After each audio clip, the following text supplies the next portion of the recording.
In this time period where the wait for Kingdom Hearts 4 is very uncertain, I think a lot of people could just use some wind down time. And this is a video that I think you could definitely wind down to. Just have some fun, enjoy casually, a lot of fun videos in this. If you guys like many of these, then maybe hit the subscribe button, like the video, and I hope you guys enjoy. Kingdom Hearts is filled with such incredible moments throughout many of its titles. From jaw-dropping twists to scenes that tug on your heartstrings. This series' story has so many memorable moments, even in its smaller titles that have led to the cult-like following the series has today. While we're anticipating the new stories ahead, I thought it'd be awesome to relive some of these iconic moments and talk about the most mind-blowing ones when we played the series for the first time. And as we take a deep dive down memory lane, make sure to subscribe with notifications on as we're on the road to 50,000 subscribers. So let's dive right in. Is that you, Lucio? You look different. Haven't heard that name in a long while. Kingdom Hearts 3's epilogue is easily one of the best things to come out of Kingdom Hearts 3's base game. I think this cutscene is already a classic moment in the franchise, and before someone says this is too recent, KH3 came out 6 years ago, so put that into perspective. I think this cutscene is execution at its finest. I've made many videos talking about this cutscene and talking about why it's so great. Xigbar is revealed to be Lucio, the right-hand man to Xehanort throughout the entirety of the organization's existence, and even before the organization in Birth by Sleep as Braig. We were always kind of suspect of Xigbar, we didn't know exactly why. And him being Lucio, him basically being like the master of masters, right-hand man, this man just watching over the timeline, carrying around that box while simultaneously allowing the Book of Prophecies to, well, be created. This cutscene just does so much for this character as a whole and this series as a whole. Like, this cutscene is a big reason I'm so excited for the next saga, and if I need to sell this cutscene even more, they essentially made an entire movie just for this cutscene. Key back cover, that 1 hour long movie, I'm fully convinced they made the majority of that movie just so this epilogue would hit as well as it did. And when you go back and look at all these cutscenes with Braig, with Xigbar, you notice all these little things that just kind of add up, and we didn't notice it. A lot of people didn't notice it. This reveal is not only shocking, but it's also just really good storytelling and set up for the future of Kingdom Hearts. It's not only one of my favorite cutscenes in Kingdom Hearts 3, but one of my favorite cutscenes in the Kingdom Hearts series, just period. And the music that goes along with it, dude, it's so good. Just everything about this cutscene is so good. I love it. Don't you see yet? The princess's heart is responding. It has been there all along. Kairi's heart rests within you. Kairi's inside me? I know all that there is to know. Tell me, who are you? It is I, Ansem, the Seeker of Darkness. Man, I had to rewatch this cutscene so many times as a kid on the PS2. The OG Kingdom Hearts 1 fans know what I'm talking about. So this cutscene is kind of a 2-for-1 here. We find out that Kairi is inside of Sora's heart, and that is why she can't wake up, which was very surprising back then. But the even bigger reveal, I would argue here, is Riku being Ansem. Ansem took over Riku's body here. Now, at this point in the story in Kingdom Hearts being the first game, we didn't know about the true Ansem, the Wise. We didn't know about this Ansem being Xehanort. At this point in the game, we have been getting alluded to this Ansem character with these Ansem secret reports, with Aerith talking about Ansem in the beginning of the game. He's the leader of Hollow Bastion. He's this big scientist character who the king went to go find, who disappeared when the Heartless came. Ansem was alluded to throughout this entire game, and this is where you kind of meet him as far as you're aware. So not only are we finding out that Kairi is inside of Sora, but we're also finding out that this character the king went to go find, that all these people are looking for to save them aside from us, is evil. He's the one we're fighting. He's the one we have to defeat. This was like super shocking to me at the time. And like, I was wondering why Riku was this character. How did this happen? Because we didn't have those extra final mix cutscenes, you know, like egging us along. In vanilla Kingdom Hearts 1, this has kind of happened a little bit. It happened slowly over time. It's crazy because even as like a 5-6-year-old kid playing this game, like I understood this and thought it was just crazy and just mind-blowing. This is Ansem. This is the person who might have the answer to the Heartless problem. And I'm thinking to myself, even as a kid, what the heck are we going to do after this? Ansem is evil. How do we get Kairi out of our heart? There was no clear answers to any of these things at the time because the powers of the Keyblade were still very much so a mystery, and a lot of the lore was just a mystery, period. So like Kairi being stuck inside of Sora seemed like a big challenge, a big obstacle at the time. This was then followed by one of the most memorable bosses and moments in the Kingdom Hearts series. Not the hardest fight in the world. I mean, as a kid, it was definitely pretty hard. But when I just think of iconic and shocking moments with the series growing up for the first time, this is definitely one of those things where my first time experiencing this was so memorable. Sora!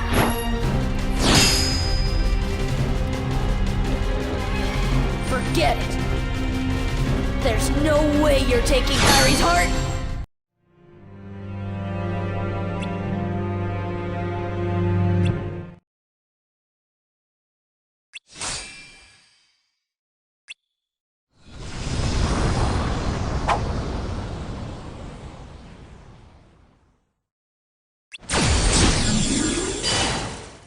When it comes to shocking and crazy twists and turns, Union Cross, the mobile titles are filled with them, and Brain summoning the Master Defender was one of the most shocking things that happened in Kingdom Hearts Union Cross, at least the way they did it. This is followed by years of theorizing and anticipation about the climax of Kingdom Hearts Union Cross, who's the imposter, who killed Strelitzia, who are like our modern Kingdom Hearts characters connected to. People had theorized that Brain was connected to Ericus because it was revealed in the secret reports of Kingdom Hearts 3 that Ericus was a blue blood connected to the lost masters or Keyblade masters of the old days. And while that connection isn't still technically confirmed, Brain wielding the Master Defender and like being the original wielder of it is all the proof a lot of people needed. Up until this point in the story, we had never seen like Brain fight anyone. We've seen a lot of dialogue interactions with Brain, and Brain was interrogating the darkness in this cutscene before the big fight,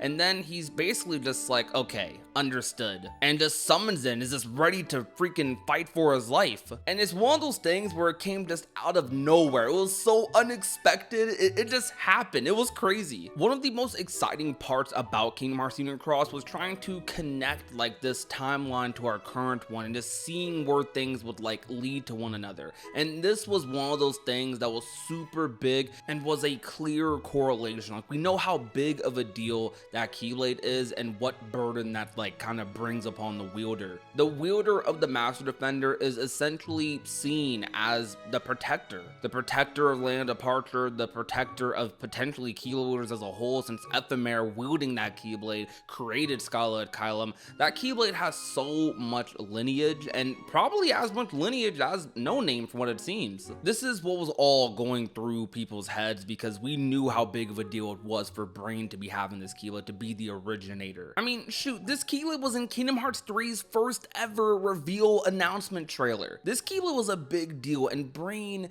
is the wielder, the person who summons it, and he just summoned it randomly in this cutscene. I freaking love this moment. Excuse me, could you come this way, please? Look, this is Ansem. You know, the guy we all worked really hard to defeat. Oh, that's right. I never finished explaining. Well, the man in the picture is definitely the one who tried to take over Kingdom Hearts. The one you fellas defeated. But what you actually fought was his Heartless. You see, he wasn't really Ansem. He just went around telling everybody that he was. You mean...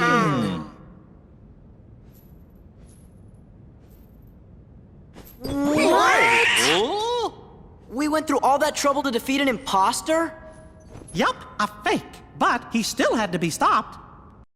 The double twist of Ansem in Kingdom Hearts 2 was done amazingly. It's a little hard to describe what exactly makes this so shocking, other than the fact that we thought that Ansem in Kingdom Hearts 1 was the Ansem. And then to find out that that wasn't the actual Ansem, but this character voiced by Christopher Lee, Diz, who does such an amazing freaking job, man. Rest in peace. I love absolutely everything about this character, and there's so many layers like to this, because during the reveal of the real Ansem, what you also have going on is the reveal that the Ansem that we originally thought was Ansem was actually the Heartless of his apprentice, Xehanort, who stole his name, wrote those reports in his name, and just everything you thought you knew at the end of Kingdom Hearts 1 was turned completely on its head, but in such a way that was crazy and fulfilling and expanded what you thought was possible in this franchise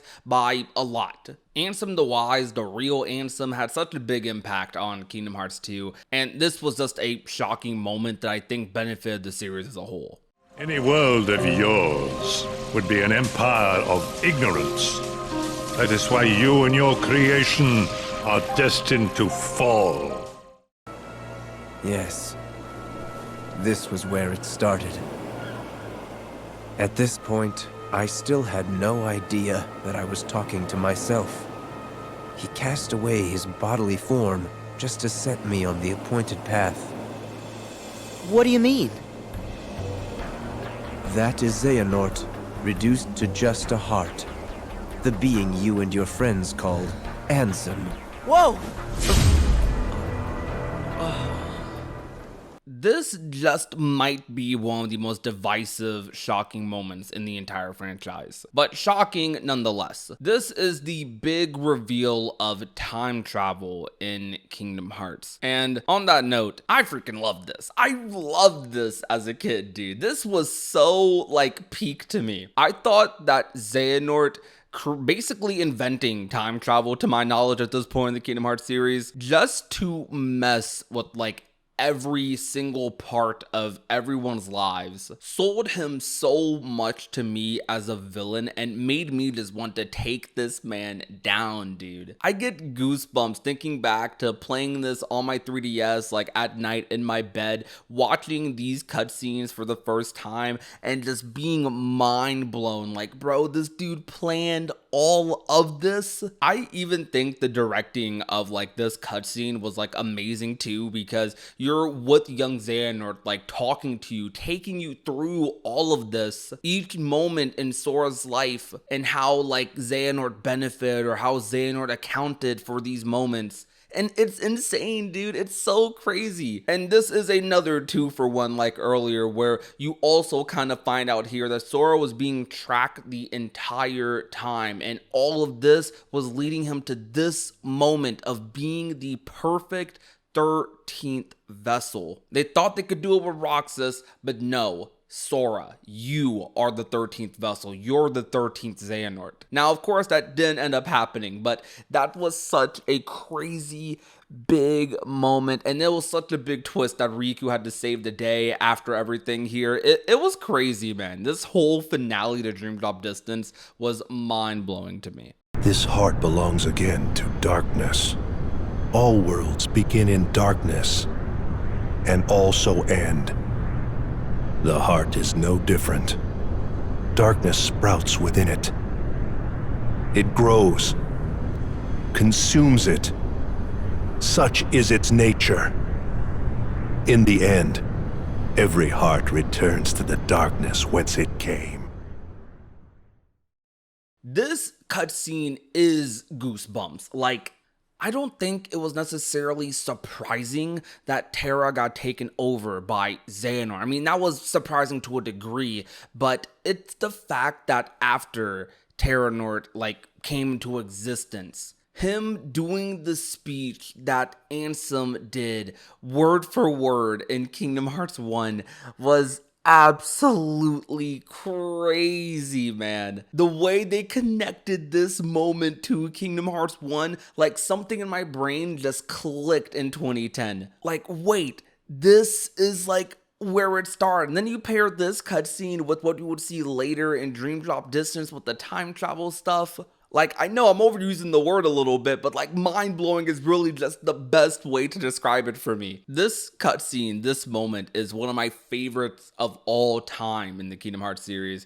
And this is why Terranord is one of like my favorite boss fights too, even though the boss itself is pretty freaking annoying. I think the story that goes along with this boss fight just makes this moment so impactful. Pairing this with the secret ending, pairing this with Dream Drop Distance, this cutscene has aged so well, and the first time I saw it, I was amazed. This moment is a big reason why I love Terra's story in Birth by Sleep.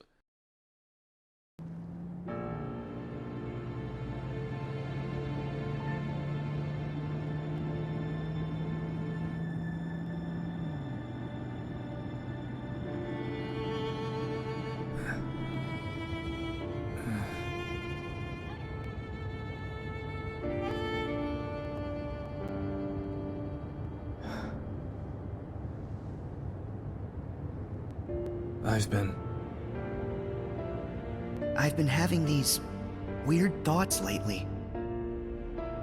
Like, is any of this for real? Or not? None of this makes sense to me.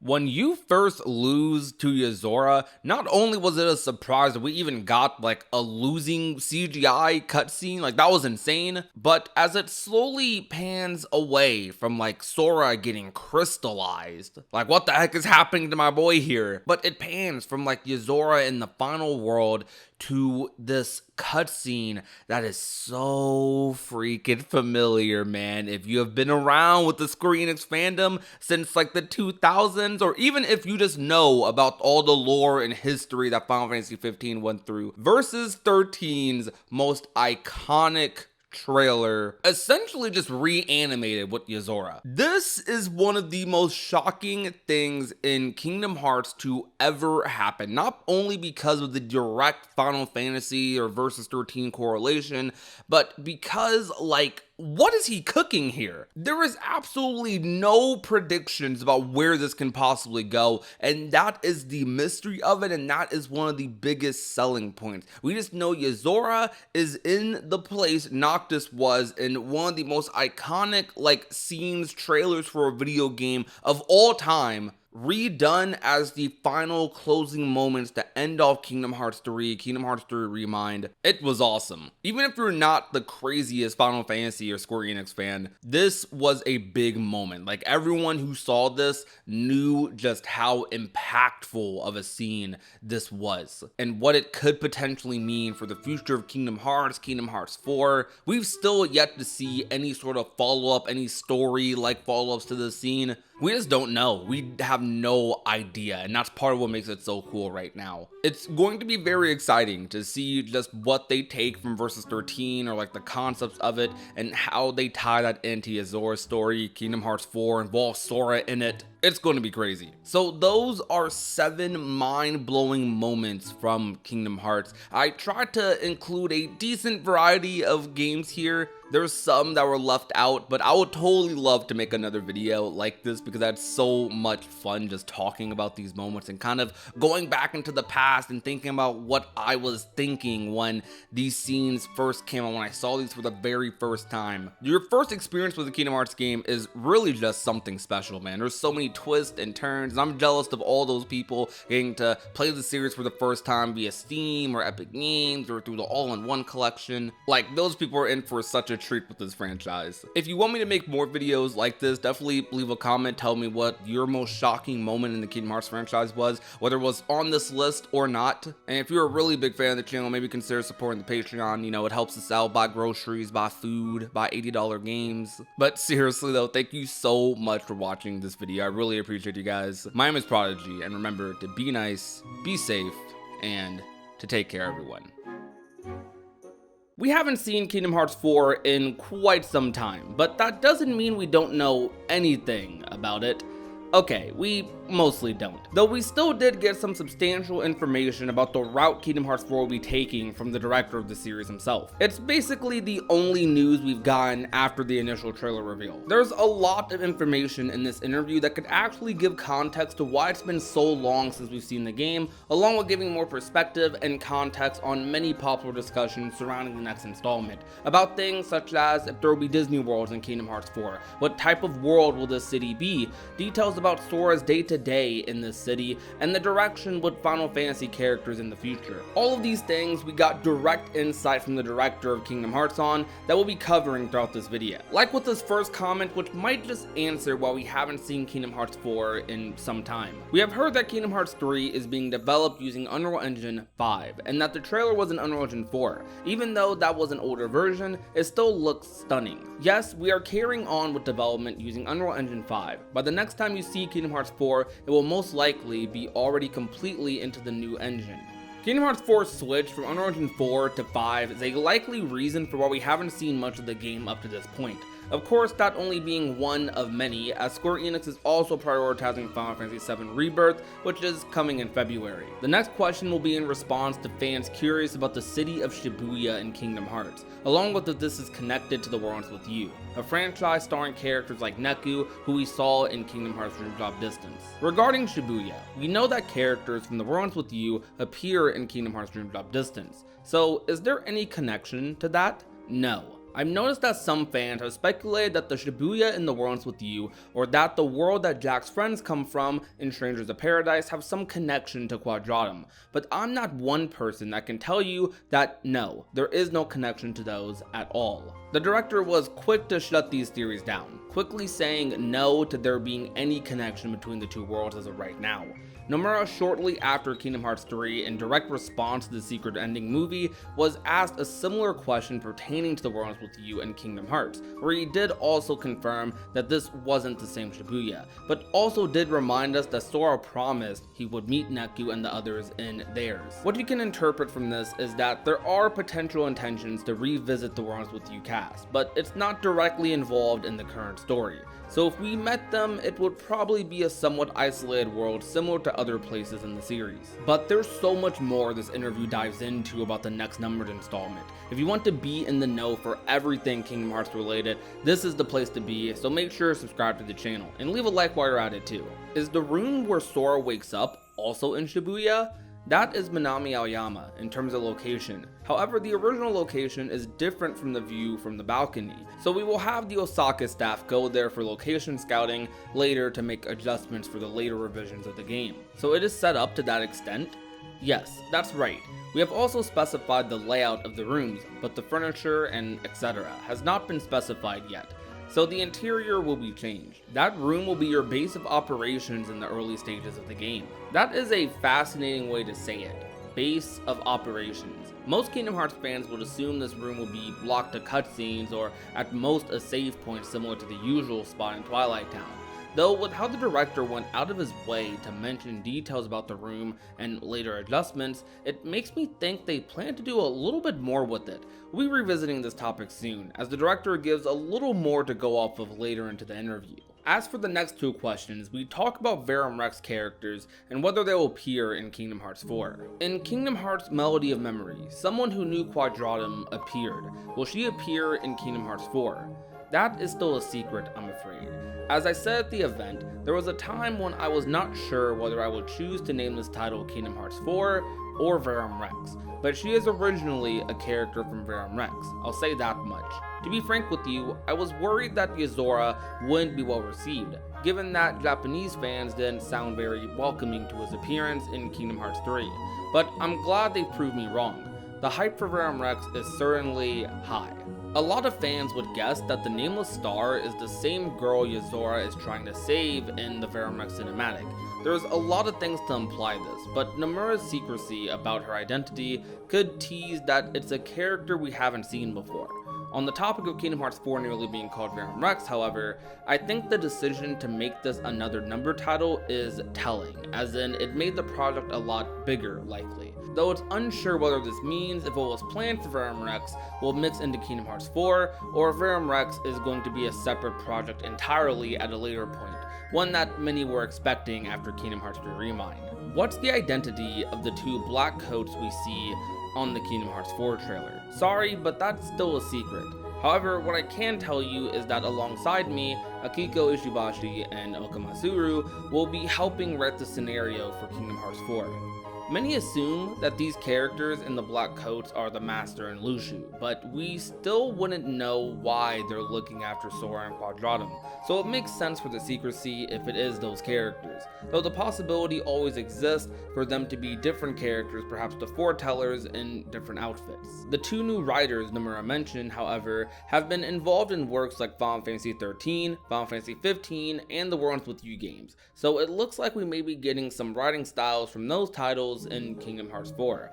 With the series taking a more realism-like approach, I think this is a good decision, and it will be exciting to see this effect of their work on the general story and scenario of KH4. So the remainder of the KH4 related questions the director was asked have a lot lengthier responses, and it should provide a lot more context to previous questions along with answering some common concerns, such as this question, which asks about the other popular characters' involvement in Kingdom Hearts 4. Did you expect characters from games like Birth by Sleep and Kingdom Hearts 358 by 2 Days to become so popular? Do you feel like their stories are complete, or we can expect more of these characters to pop up in Kingdom Hearts 4? I really didn't think that the characters from these two titles would become this popular. I had thought that players wanted to see more of characters like Sora and Riku. It was kind of unexpected that the characters from these two titles were so well received.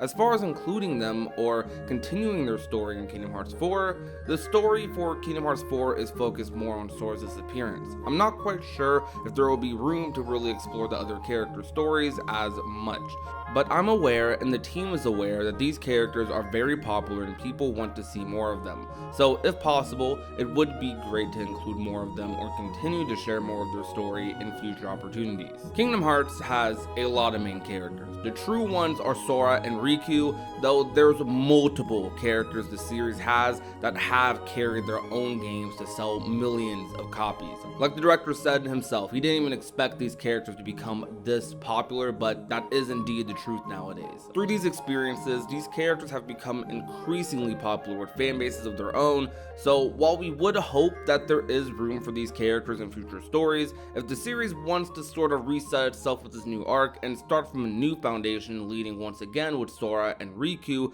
which are the best choices, then I can't help but be curious as to where the story will lead. Now, I'm still trying to see Xion in the next game though. Xehanort is such a memorable villain, and now we're going into the Lost Masters arc. How do you follow that up and create fresh conflict with new adversaries? As you mentioned, Xehanort is a really memorable character. We did take a lot of time to flesh out this enemy presence throughout the series. It all started in the original Kingdom Hearts, where there's Ansem, and Kingdom Hearts 2 with Xemnas, basically. These two figures that stem from one person. In the first game, we explored just the heart portion. In the second game, we explored the physical body. It all led up to the full physical embodiment of the character. I really like that we took the slow burn approach to build up the character. I feel the presence of the enemy character is so important for them to be a really good character. It gives the story a lot of depth and density. I feel like we pulled that off. And now we're moving on to the next saga. In the trailer for Kingdom Hearts 4, we mentioned the Lost Masters arc. We're going to be delving into a new enemy figure for the continuation of the story.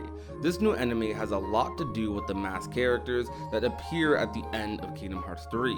They're going to be obstacles that stand in front of Sora. Also, in Kingdom Hearts 2.8, we showed what kind of characters they are, so the enemies have already appeared within the series.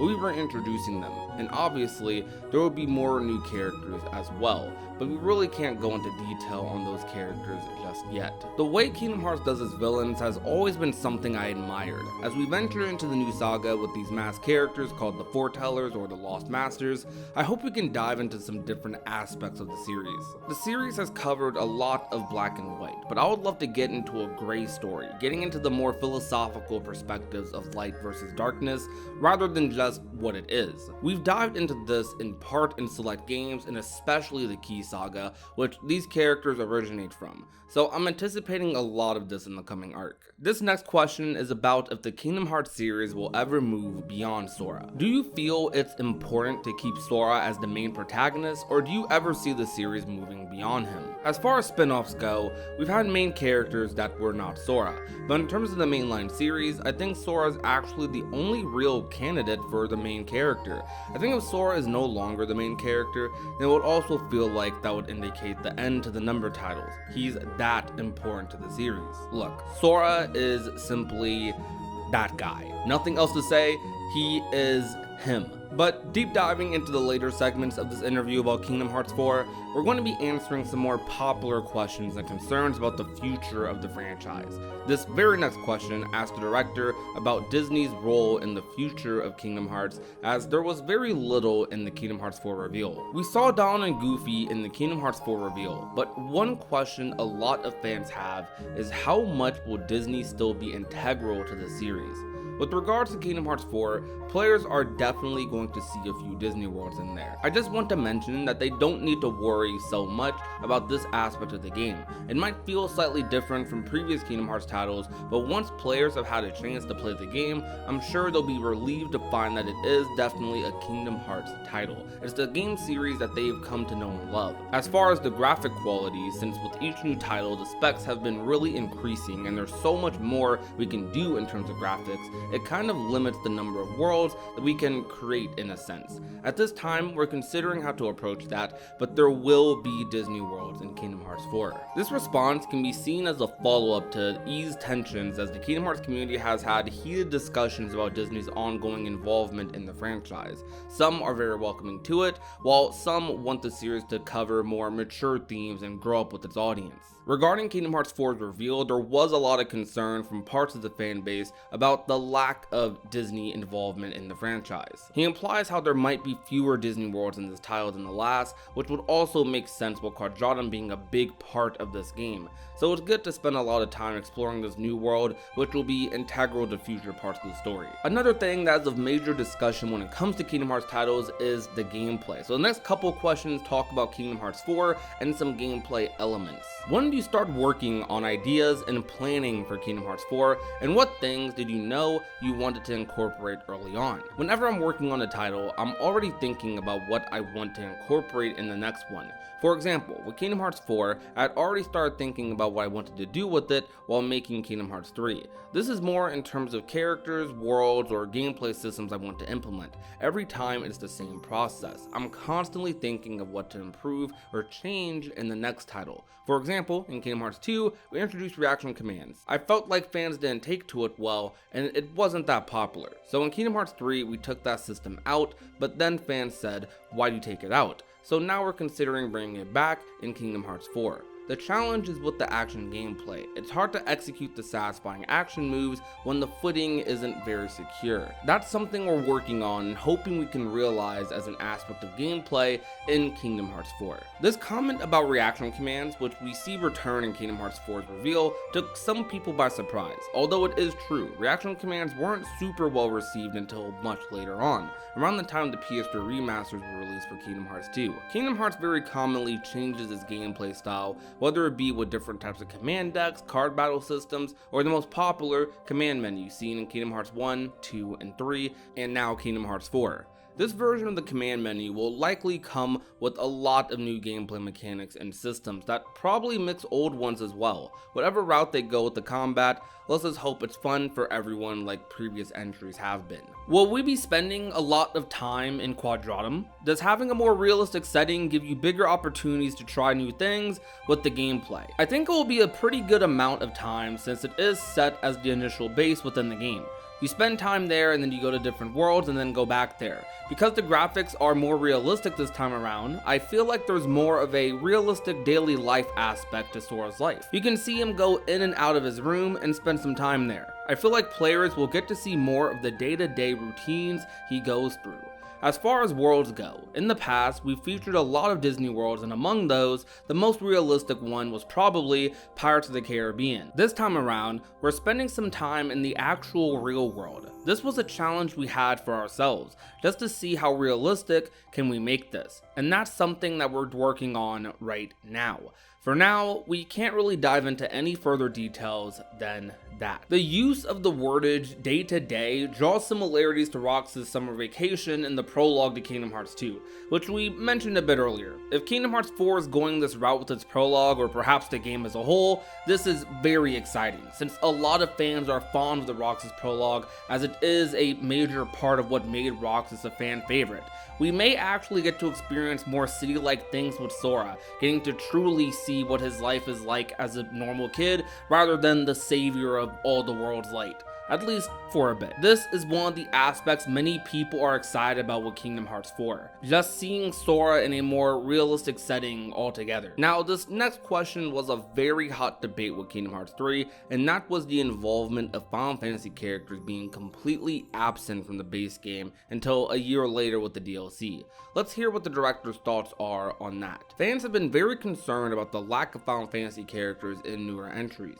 Do you still want to dial down on the amount of them in the series, or is Kingdom Hearts 4 a chance to bring in more cameos? I understand there weren't that many Final Fantasy characters in Kingdom Hearts 3. One thing I want to clear up is that a lot of fans are saying that Kingdom Hearts is this collaboration between Disney characters and Final Fantasy characters, but I really feel like that's not the basic concept of Kingdom Hearts. That's not exactly what Kingdom Hearts is. When we released the first title, we had only a few original Kingdom Hearts characters when they were interacting with really well-known beloved Disney characters. I felt nobody really knew these characters, so it was harder for them to stand their own ground just yet. And so we had a lot of Final Fantasy characters involved to lend a hand for everyone to get to know these original Kingdom Hearts characters better. Now, there are so many original characters from Kingdom Hearts that are so well loved, and people want to see more of those characters. With Kingdom Hearts 3, since we did have so many original Kingdom Hearts characters, it was hard to find room for including more Final Fantasy characters. We're trying to find a good balance for that. I know that some fans were concerned about that and weren't too happy and wanted to see more Final Fantasy characters. That's something we definitely are thinking about, but just with the sheer number of original characters that we have now, it's hard to say what the exact balance is going to be and how it will play out in Kingdom Hearts 4. We can't really give you a firm reply on this just yet. This is understandably a difficult balance to strike with Kingdom Hearts nowadays, but I think the important thing is that something is better than nothing when it comes to character cameos and inclusions, so no side of any fan base feels completely alienated. You can tell by the length of this response that this is something the director has been confronted with often and seen online ever since Kingdom Hearts 3. I'm hoping for the best when it comes to Final Fantasy in the series, and I do think there's a lot more to explore with their inclusion in the franchise, regardless of whether that was the intent when the series first started. I think Final Fantasy is something people expect as a part of the franchise nowadays, and it should be treated as a priority to at least acknowledge those cameos that people love so much. Kingdom Hearts 4's big battle is going to be acknowledging complaints from the previous game, fixing them while also keeping what people loved as they transition into a completely new saga and story. These things are actually quite typical of any video game sequel, but are amplified and become a lot more complicated with the series as ongoing as Kingdom Hearts, which are things as fans that we don't really need to stress about. Today, at the very least, I hope you gained some insight about Kingdom Hearts 4's development. This is pretty much all the news we have on Kingdom Hearts 4 until whenever they decide to give us something. Comment down below what you found the most interesting starting this interview and what are your thoughts. Thank you guys so much for watching. My name is Prodigy and I will talk to you guys soon.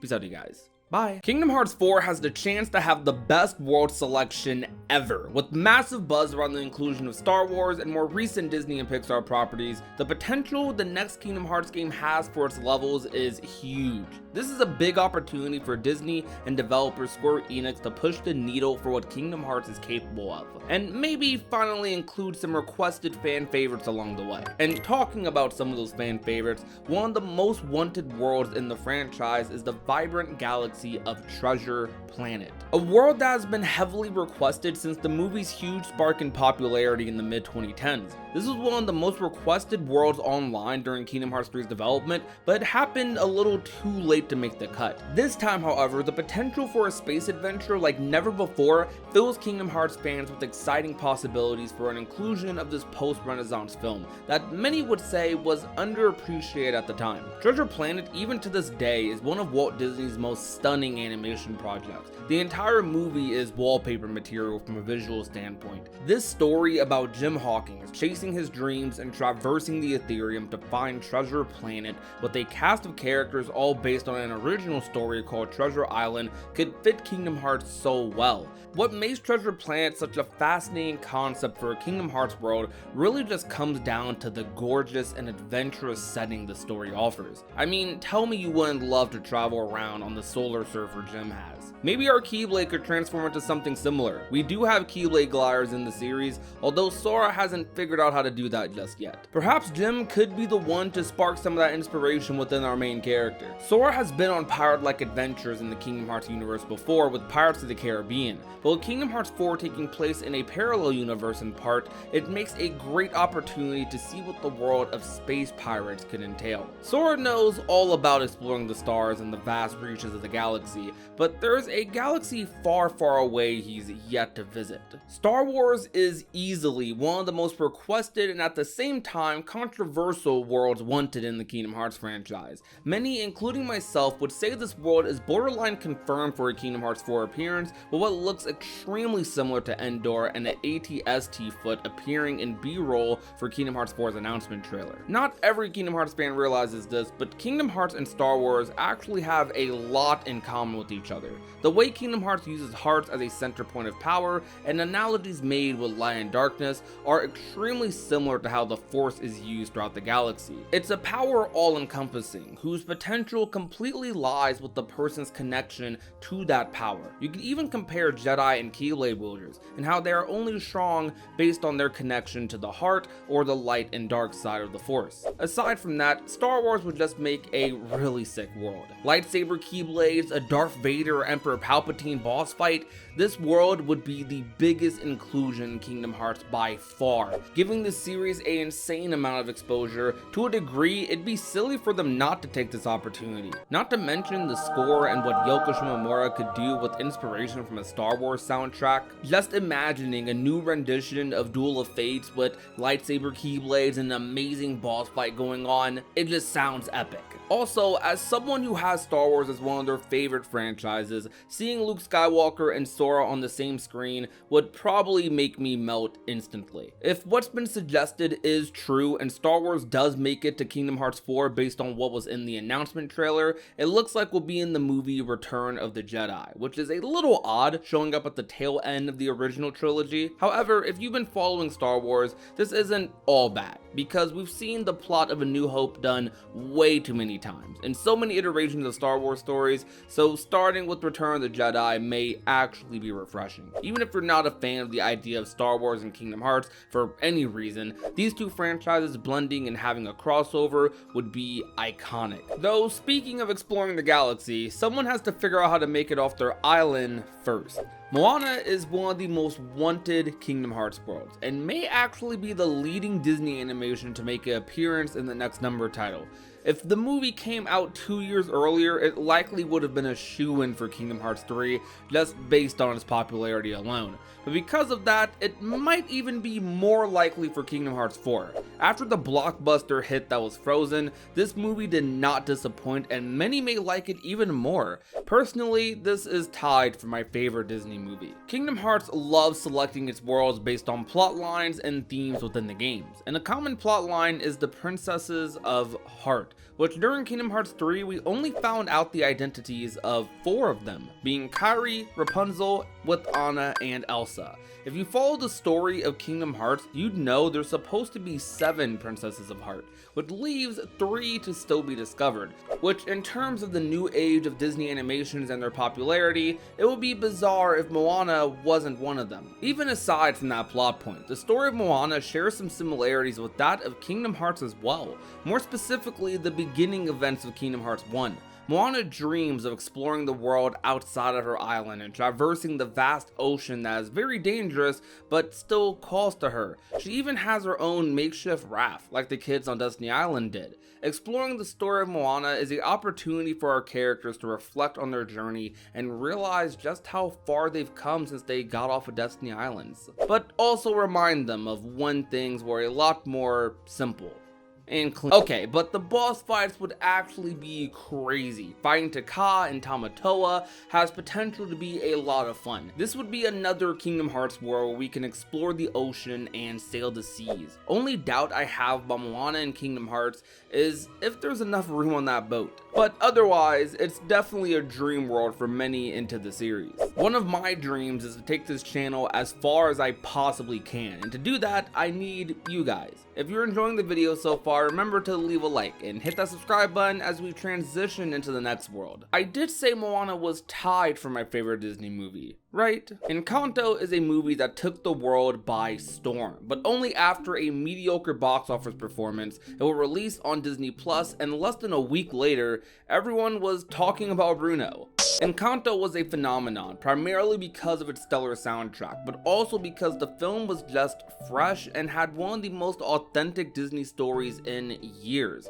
Kingdom Hearts doesn't explore themes of family too often, but maybe this could be the series' first time in trying to do so. Current Kingdom Hearts titles have mentioned exploring things like bloodlines and character connections, so this could be loose footing for what may inspire an engaging plot for our characters in this world. We could get creative and explore all the Madrigal's rooms. Perhaps darkness has taken over and all the rooms have turned into labyrinths of sorts, still based on the characters' gifts. There are concept arts out there of the other characters' rooms that could be used as reference for this Kingdom Hearts world. This is a cool opportunity to explore themes of pressure and what it means to be gifted. I love this movie with every fiber of my being. The messages of the film just kind of hit.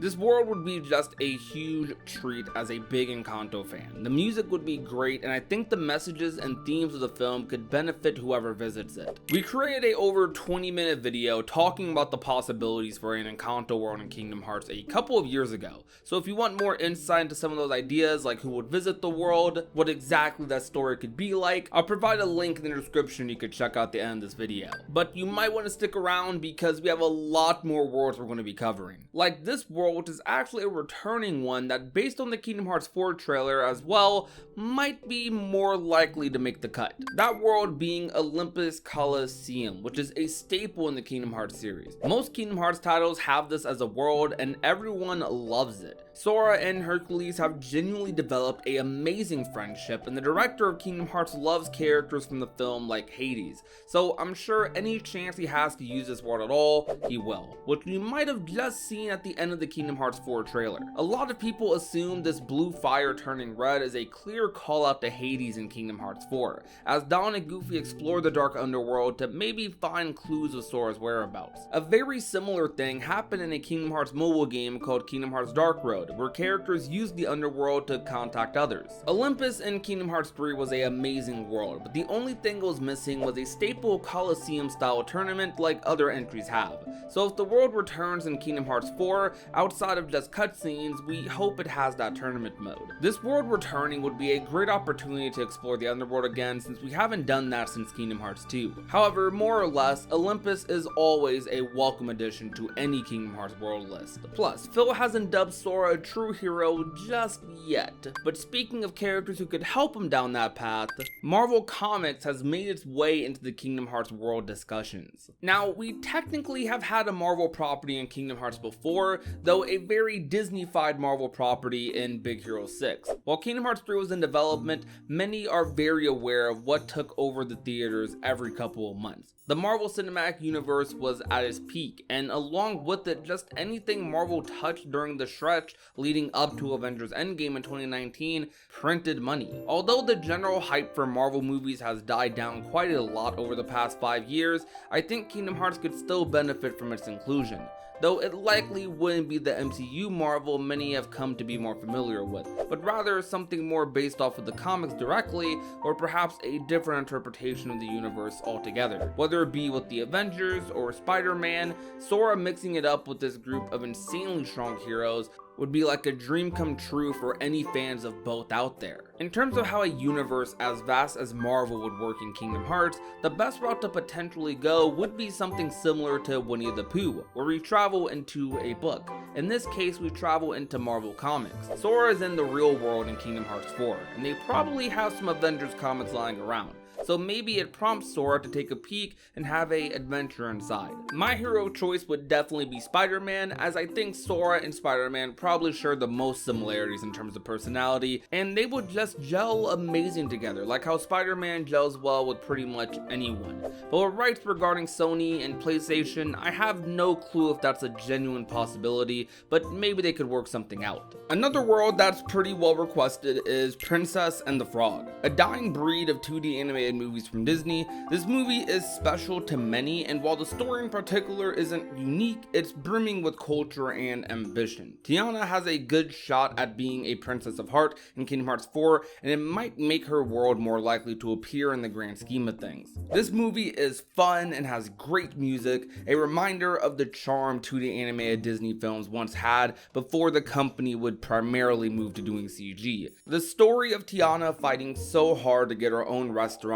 resonates with many who fight hard for their goals and dreams. A story that could resonate deep with our characters as they start going down the bayou and helping Tiana achieve her ultimate goal. This could be another one of those Kingdom Hearts worlds where we transform into something else. It'd be funny to see designs of our characters as crickets, frogs, fireflies, whatever they come up with really. It could be incredible, which speaking of, we haven't mentioned a Pixar film on this list yet. The Incredibles is an amazing movie, a action-packed and story-filled world of superheroes hiding out and trying to live normal lives. Pixar has been an amazing inclusion into the Kingdom Hearts series thus far, with all of their films being original stories. It's possible that Incredibles follows the same route. Perhaps we get a story taking place slightly after the first movie, but personally I wouldn't be upset if it was a loose retelling of the original. The boss potential is immense with a world like this. Fast-paced, plenty of potential for party members. This world, if they decide to include Pixar once more, absolutely has to be in the discussion. Imagine a boss fight with Syndrome or one of the machines in the movie. Taking place in a bustling city and jungle, the visuals of this world could be jaw-dropping. I loved the Incredibles game on the PS2 when I was younger, and I think they could follow that game as an example of the type of segments this world could potentially feature. However, that's not the only Pixar movie that I think could be likely for a Kingdom Hearts game. Brave is a movie that I would dare say is a bit underrated, though it fits Kingdom Hearts and the story perhaps more than any other Pixar movie. Brave is a story about fate and changing that fate. While still being one of the darker Pixar stories, Merida is one of the few Pixar characters that can call themselves a princess, making her a candidate for the Princess of Heart role. Fate is going to be a big theme going into the next arc of Kingdom Hearts' story, as characters from the past and future fight to change the destinies set out by the Master. Sora hasn't been to many medieval settings in Kingdom Hearts, which would make this world a first for him, but it could be one of the most valuable worlds he visits, as watching fate being changed right in front of him could give him that extra perspective he needs to fight against the Master. Merida is also really good with the bow and arrow, and this could indicate ideas for a form change from Sora later in the game. However, the last of the Pixar films we'll be discussing is Inside Out, a movie that has a sequel releasing very soon as of this video. Many have requested Inside Out to be a world in Kingdom Hearts, as it's a story that dives deep into emotions, something Kingdom Hearts touches upon with its story about the heart. This very easily could be integrated with our characters, and I believe using this story and this world to get insight and more characterization out of the Keyblade wielders would be amazing to see. If this is a retelling, then maybe Sora could represent the heart of Riley, and the gameplay of this world could be turned into a story about Riley's darkness in her heart, and we could be going to her different core memories and islands of personalities to save and preserve those emotions. Sora would likely have a different design in this world, as I think it would be a little bit odd to have just the normal human in Riley's brain. Inside Out is a really sad movie, but because of that and how much it tugs on the heartstrings of its viewers, Kingdom Hearts could make a really interesting story out of this. A personal one on this list, and a world that I think would have an amazing story, is Atlantis: The Lost Empire, one of the hidden gems of Disney's post-Renaissance era. A unique film about discovery and exploration has the potential for turning Atlantis into one of the most amazing and atmospheric and adventurous worlds in the franchise has been on my mind for over a decade. The cast of characters in this world is amazing, and being a story about discovering lost technology and villains using it for evil or profit, you can make an analogy and story out of this with the Keyblade, with how some characters would rather use the Keyblade and the heart's strength for simple power and darkness. How Milo, a researcher, would react to Sora would be one of the most fascinating aspects of this world, as he's never seen anything like Sora and the Keyblade. I believe the majority of this world would take place in Atlantis itself, but I would also love to go on the journey with Milo and the cast discovering the Lost City. It's hard to say how likely this film is for a world, because the reality is that it's not that popular of a film. So it's more likely to be in a non-numbered Kingdom Hearts title or even a mobile game than a main entry, even if I think it'd make a fantastic addition.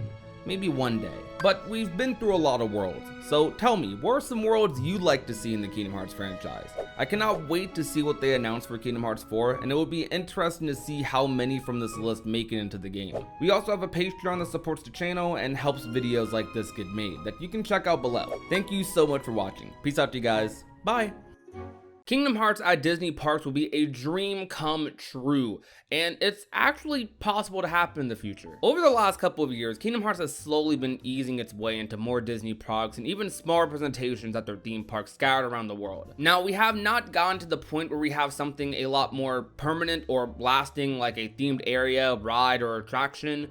But imagine a gummy ship thrill ride that takes you through the different worlds of Kingdom Hearts. Radiant Garden, Scarlet Kylum, some of the original worlds, Disney Worlds too. You're being chased by darkness, going to some gummy ship warps. It could be great. Imagine a shop similar to what they have at Galaxy's Edge for Star Wars, where you can build your own Keyblade. Shout out to a viewer of mine for that one. It's honestly a great idea. Or something just aesthetically amazing. Go to Disney Springs, and we have an area of Disney Springs that's just essentially a Kingdom Hearts cafe, but for a big area themed after Traverse Town or Radiant Garden. You have these shops around where you can buy merchandise, food, and just chill to some nice Kingdom Hearts jazz, or just music in general. Those are all just ideas for what they could implement if Kingdom Hearts wanted to have something more permanent or everlasting at Disney World. One can only imagine that this day can hopefully come sooner rather than later, as Kingdom Hearts is only getting more and more popular. We've had Kingdom Hearts at Disney Springs before, actually, with a whole pop-up area where you could play the Kingdom Hearts 3 demo before the game will release. It was a nice way for people to get their hands on the game before it would eventually come out. Kingdom Hearts has seen a varying amount of representation at Disney parks since 2001,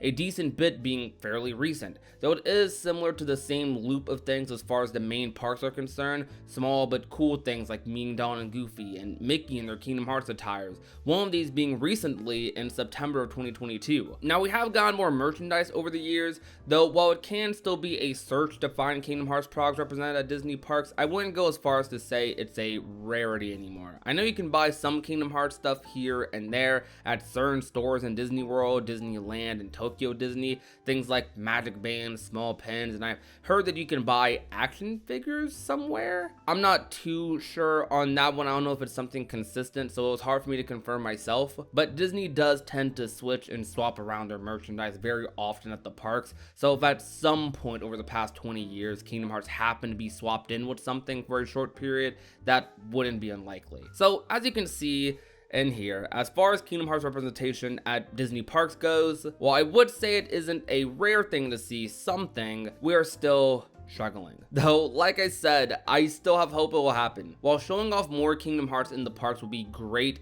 Kingdom Hearts being acknowledged by Disney has just been happening more and more over the years, especially since the release of Kingdom Hearts 3, and even more to this day. I'd reference to 2022, where almost like it was planned out. We had multiple Kingdom Hearts references in just random media back to back. In the Proud Family's return, there was a clear reference to Kingdom Hearts as you see images of the Station of Awakening from Kingdom Hearts 1 in the episode. During a Mickey Mouse special, while Minnie and Mickey were doing some spring cleaning, one of the items in a cardboard box is the Kingdom Key D, which Mickey wielded throughout a majority of the series. Additionally, in the Chip and Dale Rescue Rangers movie, in a evidence room, you see Sora's Kingdom Key. All of these things, by the way, happened literally within a few months of each other, maybe less. And that's not to say Kingdom Hearts references are necessarily super rare in media. We get a lot of them, and especially now with games themselves nowadays, there's games that are directly inspired off of Kingdom Hearts and other action games. Kingdom Hearts is just reaching that point of longevity where a lot of the people growing up with the series have, well, grown up. One of the bigger things that has happened is a hotel for Disney Tokyo. These hotels don't look bad by any means. I haven't visited them personally, but they look like a regular hotel room, but just Kingdom Hearts themed with bed frames, covers, and one really cool thing they did for this before the 20th anniversary was have a chest, which had a different version of the Oathkeeper Keyblade in it, I believe.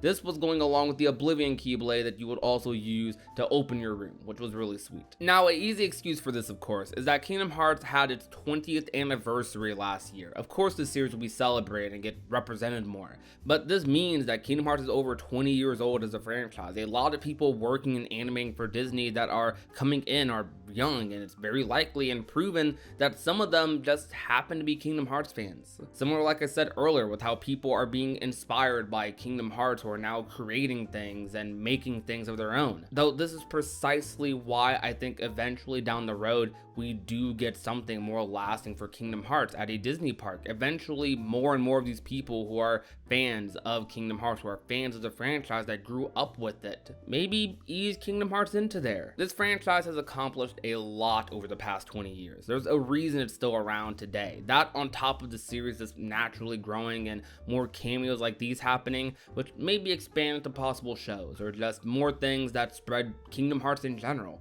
I'm positive that at some point down the line, we get something that Kingdom Hearts fans can visit and have fun with consistently at the parks while we're on a nice vacation. Something I did want to kind of slide into is that I've heard people saying that maybe Kingdom Hearts isn't at Disney parks in a big capacity yet because of Square Enix. And I do think that that reasoning has some merit to it, but not for the reasons that have been listed. Some people think it's a licensing issue with Square Enix, which would not be the case most likely because Disney, from my understanding, owns majority of the licensing to Kingdom Hearts. They own Sora, Riku, Kairi, most of the Kingdom Hearts characters. Square Enix just simply are the developers, though they do have a lot of creative control, and Disney respects that, which might be even more of a reason why Disney hasn't put Kingdom Hearts in the parks. I think because of how much respect they have creatively for Nomura, for the team over at Square Enix, and from what they've said themselves before, they don't want to intrude on those characters themselves. They try to just leave it up to them. When it comes to their characters in Kingdom Hearts, Elsa, Anna, other Disney characters, that's when they step in. When it comes to Sora, Riku, Kairi, etc., that's all them. That's all Square. And if they're ever put into Disney parks, they would likely be very involved too. So whenever that conversation happens and kickstarts, might be when we actually start seeing something more significant, or heck, maybe we see something soon with Kingdom Hearts 4 on the horizon coming out. Maybe we get something at Disney parks to advertise Kingdom Hearts 4. I've been to these parks quite a few times, and I just think it will be heartwarming to see one of my favorite series have its place in its own little spot among dozens of iconic and timeless characters, because I truly believe that Sora is definitely one of them. And not just him. A lot of these characters I think are amazing and deserve their spot among some of these amazing characters. But as far as Sora goes, he is their video game character. When you think of original Disney video game, Kingdom Hearts is it. And he's their mascot for it. Tell me what you think down below. What sort of attractions would you like to see coming from a Disney park for Kingdom Hearts? However, if you enjoyed today's video, you already know what to do. Leave a like, share it with a friend or family member, and last but not least, if you have not already and want to become a part of the union, all you have to do is hit that red subscribe button down below. My name is Prodigy, and I will talk to you guys soon. Peace out, you guys. We have found perhaps the best Kingdom Hearts 2 player. Introducing Yachi Nanase. They are another Japanese Kingdom Hearts player who takes some of the simplest fights from pretty cool to absolutely insane. You seriously need to check this out, so I'm not going to keep it for too long. I just have to say, subscribe to Yachi Nanase, and the channel link is in the description down below. Also, I reacted to this alongside my friend Lemon472, so subscribe to him too. Enjoy! Let's see how this goes. Yeah. Okay, what the heck? That parry? Valor form. I'm lingering well.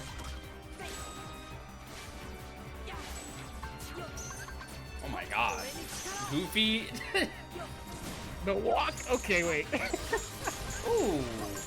I love Master Form. Master Form is so underrated, guys. I agree.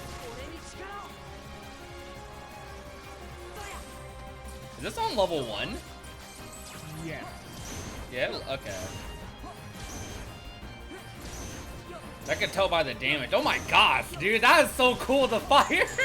God, he is so cool. He is so cool. I love. Oh my god. Is y'all actually gonna make me like Dodge Slash? Cause definitely hate that button. Yeah, no, I hate dodge slash too. But I mean, he makes when it hits, it hits. Ooh.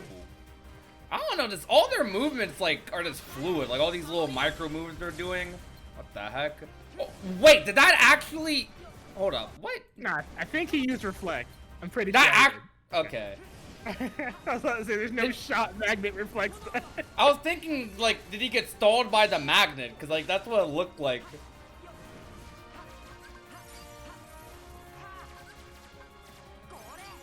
Dude, KH2 is so cool. Oh my gosh. Just the way those blizzards hit, like, it just it was so satisfying. That just, like, clicked. But maybe it was the Hill's party members.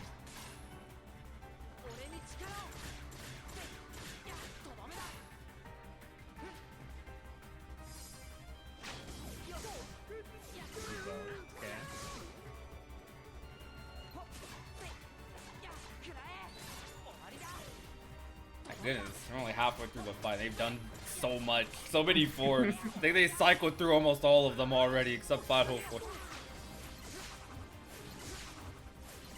You know, it took me like hours just to learn how to dodge that move. What the heck? So cool. He's so cool. That hitting? So cool. Oh my gosh! Why is that hitting? Yeah, I like all the form uses. I don't think we're going to see Final Form. I can't imagine how we would see Final Form with their drive gauge right now, so. Okay, Donald. This might be how.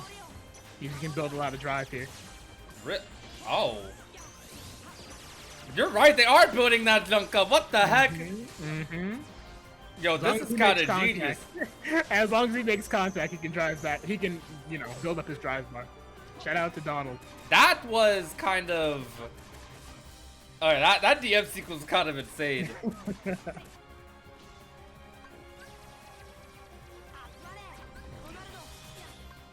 Okay, what's the plan with this? I'm curious. Oh, is this ending the fight? that was some trolling right there. The glide, that was some trolling. That was cool. Okay, double DM. All right. I think we are about to see Final Form. From the looks of. Oh, let's see. Okay. That's what I'm anticipating right now. They're trying to get the max drive gauge again. They're very close. We're getting some form again. You got 2 left drive. There we go. Hey, okay. All forms in one fight. That is insane, dude. Canceling your finisher with magic.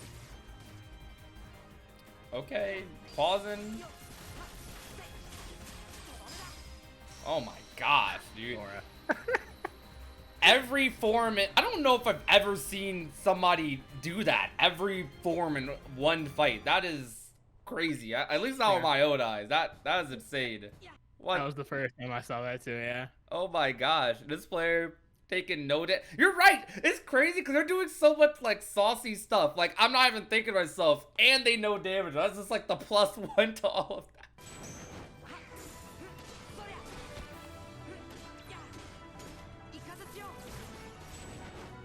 Oh my gosh. Okay. Okay. What was this loop? Forced retaliation. Okay.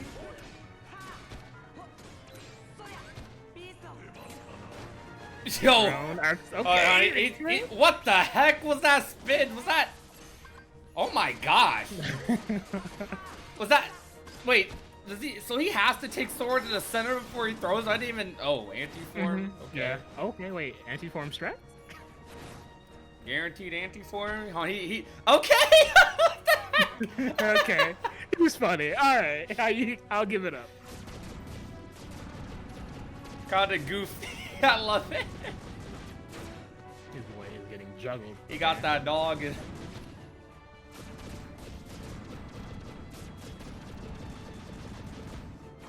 The finisher is so sick. Ah! Anti-form just... My goodness. Okay, that was... Well, I learned a couple of things from that. I definitely learned a couple of things from that.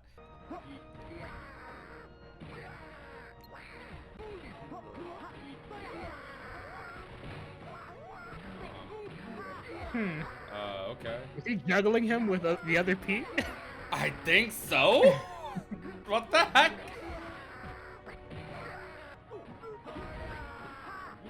I see. Okay. Alright, well, this is what I meant earlier about positioning. Oh my god.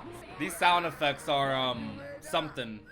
He's bullying the other Pete the most in this fight. The other Pete is getting tossed at him the whole fight. Over here bullying old Pete. Definitely bully. Oh, okay. That's kind of nice. That's kind of nice. I like that. Alright, you love to see the wisdom form.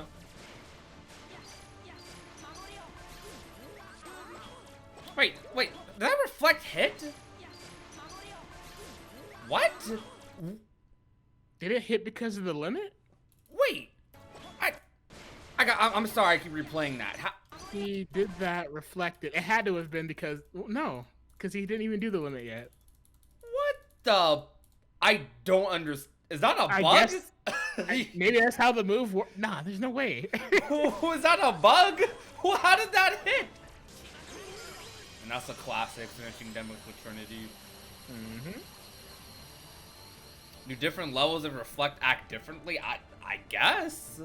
I guess. Like, that was very odd. Like, the reflect is spawned in the center. Like, I'm surprised I caught that.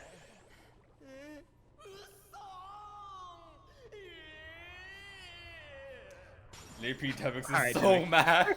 Alright, bro. Okay, let's see how these fights are. These could be very cool or just normal. Well, you gotta let Yuffie do all the work, I guess. Yuffie, bro. Nah. Rising Sun, maybe? Or is she just gonna stand magic? Okay, that's worked. Okay, that's hitting all of them too. Jeez. Ripple Drive. That's some positioning. Oh boy.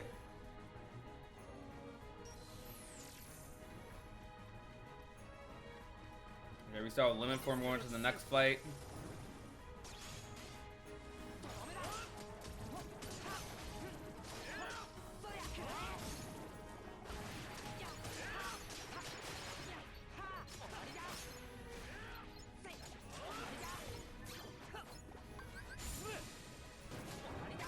Okay, Tifa, do your thing. Final heaven up.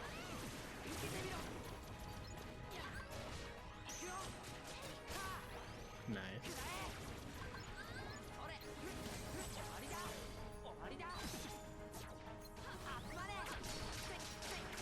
Load that drive back up.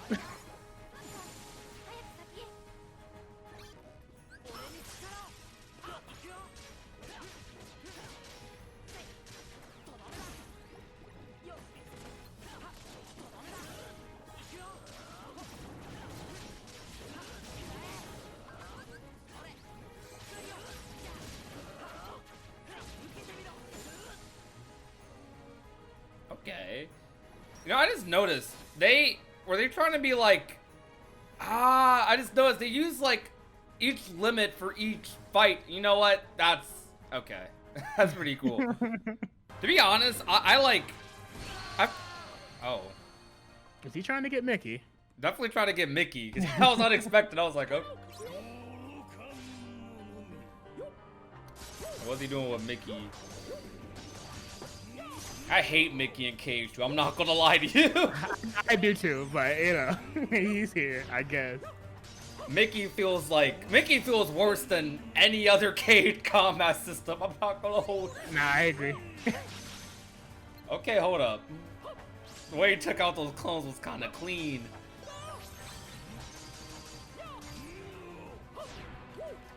Alright, the way he jumped over that was nice. Like, that was just nice. That was sick. Woo!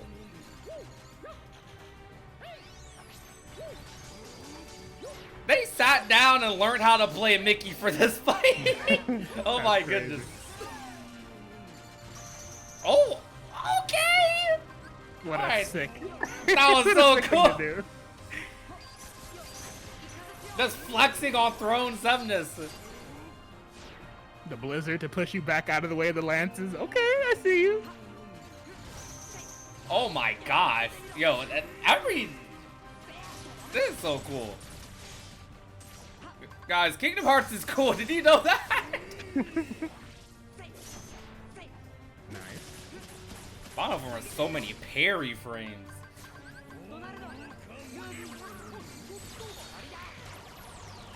Trinity finish?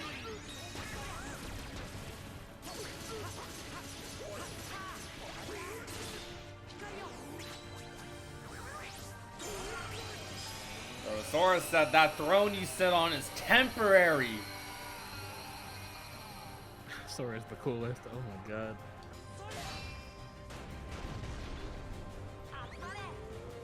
Okay, he knows how to do the skip. Okay. That was Limit's test right there. I'd never seen that before. That was like, Trinity's broken. What the heck? So, what do rando I do sometimes? I don't know, could just do Trinity to him. KH2's so cool. You guys see all these little reaction commands they did just for, like, this part of the fight?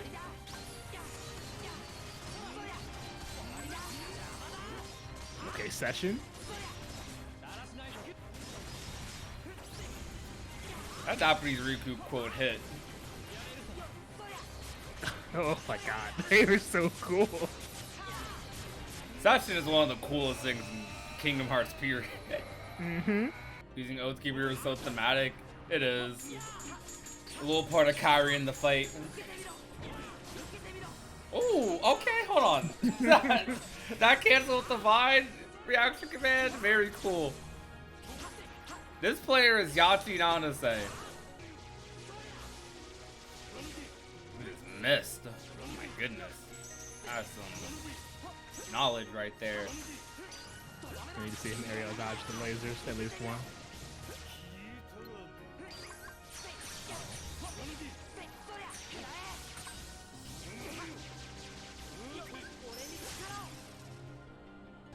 A Riku moment. I hate controlling Riku here too. I'm not gonna lie. Let's see how this goes. Yeah, I literally just spam Dark Aura, like. Wait, Riku has attacks here? Mm-hmm. I don't bother using it. This is how y'all know. Yeah, Riku body him.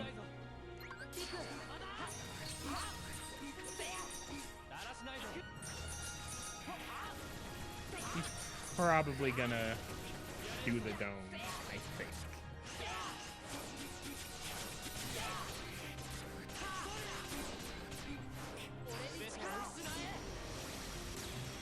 Unless he has an elixir? What the heck? Nah, he doesn't. Okay. Oh, no dome skip.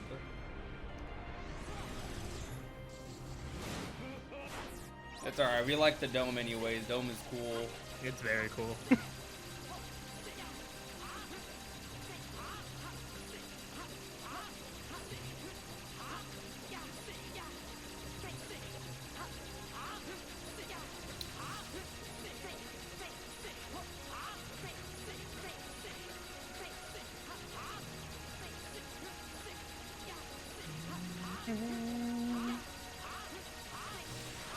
What a cool cutscene coming up. Oh my god. I love this game so much. Game's peak. Oh my god. Sora just goes in. This is a damageless run. Yeah. I think it was. Everything's damageless.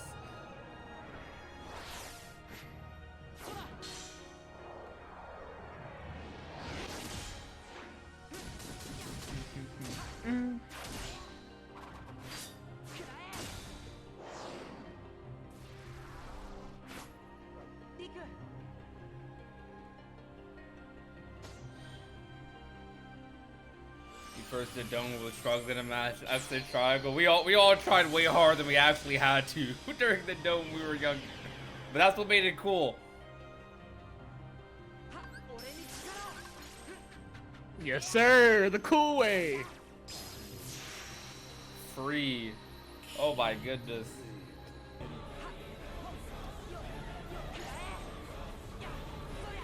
What the heck?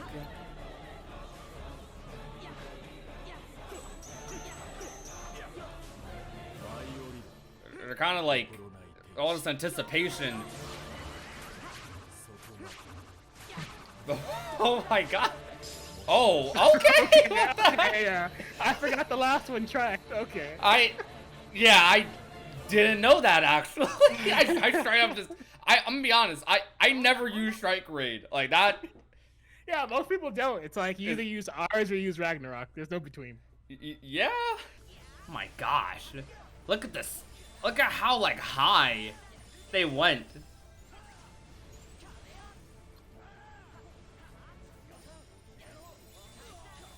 How they get the block off of that, dude? Like what? What is like? No one plays KH3 like this. I already think a lot of the stuff people do in KH3 is cool. Like when I'm looking at level 1 speedruns, or I'm just looking at like top players doing this insane stuff with speedruns, or like this bosses figuring out these punches. This is just a completely other level. Like I've not seen a single person play the game like this. What the heck? Is this the strat to getting rid of Syax? Berserk? This is goofy. Okay, this is definitely one of the goofier things they've done.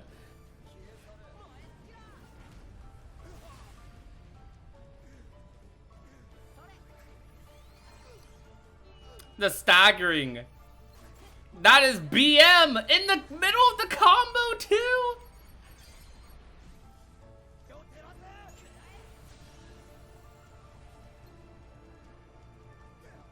And this is the clip you guys saw earlier. Oh my goodness. Like, I am not a Nano Arms fan, but they're making me want to try Nano Arms. Like, look at that! Oh my gosh. Look, okay. I gotta rewind. I'm sorry.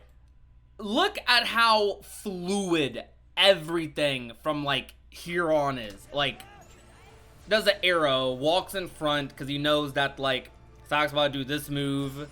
Spaces out perfectly to get the jump off the arrow. Then you got the nano arm combos, cancels, the arrow cancels it. I like barely know what I'm talking about. I'm just saying things I'm like kind of acknowledging, but it's all so sick. This is so cool.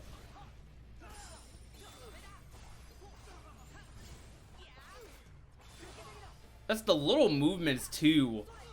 This I don't like, this player just feels like they wait, what was that? Was this a double jump? Yeah, okay, that was just a double jump to a falling slash.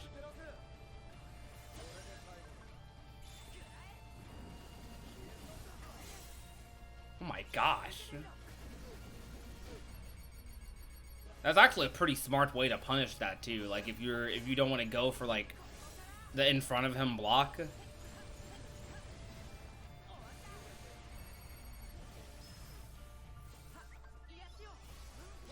Yo, just flexing on these bosses.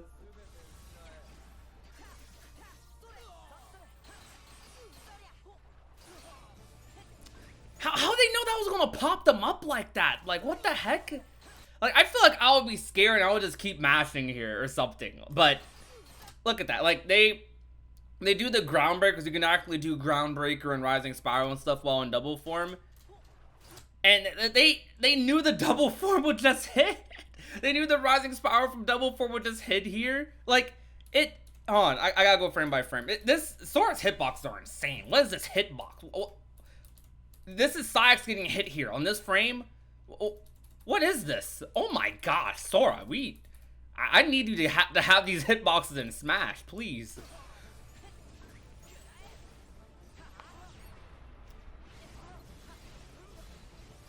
And they're doing the whole fight like this too. Like this isn't just some one-off segment in the fight. The whole fight, this entire fight is being done just in the coolest way like I've ever seen.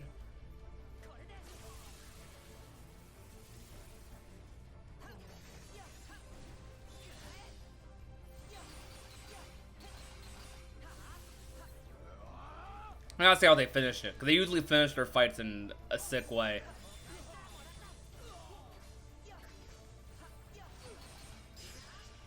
Ah, that is a cool way to finish. That is a cool part of the combo to finish that on. I need to know, like, how long these videos take, like, and at a certain point, right, like, they've done so many of these videos, like, how, like, can they just do this? Like, if I just throw them a Kingdom Hearts boss and they just do stuff like this. I gotta show you guys Young Xehanort. I haven't seen this one. I don't think I've seen this one at least, but Young Xehanort is one of my favorite bosses in Kingdom Hearts 3, probably in the series. Like, he's my comfort fight. Whenever I'm just having a bad day, I just want to demolish a boss in Kingdom Hearts, I fight Young Xehanort. So I gotta see, how does Maka embarrass Young Xehanort? What the? Look at this! Hold on. Round start. What the heck is going on? That is so fast. Hold on, we gotta go back again. I'm so sorry. I'm annoying. But look how fast this is. Oh my goodness, Sora. These things you can do. So, they get the critical counter dodge into the arrow. And it just boosts the crap out of their momentum. Oh my goodness. Then the dodge on the air.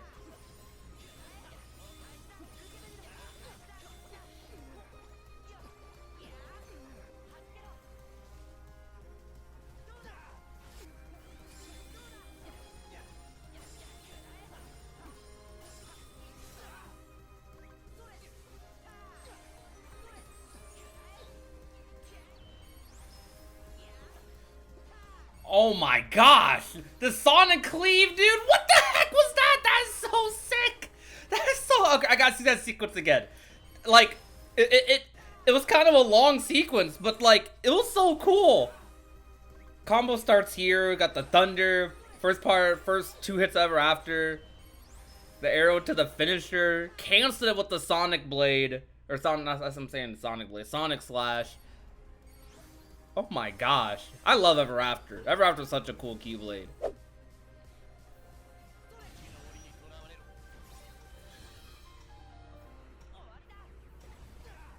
What? Wait. That insta-kills the armor? I guess that makes sense. Jeez. That's actually something to know. That's actually really useful.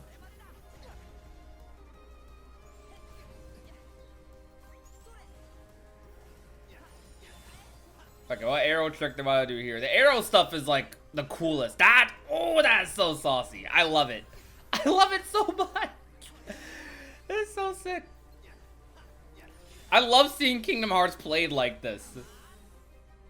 It's like, cause you would never think you could do like some of this stuff in like this smooth of a way. Yeah, I love the Ever After usage. Like, that's definitely one of the coolest things about this. Okay, the fire did it. I thought the fire was gonna whiff there for a second.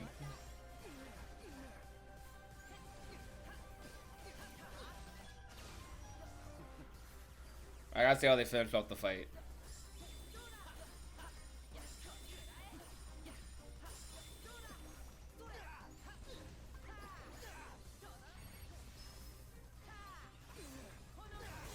What the heck, dude?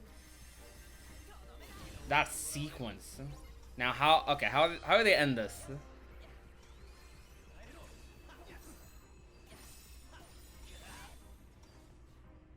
All right. Does this kill?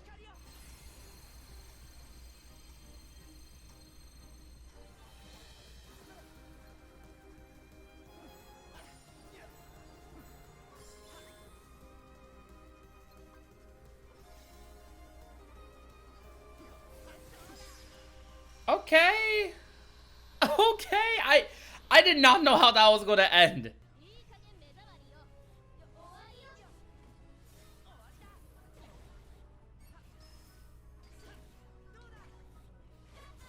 Well, that is actually a very optimal way of dealing with Larxene's DM. That's the coolest thing about all this stuff. Like, it's not just flashy for the sake of it.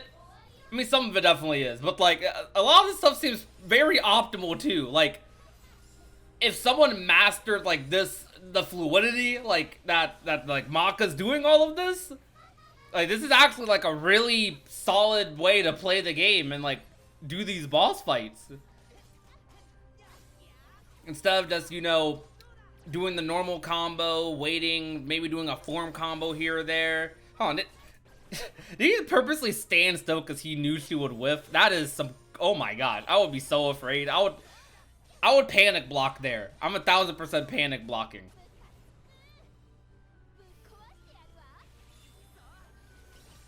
Wait, that works? Yo, hold on, this is so sad.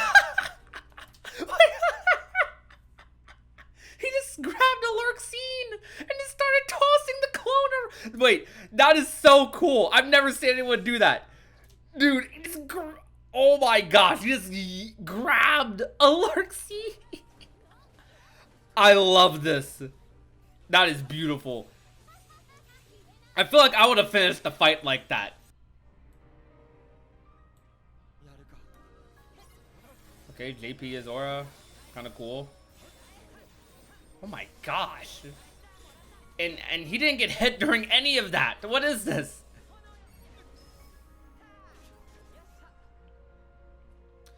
I don't know, Maka just makes everything look so fast and like fluid. Like I feel like sometimes, oh my gosh, that was a funny way to dodge that. I feel like when I'm playing the game, I'm not moving like this. I'm just not. I know I could, but like, I'm not.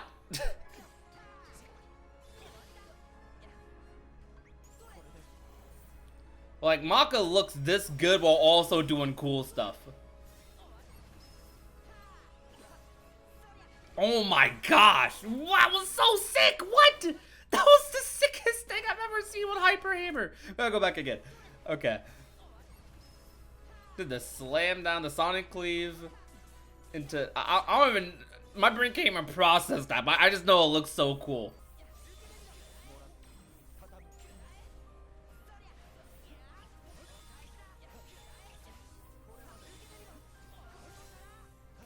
What the heck, dude? This is what the canon fights for Kingdom Hearts looks like. With all the different forms Sora has, like, if it wasn't just us playing the game, and like these fights were like animated or something in like the coolest way possible, this might be what the fights might look like.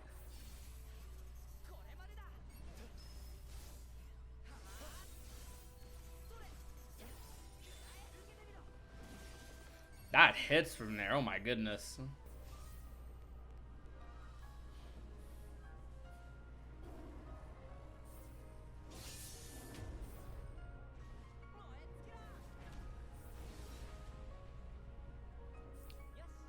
I think that got rid of the armor. Oh my gosh, that got rid of the armor instantly.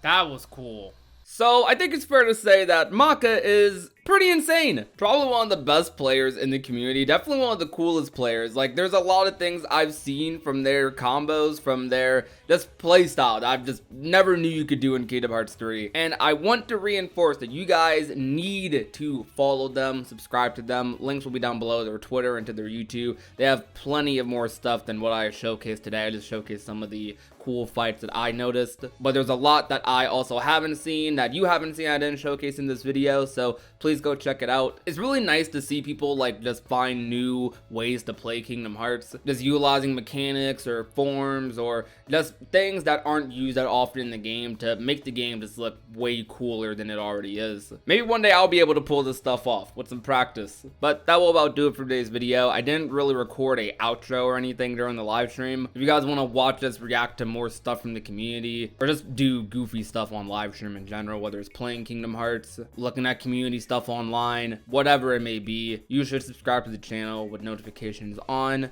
and you'll be notified whenever I stream, whenever I upload a video. But other than that, if you enjoyed, be sure to leave a like, share it with a friend or family member, and last but not least, if you have not already and want to become a part of the union, all you have to do is hit that red subscribe button down below. My name is Prodigy, and I will talk to you guys soon. Peace out, you guys. Bye. The Kingdom Hearts community has some of the most dedicated groups of fans around, whether it be dedication to analyzing the nooks and crannies of the story, or figuring out how to no damage the hardest bosses with every restriction under the sun. However, while the enthusiasm is high for some titles, there's other Kingdom Hearts games that are virtually unexplored by the rest of the fan base. So when I'm scrolling through YouTube and I see this small channel that uploads almost nothing but Dream Drop Distance, I'm definitely curious. This player's channel is named Usagi314, and they upload pretty much exclusively high-level Dream Drop Distance gameplay with a couple other things here and there. Dream Drop isn't known for being one of the most technical Kingdom Hearts games. In fact, it's the opposite. This game is plagued by broken spells like Balloon that beat just about every enemy with little skill. Because of this, people don't really feel a need to explore the bosses or inner mechanics of the game, which is completely fair. However, Usagi has many videos on their channel fighting various bosses in the game without using the broken spells, without using Balloon, without using Firaga Burst, and they do this on level 1, no damage, and show off many cool ways to beat bosses that I never would have thought about, showing that there's a lot more to Dream Drop Distance than maybe you would have thought. Make sure you subscribe to Usagi down below in the description, and also if you like all things Kingdom Hearts, while you're on your way down there, drop this channel a sub as well. Of all the Kingdom Hearts games, I expect someone to like specialize in Kingdom Hearts 2 with Yachi Nanase, Kingdom Hearts 3 with Maka Chop, but Dream Drop Distance? Wait, whoa, he can get put in the bubble? Okay, that's kind of crazy that Rinzer can get put into the bubble from that Dream Eater. What in the world? Dude, that is kind of nice. What the heck? I doubt that like means anything, but that's kind of interesting. Watching all this upside down. Oh my gosh, then the bubble pops. That was popping. Let's see what's popping, Usagi.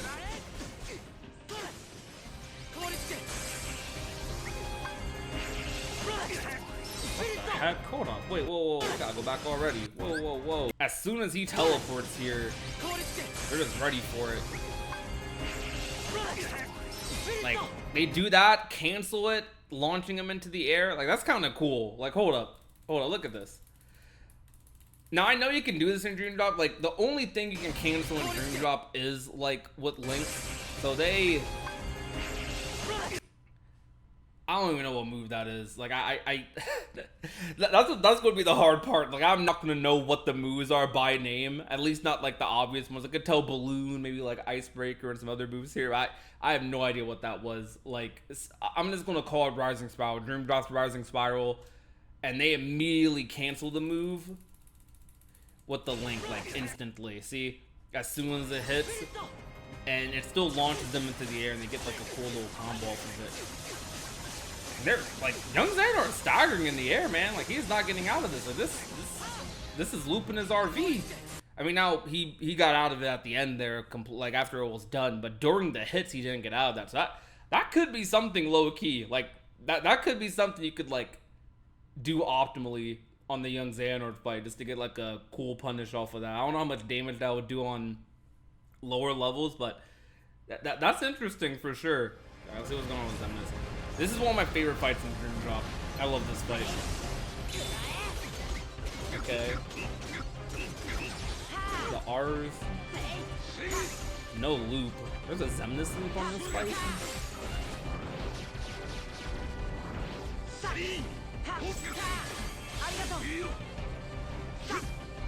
Okay.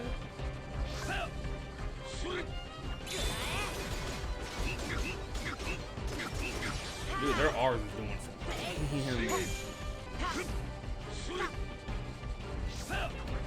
You're making this look like a normal Kingdom Hearts boss a little bit.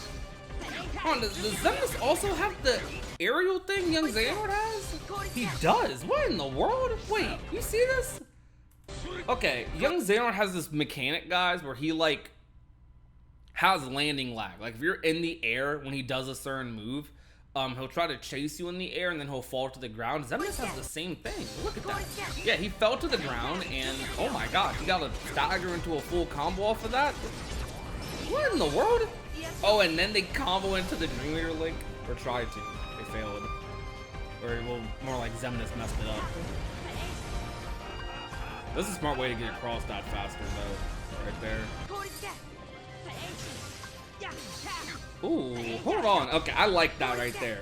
The slow blizzard. Dude, okay, this is like a cool way to use the commands. Dude, what is that combo? Hold on, what the heck was that? Is that doing like aerial combos? Okay, he's doing like the 1-2 in the air. 1-2, 1-2, and then just does the finisher. Bro, what the heck? I know it's like super small, but like normally in Dream Drop, the way we're used to seeing Dream Drop played, mashing Blizzard, or not mashing Blizzard, mashing like Balloon, mashing some commands, but like you can tell they like know the fight like super well. I mean, I'd expect them to freaking all their videos are Dream Drop distance on the channel. And everyone see the landing lag thing here again. Oh my god, that is so interesting. I didn't know you could do that on Xemnas. Is that just a thing in Dream Drop? These Osaka games have like these very unconventional ways of like punishing and fighting bosses, and I think it's really interesting because a lot of people put these games off because they're not like Kingdom Hearts 1, 2, or even 3, but these games got some interesting stuff too. I just feel like people don't go out of their way and like look for them a lot. I've never seen a Julius loop without commands, so what is this?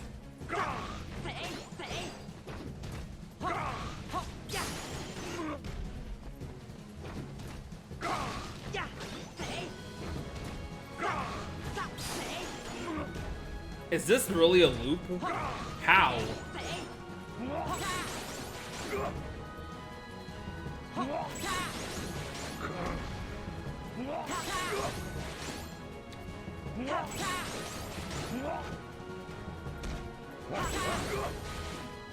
Is this a stagger endurance looping him?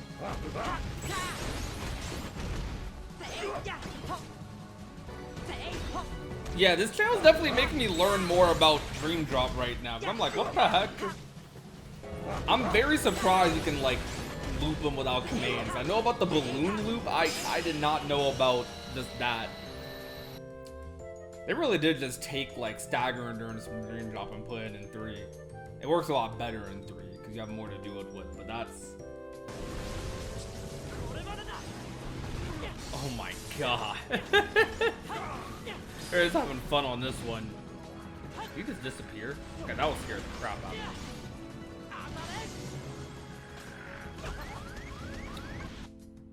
Bro, okay, I thought they were about to hit something super cool and then the video just ends. You can tell they messed this up. Look at this. All right, that's kind of funny. Seeing bloopers is funny. Oh, look at this. They get this like counter here. They have them at like the perfect health. And then I'm like, okay, they throw their Keyblade. I'm thinking they're about to hit something crazy, right? He's about to hit the Keyblade. Nope. What was that? What are they doing? Wait, you can actually like toss him like that without that ability? I forget what that move is called, if I know it. Is that just a guarantee? Dude, is that really a guaranteed way of staggering them? What the heck? What is this ability called? They just filled their entire deck with this, didn't they? What in the world is this? Alright guys, we found a new way to fight Spellican, my bad. Bro, this is legit the entire fight. Alright guys, we might... Okay, that's something to do on that fight aside from Balloon. That is definitely something to do aside from Balloon. That is crazy. I didn't know you got hit by that. I think the amazing thing about watching Usagi play Dream Drop Distance is that as someone who has a big interest in Kingdom Hearts combat and perfecting some of these fights, I write off Dream Drop typically as having some of the worst bosses in the series. Though watching Usagi play the game and just being better is making me want to try a lot of these things in my next Dream Drop playthrough. This is one of my favorite fights in Dream Drop. I think this fight doesn't get enough love, partially because, to be fair, you can't really refight this fight easily. You have to fight Nightmare Chirithy if you want to do this fight. Like,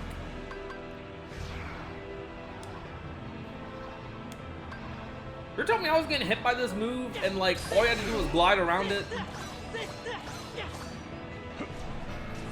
I think those are actually combo pluses and not like them actually doing the 1-2-1-2. So just go on the circle. Alright, got it. Got the slow blizzard. With the stagger. So are they going to play this phase a little more methodically? Yeah, that counter did no damage. Like, you see this? Nothing. Whoa, wait, did he just flow motion off of the Guardian? What? Okay, I did not expect that. What? Dude, what? Why can you flow motion off the Guardian? Did that instantly take him out? What the heck? Okay, that instantly put the Guardian behind him too. That is actually like unique as heck. Okay, so they definitely are not doing regular. Okay, their regular attacks actually do a decent bit of damage. Ooh.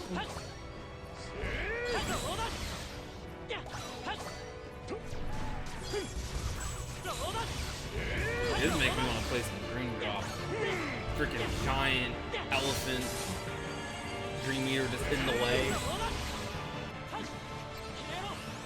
That's crazy that instantly takes him out. Like, that's very fascinating. Just flow motioning on top of the Guardian. That's like such a... I never knew that. It's such like a unique way to deal with that.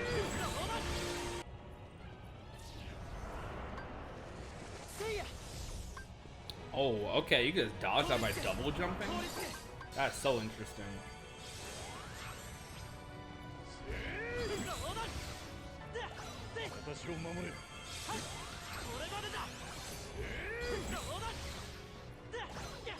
Dude, this is crazy.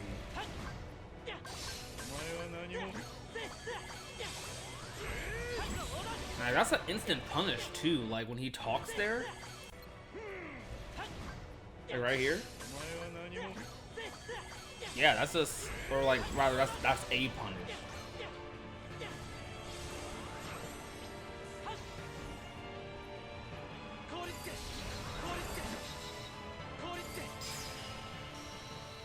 I don't know why I forgot Riku had a blade charge. Let me see. I need to play Dream Drop more, dude.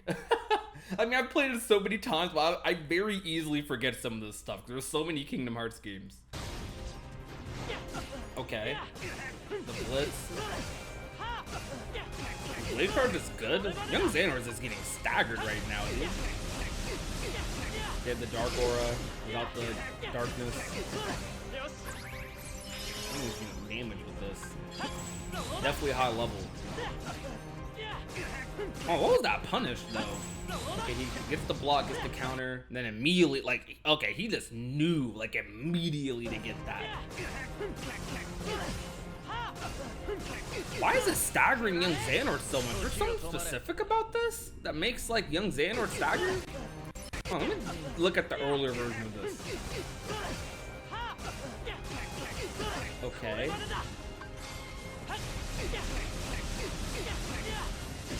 That was interesting because he got like the stagger both times and he timed that punish like super well too. Oh my god, sword gravitates towards enemies. What was that? Was that a stagger? What? No, he's just dodging out the way. No, that was a stagger right there. What the heck? What in the world? Yeah, that was a stagger. Like, what is this? That's like the slowest stagger I've ever seen in a Kingdom Hearts game.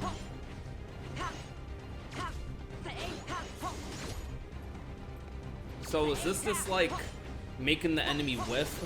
He was charging up some attack. Yeah, they got glide. What in the world? How the heck do you have glide in Tron? What the heck?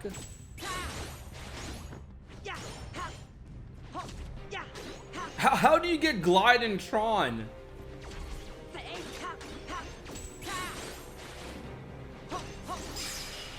That was...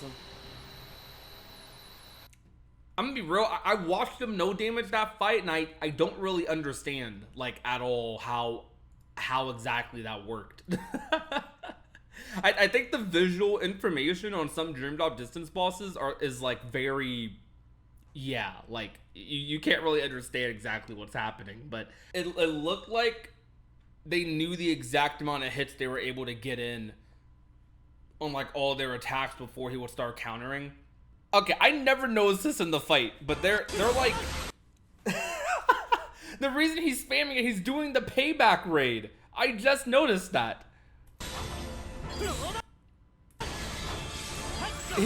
Every time he counters, Ventus does the payback raid. Oh, he literally has Birth by Sleep animation. Yeah, this is probably just a purely defensive fight. This counter spam. Bro, Ventus is mashing. Yo, what is the elephant dream eater doing?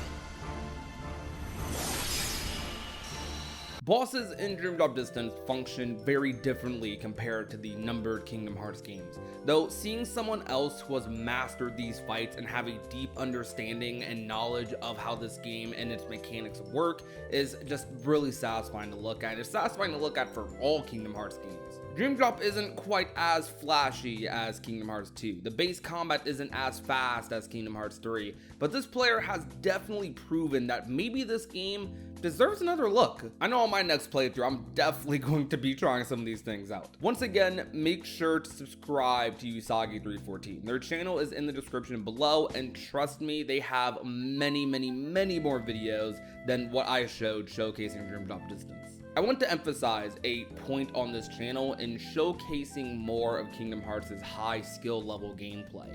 The series doesn't get enough credit when it comes to its gameplay systems, and I want to shed some light on that really badly. With that being said though, thank you so much for watching, and remember to be nice, be safe, and take care everyone. I'm Miss Prodigy, and I will talk to you guys soon. Peace out to you guys. Bye. Warning. This Kingdom Hearts theory may get a little complicated because it has a lot to do with how time works in Kingdom Hearts. And admittedly, this is a rough draft of a concept, but it can make one of the most bizarre moments in the Kingdom Hearts franchise make a little more sense and show its consequences that will be playing out in Kingdom Hearts 4 if this theory proves true. To set up this theory, I need to make you aware or remind you of some concepts in Kingdom Hearts. During Kingdom Hearts Dark Road, they went ahead and explained a little bit more how worlds work. How exactly are we able to visit worlds in Dark Road that we're also visiting nearly 100 years later in games like Kingdom Hearts 3, Kingdom Hearts 1, Kingdom Hearts 2? Well, in Kingdom Hearts Dark Road, very early on, right before they even go and visit their first world, Xehanort talks about how some of the worlds are being rebuilt after the events of Kingdom Hearts Union Cross. And while some of the worlds are being recompleted, some worlds are already complete and their time has begun to flow. And then he later elaborates, but others are not, and for them, time stands still. So some worlds are standing still in time. The different worlds are all moving forward at different speeds from different starting lines. And this is how they justify worlds in Kingdom Hearts Dark Road basically existing. How are we able to visit Wonderland, Olympus, and some of these other places, Beast Castle? How are these worlds able to like be there and for Xehanort to visit them, and on the same timeline, like these Disney characters have not aged whatsoever and you're still interacting with them, befriending them as Sora, Riku, other characters. But there's another layer to this that I want to add, because in Wonderland there's a cutscene where Xehanort like cuts to 4 years later. He's revisiting Wonderland after everything that's happened in Dark Road, and he's basically on his whole dark journey thing. And he revisits Wonderland talking to the Queen, and the Queen doesn't remember him at all as you see this cutscene play out. Who are you? And then Xehanort even is like surprised by this, like, you don't remember me? And it's a little weird because not only are worlds moving differently throughout time, but I guess memories are also like shifting and changing as the worlds are being rebuilt. You can almost interpret perhaps maybe the world standing still in time, as some of the worlds are isolated. Like all these events are isolated. Like after each visit of these worlds happens, maybe their memories of the previous visit, the previous like thing that happened is just gone, and it's just resets for every time a Kilo Wielder visits that world, because the world isn't complete itself. Now that within itself is a little complicated of an explanation, but they don't fully explain the part about them not remembering Xehanort here. It just kind of happens. They show that 4 years later, they're still in Wonderland, the same things are kind of happening, and Xehanort walks with the Queen. The Queen doesn't remember him at all, period. Which is very fascinating, and this is going to connect to what we're going to be talking about later. But for those of you that haven't played Kingdom Hearts Dark Road, Kingdom Hearts Dark Road is basically a pseudo-anthology with these random flash-forward moments in Xehanort's story. They're meant to show the dark path that he'd go on, but they don't lead to anything in the game itself because we already know who Xehanort ends up becoming.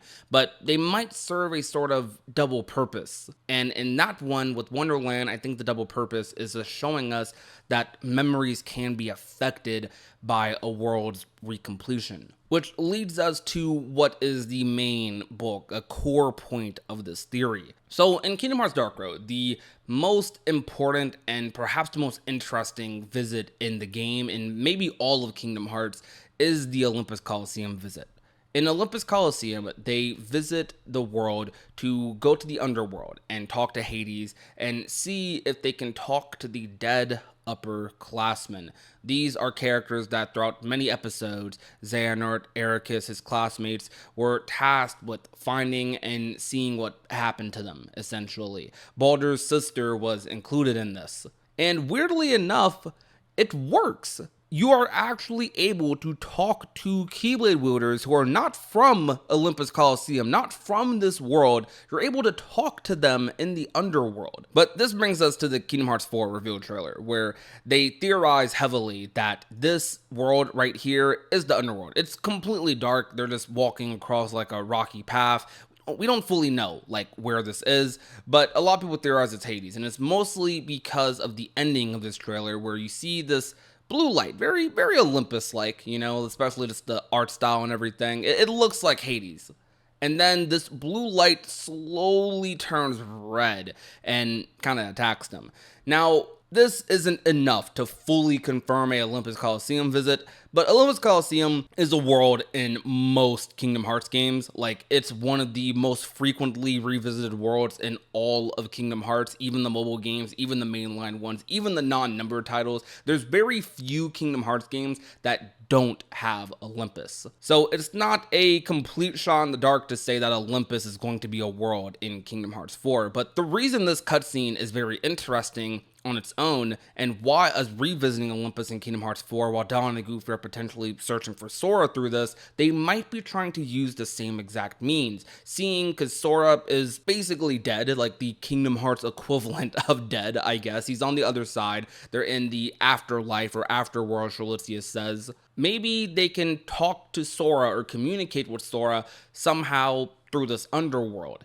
And with Dark Road's worlds working on their own timeline, we don't know how far this stretches. We don't know if by Kingdom Hearts 1, if most worlds are completed and most worlds are following, you know, their own timeline, moving forward at a similar pace to perhaps like the rest of the Kingdom Hearts series, or if they're still moving slower, faster, whatever it may be, standing still, perhaps. And what this brings to mind is that maybe events for these Disney characters are happening a lot faster for them than it is for us. So, for example, Kingdom Hearts Dark Road for the Kilo Wielers, for Sora, the Guardians of Light, is happening 100 years later. Like, their visit is happening 100 years after this for them, right?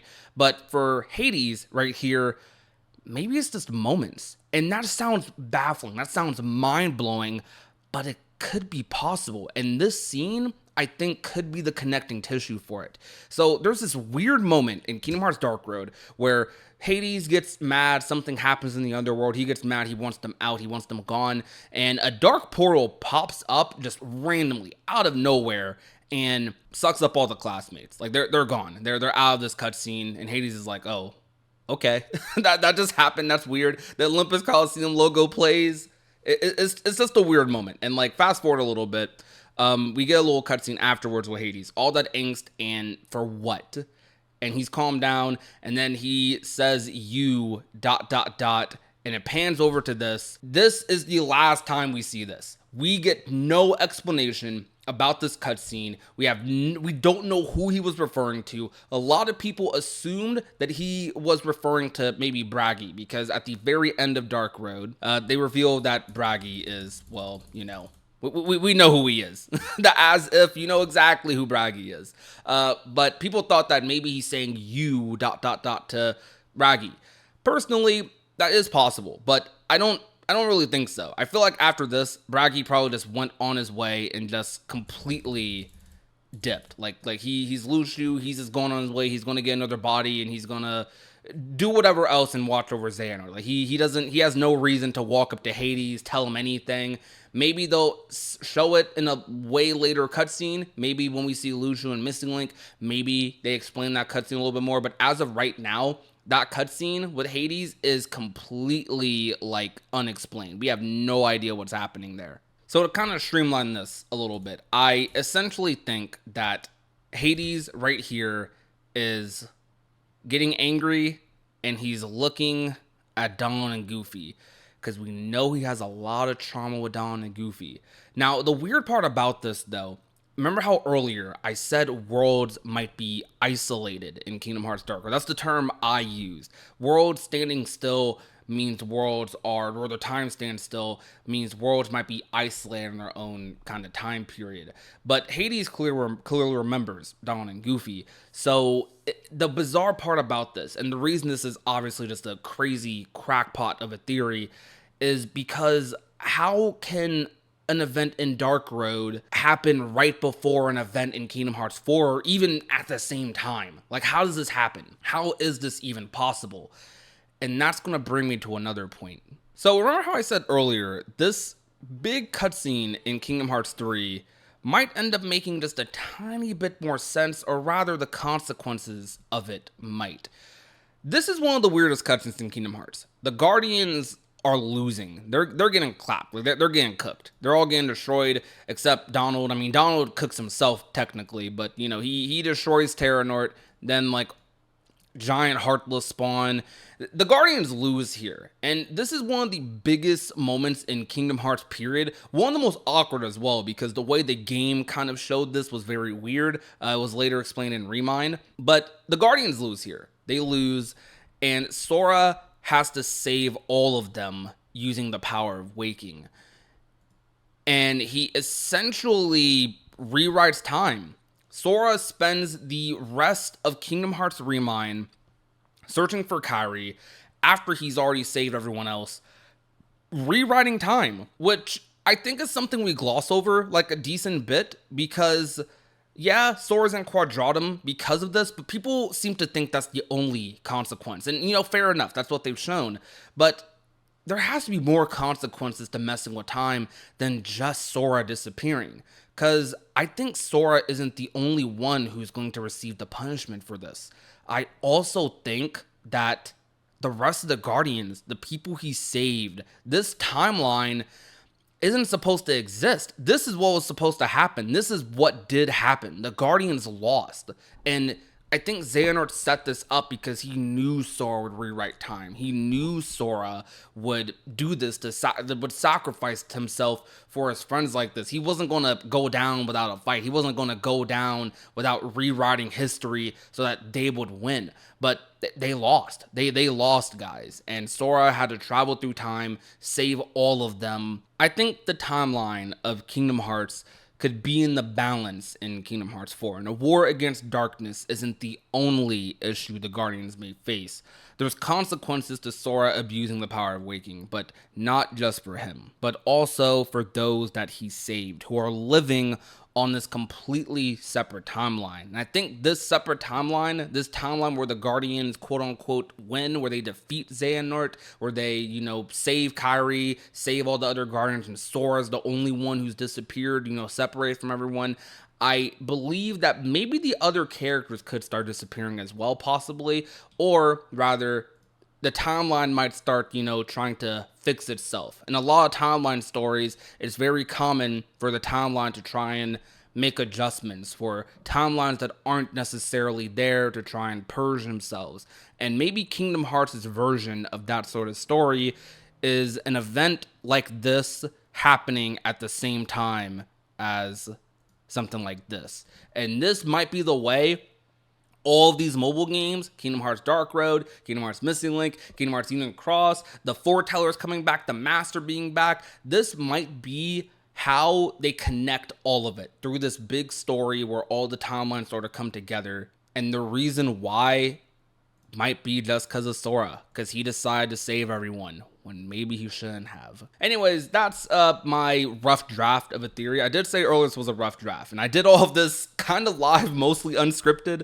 If you guys want me to fully flesh out like this theory, I know I'm talking crazy, I'm yapping, but if you think there's any sort of truth to this, any sort of like potential in this, let me know. Like if you have ideas yourself that can expand upon this, let me know, because I'm really interested in this. I know timeline stories are kind of common right now in media. Well, I guess not common, but it's mostly just a Marvel thing. But I think Kingdom Hearts has been setting up this big like time story for a while. I mean, in Dream Drop Distance, the game ended with like all these different versions and ages of Xehanort coming together in 2012. So I think Kingdom Hearts has always wanted to tell a story like this, or has been leading to it. I know not everyone is the craziest about time travel stories because they get convoluted, they get complicated, but man, the reason I think a lot of people like going to them, or why a lot of writers like doing it, is because they're so much fun. There's endless possibilities. And with this theory, I think the possibilities are endless. And Kingdom Hearts 4, this Lost Master saga,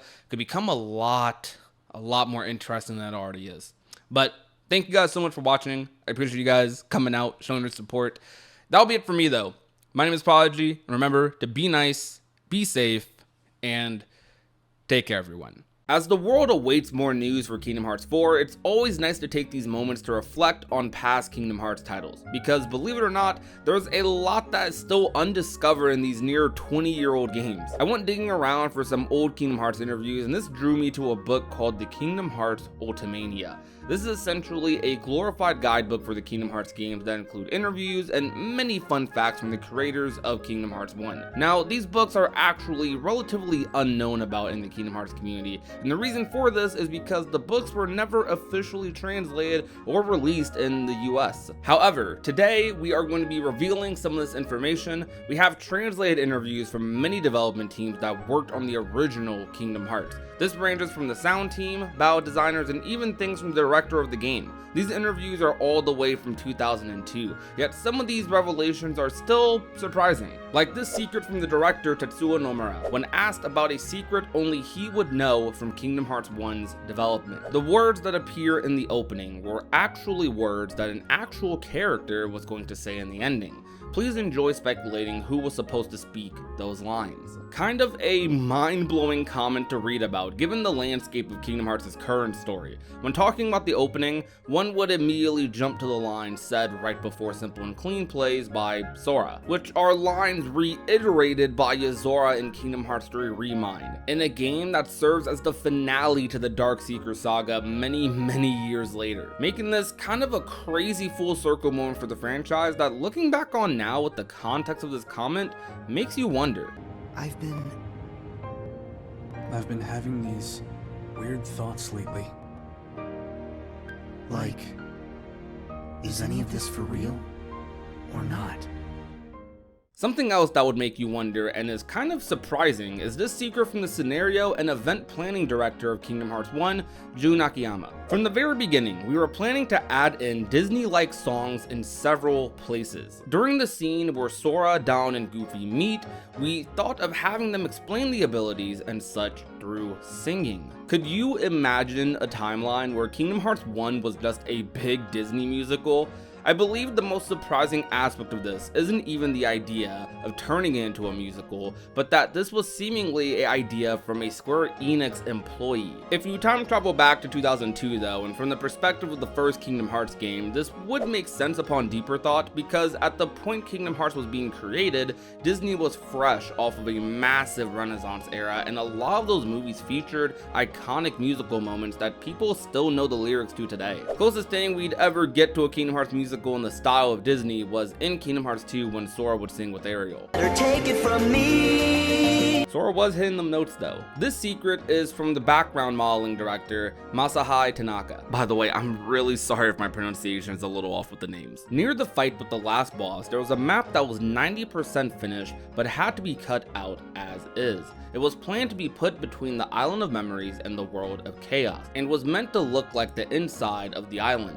Since it was made so well, I felt sorry for the staff members who created it. What this reveal is referencing is a room dubbed the Crumbling Island found in the end of the world. In the PS2 release of Kingdom Hearts 1, this is a really old room that was found 14 years ago. It's a corrupted version of the Destiny Islands that you could say might be an extension to the area we fight Ansem in for the second time. This room has a lot of verticality, platforming, and looks like a finished room. Albeit it wouldn't make the cut, but it is nice to see this room officially acknowledged by a developer. The more you know. The following secret revealed is from character modeling director Tomohiro Kayano. Sora's design changed greatly from the beginning. His hairstyle changed, his clothing changed, and by the time we settled on one, he had 6 versions made. This is interesting because we know of Sora's original concept designs with the chainsaw weapon, different hair, and tail. However, we only commonly know of 2 variations of this design. One with the Keyblade and one without. I attempted to search through the Kingdom Hearts 1 Ultimania scans to see if I could find pictures of Sora's other designs, and nothing else stood out. With that in mind, knowing there's potentially 4 other versions of Sora out there we don't know about is extremely fascinating. I'm trying to see these someday, to know if they're actually that different from the tail and chainsaw design. Though continuing, there's a lot more secrets to unveil, including this one from the animation director Tatsuo Kondo. I was the one who directed the animation of the attack where Large Body beats his chest and rams you. The supervisor worried that the animation never looked like it had enough weight, so I actually acted out the movements for him. Also, I was the model for Tinkerbell's hand movements during her summon cutscene.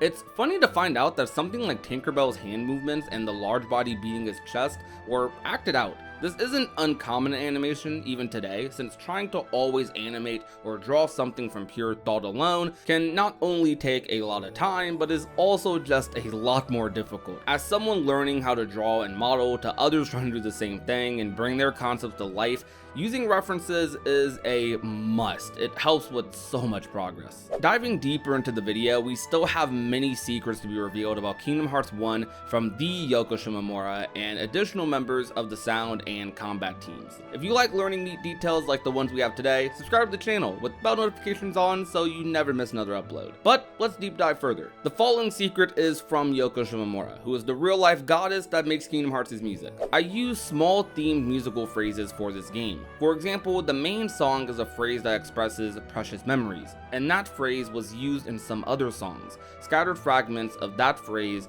was used in the End of the World song. But were you able to catch that? Also, the number of songs on the CD soundtrack was 76, but the game's data actually has 99 songs. I said I don't want to have any more than 100, and I stopped at 99. The way Yoko Shimomura is able to masterfully match tones and settings with her music in many franchises, and especially Kingdom Hearts, is just beautiful. We're lucky to have Yoko so dedicated to making music for this franchise, because music has such a large effect on how a scene feels or how an environment can come to life in a video game. Without Yoko, the series and where it's at today would not be the same at all. And I cannot wait to hear what she makes in the future for Kingdom Hearts. Though this next secret is from sound editor Chihiru Minekawa. For the character's footsteps, the right and left feet have different sounds, but there are various sounds for each footstep. So when you stop in the middle of walking, the same sound would not occur repeatedly. It should sound natural. There was this video that popped up on my YouTube homepage that showed Sora walking in every world he's ever visited. And one of my takeaways from that video is how insanely different Kingdom Hearts 1's walking and running animations are from every other Kingdom Hearts game after it. The first Kingdom Hearts game's walking and running animations have so much personality and are so distinct from the rest of the franchise, and what the sound editor said is likely a key reason why, along with the animations also being more whimsical and childlike, fitting that Disney meets Square Enix sort of aura. Anyways, Kingdom Hearts 1 is peak. This secret is from main producer on the combat team, Kentaro Yasui. In Monstro's map, the entrance into the deepest room turns green. During the last stages of development, I was asked to change the color because it is a map that is easy to get lost in. I thought of adding in a hint. I didn't find out about this until I was late into high school, but Monstro is a really easy world to get lost in if it's your first time and you don't play the game too often. That definitely happened to me quite a lot as a kid, and I wasn't really able to appreciate the world of Monstro until much later. The next secret is from the VFX director, Shuichi Sato. The last boss in the World of Chaos has a technique called the Great Darkness, but since the effect is so large, it does not fit completely into the screen. Even though I tried so hard on it, I figured there would not be many people who saw the full view. If you put distance from the enemy and go into first person, I think you can see it better. So any kind of people who are curious to what is happening, please try it out. So I went back to search up this move, and everything said and this still remains the case, even in modern versions of Kingdom Hearts 1. This move performed by Ansem's final phase is only viewable if you back up all the way during the move's charge up. It is visually a really impressive move, especially for 2002, and it's good that it still made it into the game at all, though it would have been nice if it was easier to see. As mentioned earlier, all of these secrets from developers about Kingdom Hearts 1 are from a book called The Kingdom Hearts Ultimania, which was released in 2002. Almost every Kingdom Hearts game has a Ultimania that goes along with it, and these books are huge and contain a ton of information. These interviews are an extremely small section of the books, which I have covered interviews from each Ultimania on this channel for nearly every Kingdom Hearts game. However, the interviews take up less than 10% of the overall book size and content, and even that might be an exaggeration. The rest of the book is virtually unknown about or isn't officially translated. My next project on this channel is to uncover the lost secrets of the Kingdom Hearts Ultimanias, and I'll be working with members in the community to get this done and share the findings with everyone. This is going to be a large undertaking, and your help would be greatly appreciated. All findings will be public, but if you want to help support, we do have a Patreon that will help me with sustainability and collecting the other Ultimanias as I pursue this. I will also be sharing many updates while I do this project through that and on my Twitter. The link will be in the pinned comment and the description. Thank you so much for watching. The story, plot, and structure of Kingdom Hearts 4 and potential future Kingdom Hearts games was told to us almost 5 years ago in Kingdom Hearts Melody of Memory. Yes, I'm talking about the rhythm game. It's actually insanely fun though, you should try it out. The game over 4 years ago and still to this day was the last Kingdom Hearts console release to end off a admittedly stacked year for the franchise in 2020. A year where we got Kingdom Hearts 3 Remind, Kingdom Hearts Dark Road, and to end it off Melody of Memory. While Melody of Memory didn't have a ton of story, at the very end of the game, the last 20-30 minutes or so, we did get a lot of new cutscenes surrounding Kairi, surrounding Apprentice Xehanort, and in a special cutscene at the end with Yen Sid's Tower and Kairi, Mickey, Donald, and Goofy, we got told what the next steps for all of these characters are. The cutscene ended with Yen Sid telling Mickey that he will be tasked with investigating the lost masters in a world called Scala ad Caelum, the very world that hosted the final battle of Kingdom Hearts 3, and the world we're going to be exploring a lot more in Kingdom Hearts Missing Link. But that's not all. We were also told that Kairi is going to be continuing her training with Master Aqua, and that Donald and Goofy are going to be telling friends of Twilight Town and Radiant Garden to stop their efforts since Riku is traveling to Quadratum. However, before this, Donald and Goofy were searching through worlds to find traces of Sora. So I'm going to be diving into all of these things one by one and talking about how these things might be tackled in Kingdom Hearts 4 and perhaps future Kingdom Hearts games. And as we're waiting for Kingdom Hearts 4, remember to hit that subscribe button as we upload a lot of content here to tide you over as we're waiting for more news and information on that game and Missing Link. So let's start with Donald and Goofy. Donald and Goofy we actually do know are in Kingdom Hearts 4, I mean of course, but they were seen in the very first trailer for the game, but they ended off the trailer after the logo in a very suspicious cutscene where they're walking through a very dark area, Donald using his torch to light it up, and we slowly see a blue light turn red and attack them seemingly.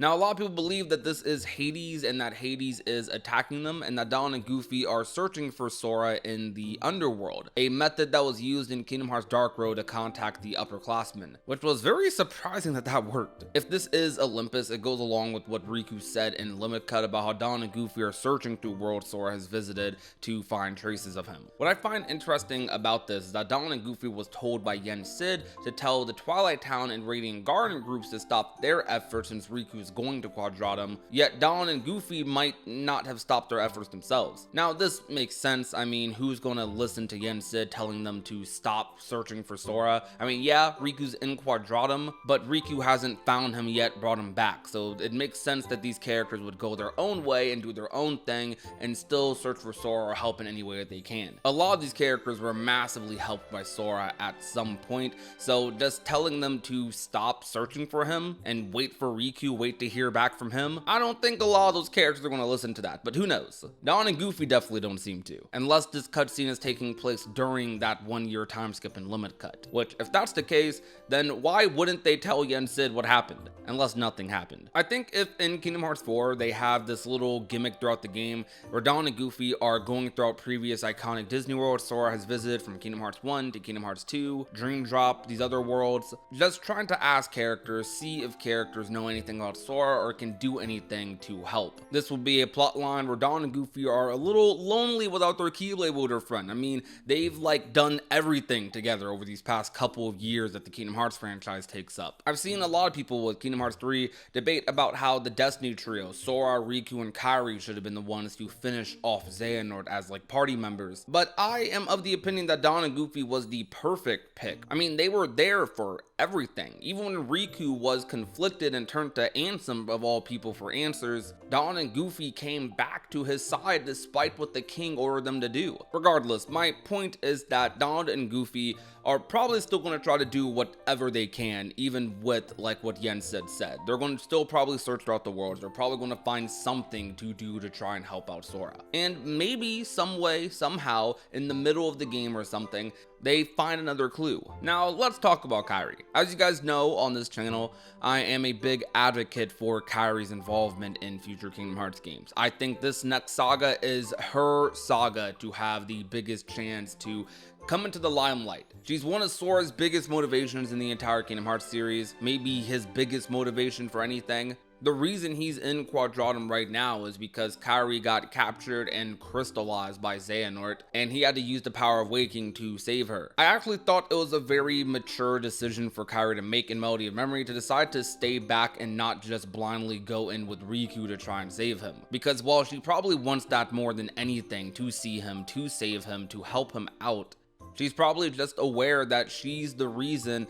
that Sora's in this position in the first place, to try and save her. So her wanting to train with Master Aqua, one of the strongest Keyblade wielders in Kingdom Hearts, is very small on her end to try and learn more, so that when she goes to Quadram, which I think she eventually will, she will be a lot more prepared. Before Kingdom Hearts 3 came out, a lot of us wanted to see a Kairi and Lee, Axel sort of training arc at the beginning of the game. Maybe having that be the tutorial, similar to how we got Roxas in Kingdom Hearts 2. Kingdom Hearts 3 went a different approach and went with the approach where we just start the game. Like, we started the game like right from Olympus, basically. And while if they do decide to do some sort of tutorial thing, it might be a lot more unique and interesting to do something in Quadratum, maybe something similar to what we saw in the first trailer. That looked like an evolution of Darkseid to me, so I'm guessing that might be the tutorial of KH4. But that doesn't mean we can't get some sort of insight or some cutscenes, hopefully some gameplay of Kairi training with Aqua, because I think a lot of people would love to see that, because I think the thing that's most important for Kairi and her character development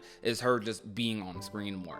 And what hurt her in the past was just not being on screen enough outside of pivotal story moments, because she doesn't get that extra little character development that characters like Riku or Aqua or Sora or a lot of other characters get by going through Disney World or seeing what their day-to-day is like, perhaps. Now, this part just gets into more speculation, but I do genuinely think that Kairi is going to end up in Quadratum at some point, and it almost seems like the story is setting her up to do so. With what was said by Apprentice Xehanort in Kingdom Hearts Melody of Memory, if you find yourself in a world neither of light nor darkness, but somewhere on the other side, abandon your search, we have failed. Very vague lines, but how I interpret it is that if Kairi does go to Quadratum, something big is going to happen. So it's almost as if the story is saying that she shouldn't go there, but we know what her goal is. And I think this could develop into a very interesting plot line for the climax of this arc. If you ask me, I do think Kairi is going to make an appearance in Kingdom Hearts 4, and I think Akko will as well through training her. Even if it's not in a gameplay sense, I imagine we'll get at least a couple of cutscenes, maybe similar to what we got with Axel and her in Kingdom Hearts 3. Now, what might end up being one of the biggest storylines in Kingdom Hearts 4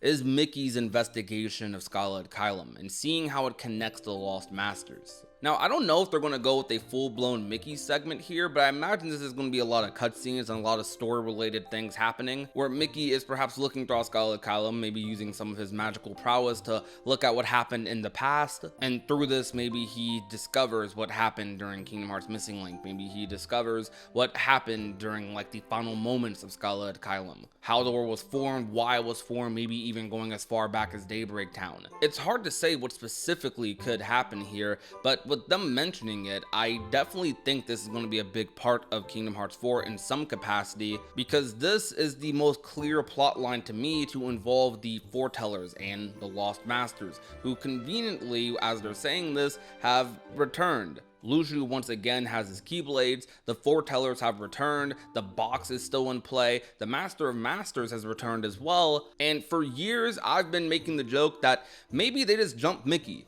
Maybe all the Foretellers pull up on Mickey and Scarlet Kylam and he just gets jumped, he gets captured, and the rest of the Guardians don't know what happened to the king. That sounds wild, but I think that would be crazy interesting, and that would definitely set up the Foretellers as major villains. I mean, capturing Mickey Mouse, that would be wild. With Melody of Memory very purposely ending, kind of telling you what some of these batches of characters are going to be doing, I do think this is kind of the structure that Kingdom Hearts 4 might follow story-wise. It's going to be like 50, 70, 80% Sora, and that last 20%, maybe more, might be sprinkles of all of these things happening, plus whatever's going on with Riku. Because while Sora is in Quadratum, the Foretellers, the Lost Masters, are in the Realm of Light, and they're part of the antagonist of this arc. So I definitely think that they're going to be the villains of the Realm of Light, and whatever the Master of Masters is doing, he seems to be in Quadratum. I mean, I believe that's him. Nomura doesn't want to confirm it, but I think that's him personally. It seems like the Master of Masters and Yozora are probably going to be the ones messing with Sora, and those are going to be kind of his villains.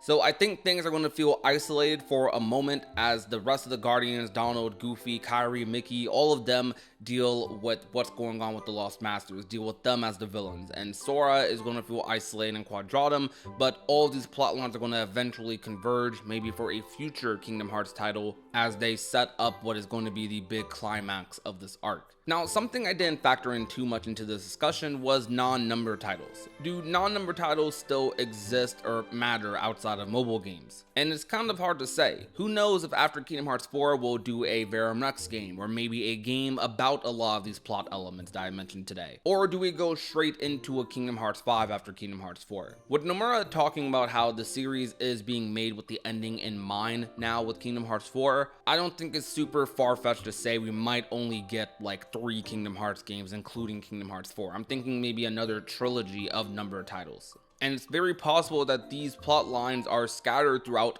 multiple of these titles rather than all being started in Kingdom Hearts 4 itself. I don't want the Kingdom Hearts 4 trailers to spoil too much or really anything, but maybe we'll get a loose structure of the story plus some Disney worlds in the next trailer. But comment down below some of your thoughts about this, about the story of Kingdom Hearts 4 or just future titles and how these other characters are going to factor into it. And with that, thank you guys so much for watching. My name is Prodigy, and remember to be nice, be safe, and take care, everyone.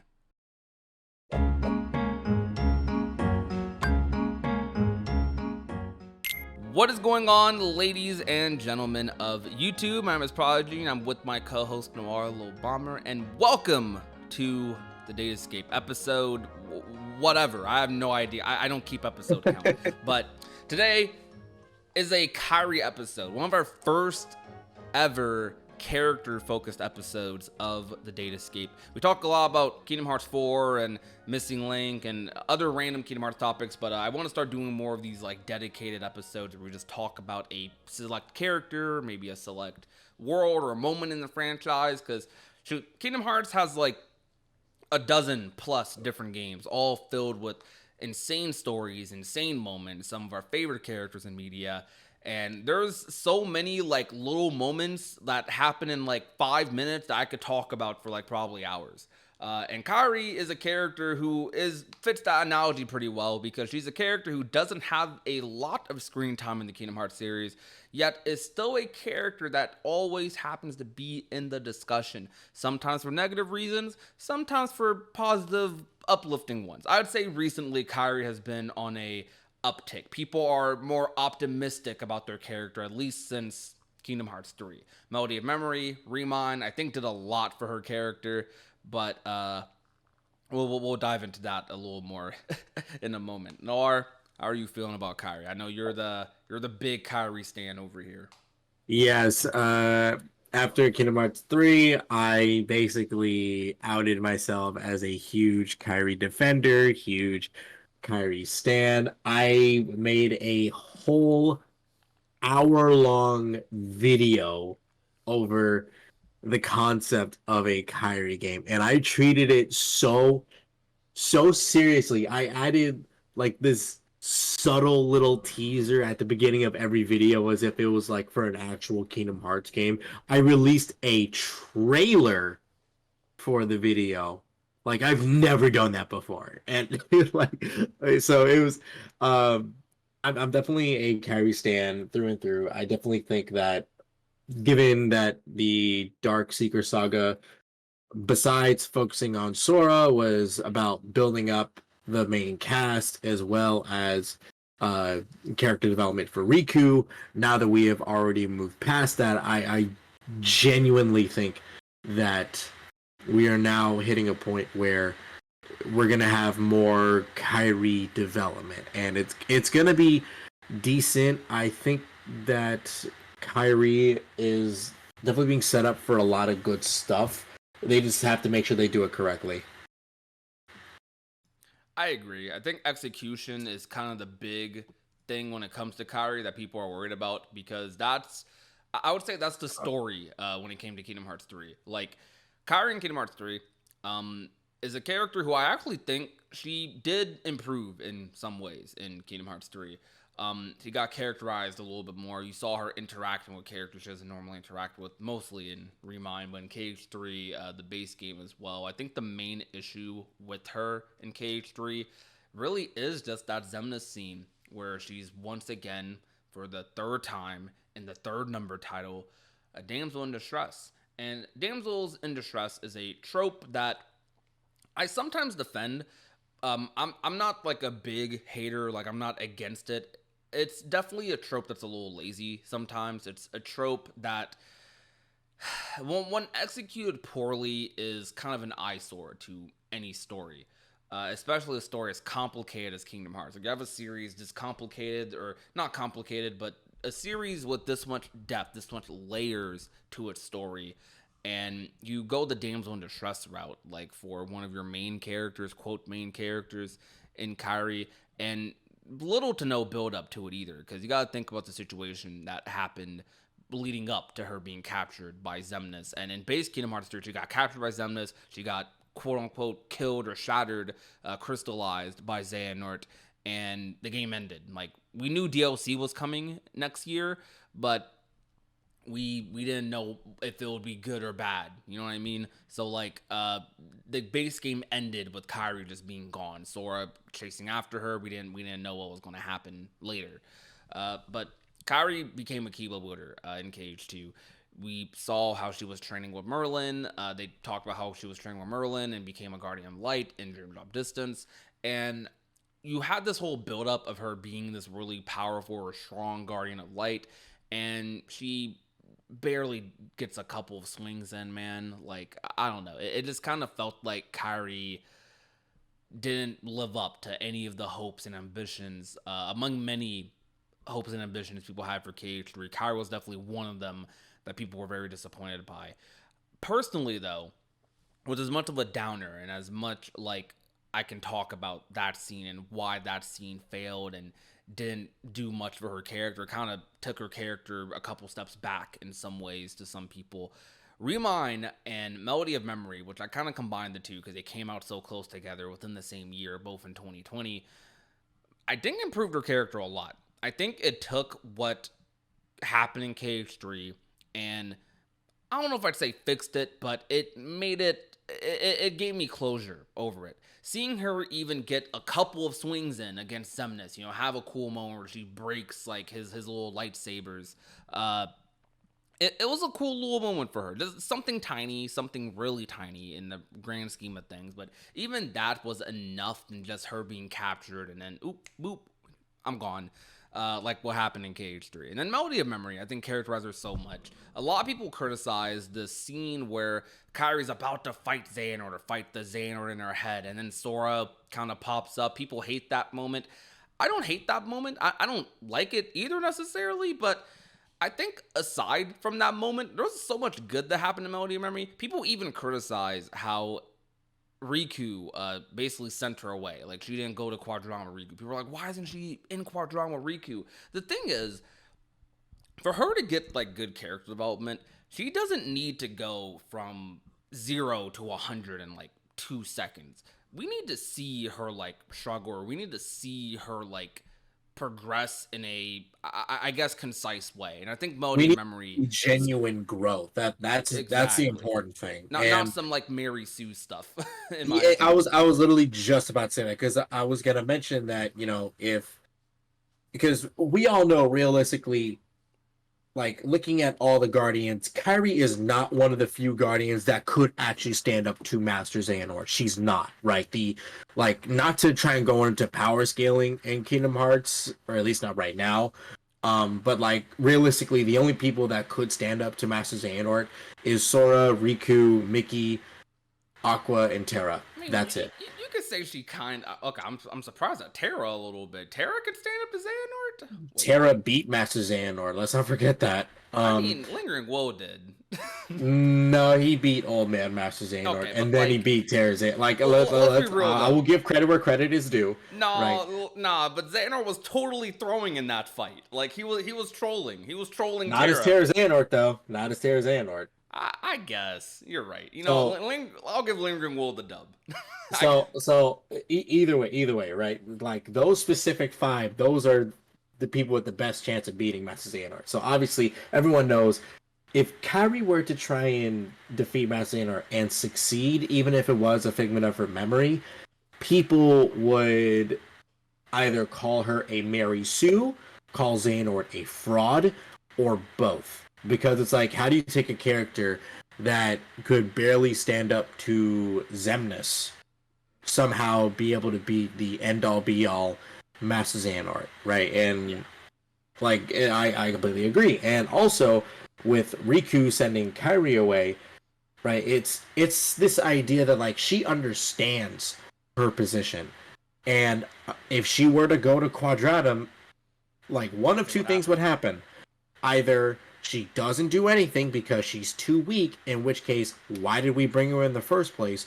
Or 2, she is carrying, but it came out of nowhere, and again, she becomes a Mary Sue. We need to avoid that. So, because like with Sora and Riku and everyone else, we see genuine growth. So when we see what they're capable of, it makes sense. Yeah, I think, like, I do think she has a clear path to become powerful fast, which I'll get on in a little bit. But I think, like, her becoming a character, like, if she did go to Quadratum and this was wrecking house, like, don't get me wrong, Remind, really fun playing as her. She seemed really powerful in Remind. That training Merlin gave her, like, definitely did a little bit of work. But I actually think if she just became like powerful out of nowhere, I kind of, to a degree, think it might be worse than even what she is right now, because it needs to make sense. And even if it's something little, like, she has a clear path to become powerful quick. She has a clear path to catch up to them. Which that path, in my opinion, is she's one of the, along with Ventus, she's the only pure-hearted, like, Keyblade wielder. And I feel like, I theorize, this is based off of a theory, they need to do something with, like, her being a Princess of Heart and a Keyblade wielder at the same time. That has to be the first time that's ever happened in the Kingdom Hearts universe, period, right? Like, it just has to be. And that I think could make her way more in tune with her light than someone like Sora, someone like Riku, someone like Aqua. And through that, because she's so in tune with her light, because she's so in tune with her heart, being a princess of hearts, that's kind of like her mastery, her skill level. If she opens up that power, like on some Gohan stuff, she has like that hidden potential. I think if she can realize that, if Aqua can make her realize that, then she can go to Quadram, then she could wreck house, then she can, like, you know, do her thing. But she needs to realize that first. She needs to get there first. It shouldn't just like happen all of a sudden. Like, and that's why I really think that a Kyrie game like Dream Drop Distance or something like that would be really good for Kyrie. You know, again, looking at the Kingdom Hearts Reconnect video I made, the whole point of that video was like to essentially build up Kyrie to a level that could stand up to or stand with Sora and Riku or whoever they're about to face and have it seem genuine. You know, I had her visit different worlds, and every world had characters that were either just really strong that would be really difficult to deal with, or were characters that Sora had already dealt with before, so that would be a good test of what she's capable of. You know, that was the whole point of like a lot of the world selection that I did for that video, and that's what I think needs to happen for Kyrie. She needs to go on her own journey that we witness and see what she is capable of and see her grow.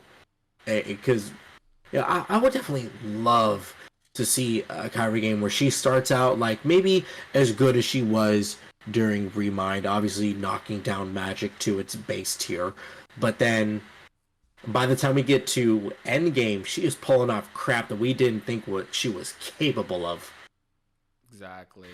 I I wanted to ask, so what do you think are the main problems Kyrie has, like, with her character? Like, what's the main thing that you would say is her problem, or just even if it's a list of things?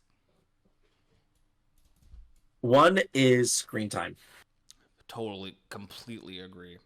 So that's honestly like the main kicker when it comes to any character that you think is not being handled that well. It's simply due to screen time, because when Nomura gives someone screen time, he like he makes sure like they are pulling off stuff to make them like to make their screen time worth it. You know, you look at Axel throughout Chain of Memories of Kingdom Hearts 2, you're like, who could beat this man? Because he was all over the place throughout both of those games. Oh, and Chain of Memories Axel was a menace. Chain of Memories Axel was a straight up menace. Yeah, that was main villain Axel for a second. like honestly, and even when you take someone like Shion, right? Shion was only really present in 2 games, 358 and 3. But she basically took half the screen time of 358. So her growth felt genuine, especially when there was a lore reason why she was getting so strong so fast. Exactly. But Kyrie, she's present in one kinda, but obviously she didn't have a Keyblade.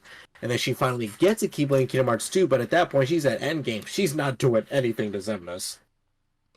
And then she isn't there for Dream Drop Distance, so she doesn't have another opportunity for growth like Sora and Riku did during that game. And then she does training off screen in Kingdom Hearts 3, but again, it is off screen, so we don't see the growth. We don't know how strong she, like, what she's capable of. We're only told, like, oh yeah, like, she's green when it comes to being a Keyblade wielder, but she's got potential. Okay, show me. But because they're too focused on everything else with Endgame of Kingdom Hearts 3, because that was the priority at the time, and I don't blame them, they didn't really have time to show off what Kyrie was capable of. I gotta say, that's where Remind came in. I gotta say, her cutscenes with Axel, I enjoyed them, and I talk about this every once in a while to my chat on stream. I think when Kyrie is on screen, she's a very enjoyable character. So I 100% think her number one problem, among like a couple more, is screen time. Like I would debatably even say that might just completely outclass any other problem you might think she has. Like we could talk about her character development. We could talk about like her being a damsel in distress. We can talk about like her interactions or lack of interactions with Riku, but I really think screen time is like the fixer to all those problems, because when you have more screen time, there's more things to fill that screen time with. Kairi is a character who basically is exclusive to number titles. She has one cutscene in Birth by Sleep as a kid, and then she has another cutscene in Dream Drop Distance where she doesn't even speak. Aside from like those games and little tiny moments in some other side titles, like she doesn't really have anything amounting to more than like a couple of minutes in non-numbered games. Number titles are the main games where she gets most of her screen time, and even then, obviously in number titles, everyone's a sideline to Sora for the most part, you know. So like, I really think that screen time is her biggest issue.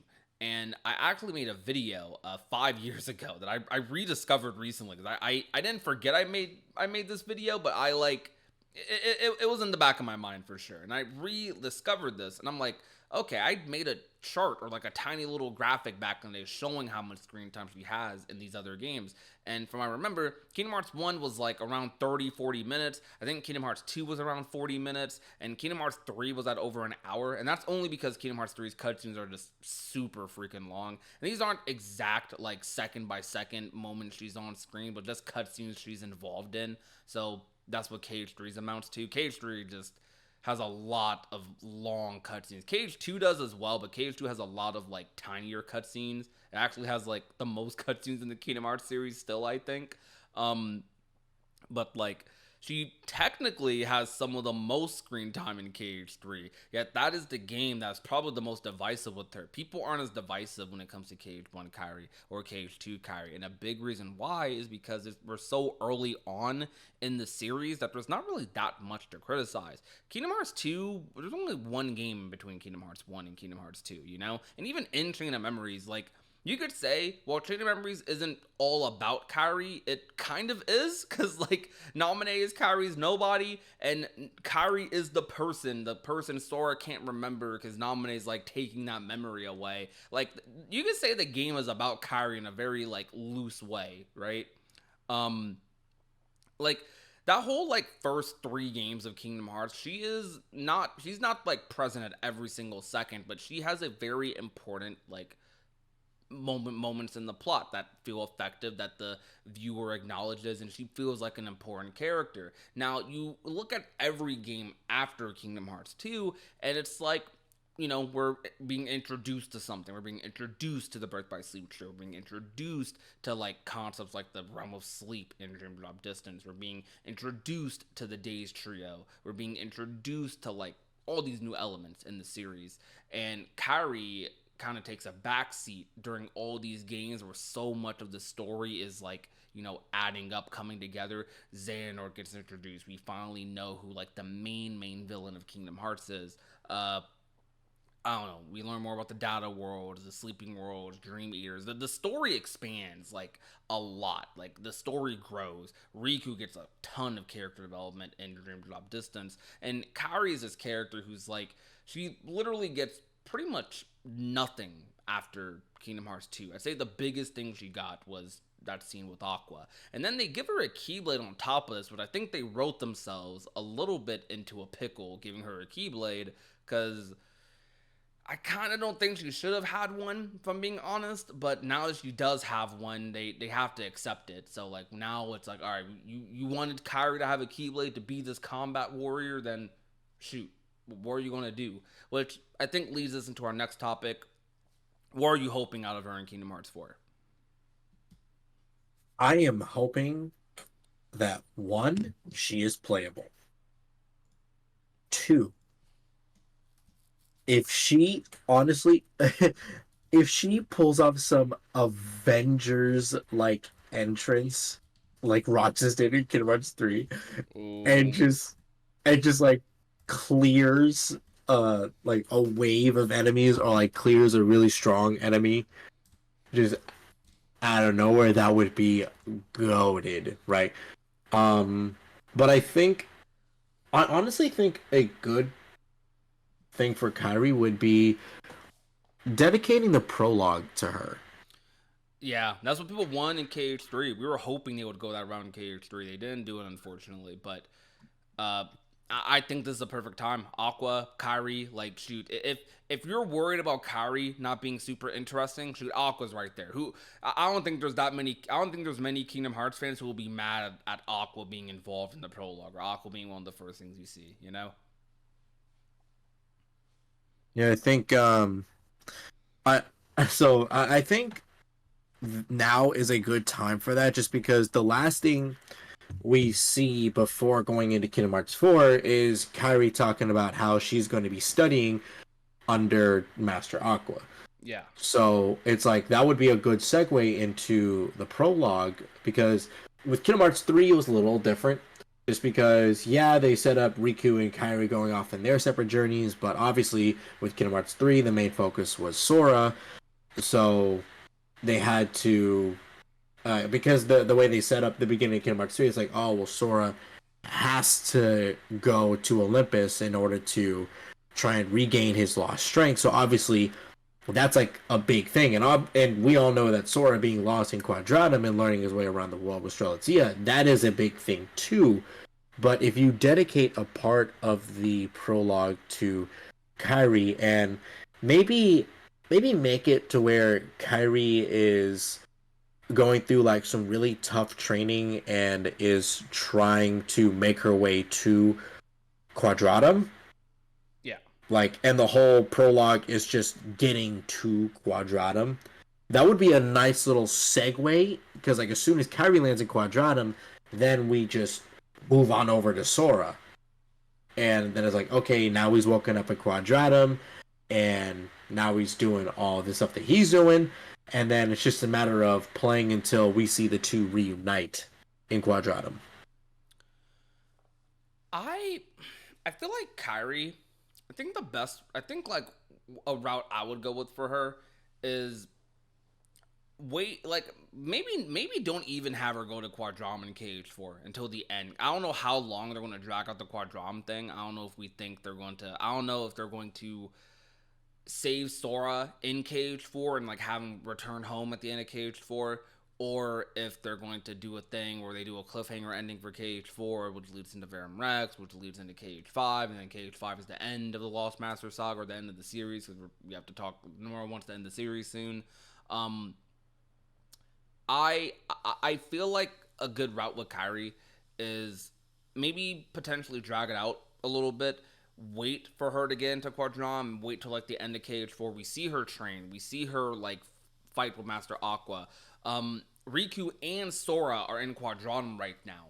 So the leading character in the Destiny trio who's in the Realm of Light is Kyrie. I think Kyrie should be the one like pushing things in the Realm of Light. You also have Aqua, Terra, Ventus. They're in the Realm of Darkness. We don't know for how long, but they're in the Realm of Darkness, or were in Limit Cut. So how exactly is that going to work? Where does that leave Kyrie exactly? We're not super duper sure. I basically think you write this story to where you make Kyrie's moment where she comes to Quadratum as big of a deal as possible, because her end goal should be to chase after Sora and Riku, and it shouldn't be to run into Sora and Riku and be a damsel in distress. Even though I kind of think they're leading towards that, and the reason I think they're leading towards that is because you remember that cutscene in Melody of Memory where Xehanort said, if you end up in a world neither of light or darkness, but somewhere on the other side, we have failed. A very eerie freaking cutscene, man.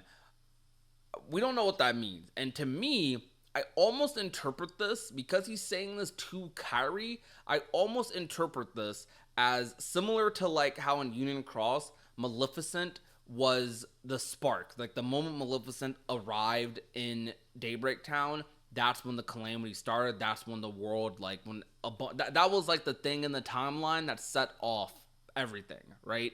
I kind of feel like they're writing that for Kyrie. Like, there's something in the world or in the universe, in the timeline, and in fate, where Kyrie is not supposed to end up in Quadram. And if she does, something bad's gonna happen, and I don't want Kyrie to be put into that situation, but I kind of feel like something might happen with that.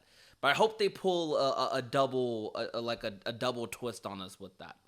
You could also argue that Kyrie being sent to like not to Quadratum, but simply using the lifeboat is like it's basically what started like a long chain of events. Like Kyrie was the catalyst for a lot of the stuff that was happening.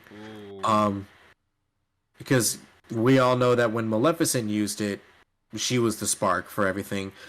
But it was simply I don't know if it was simply due to the fact that she left the data world or the fact that she used the lifeboat to begin with, but one of the two is the reason why Data Daybreak Town started to break. So you could argue that it's the same logic with Kyrie, that her using the lifeboat or leaving Radiant Garden is basically a catalyst for a lot of the stuff happening. So yeah, it's possible. I also think, John, what you said is possible, that when Kyrie goes to Quadratum, it could be that, if she goes there, that would end up causing like a big like cataclysm between the two worlds, especially when you take because we don't know if the darkness beings are there, but I think with the presence of a pure light and a pure darkness in the same universe, that could completely mess with the whole structure of unreality, since it is a universe that doesn't rely on light and darkness. Kyrie is one of the, like, how Ventus was, like, I don't know if we can say he defeated a darkness, but he subdued one? I don't know. I don't know what term you want to use, but he definitely saved the Dandelions, for sure, right? The other Union leaders in that scene where he kind of... I'm not gonna lie, I still don't understand what happened in this scene in Union Cross, where Ventus, like, he's comatose, he found out the stuff about Strelitzia, he's passed out, and then he wakes up and he's just like, I'm a pure light, I'm a cook you, and then he sends the darkness somewhere. I think that's when Vanitas gets inside of his heart, and that happens. But Ventus, I guess you could say, trapped a darkness within his heart, or something. Something happened there where he stopped that fight. They all would have died if Ventus didn't do something, right? What if Ventus, Kyrie are some of the only characters who can, like, reliably fight against the darknesses? That's actually an interesting duo, Ventus and Kyrie. That might be something they play with in the future. That's actually something I thought about before, but I think when it came to the darkness beings, like, I think I have to look at the cutscene again, but I'm pretty sure everyone was saying, like, oh, like, not even, like, nothing can truly defeat us because we are formless. Yeah. And Ven's like, the point is not to defeat you, the point is just to lock you up. So that's what he does. He uses his ability as a pure light to subdue the darkness being, but I'm not fully sure if Ventus and Kyrie would both be able to do that. Ventus can, because we saw him do it, but Ventus's status as a light being is different from Kyrie, because Kyrie is a light being because she basically is housing one of the 7 light fragments of the Keyblade within her. But Ventus is a light being because the darkness being basically took all of the darkness out of him. I don't know if they straight up said that, to be honest. That is very, like, finicky, because we don't have a full explanation on if Ventus is just a pure heart, like if he was just born that way and that's what made him such a good host because he had no darkness in him otherwise, or if, like, darkness did just take all the darkness for him, and so it's not that Ventus is a pure heart or a pure light, but rather that's all he has left, light. It's kind of confusing in my... That's one of the parts that I'm a little iffy on. So, another thing with Kyrie is. I want to see her interact with more people. Because 100%. at this point, by melody and memory, when looking at the main cast, the only people I have seen her talk to is Riku and Sora and Axel. I don't think she's had any lines. Oh no, she did talk to Aqua, She needs to but interact with more that's it. people. Her character is very tied to Sora, and I think she needs more characterization outside of Sora, which is actually what I liked about KH3. I didn't fully elaborate on what exactly I liked about her character in 3 before, but in KH3, her character, she actually gets characterized separate from Sora a little bit, you know, even if it's just in tiny moments. Like, for example, like when she talks about Naminé and how Naminé is like, you know, in her heart and stuff, or, you know, she exists out there somewhere in the ethos. And Kairi is basically saying how she feels for Naminé. She understands that Naminé should like be able to live and feel the wind on her face. Like, she had all these interactions with Naminé and Cage too. They kind of like saved each other, sort of, kind of, you know. But like it's cool just seeing her talk about other characters in that way, because it shows you that, okay, she's not only just thinking about freaking Sora 100% of the time. You know what I mean?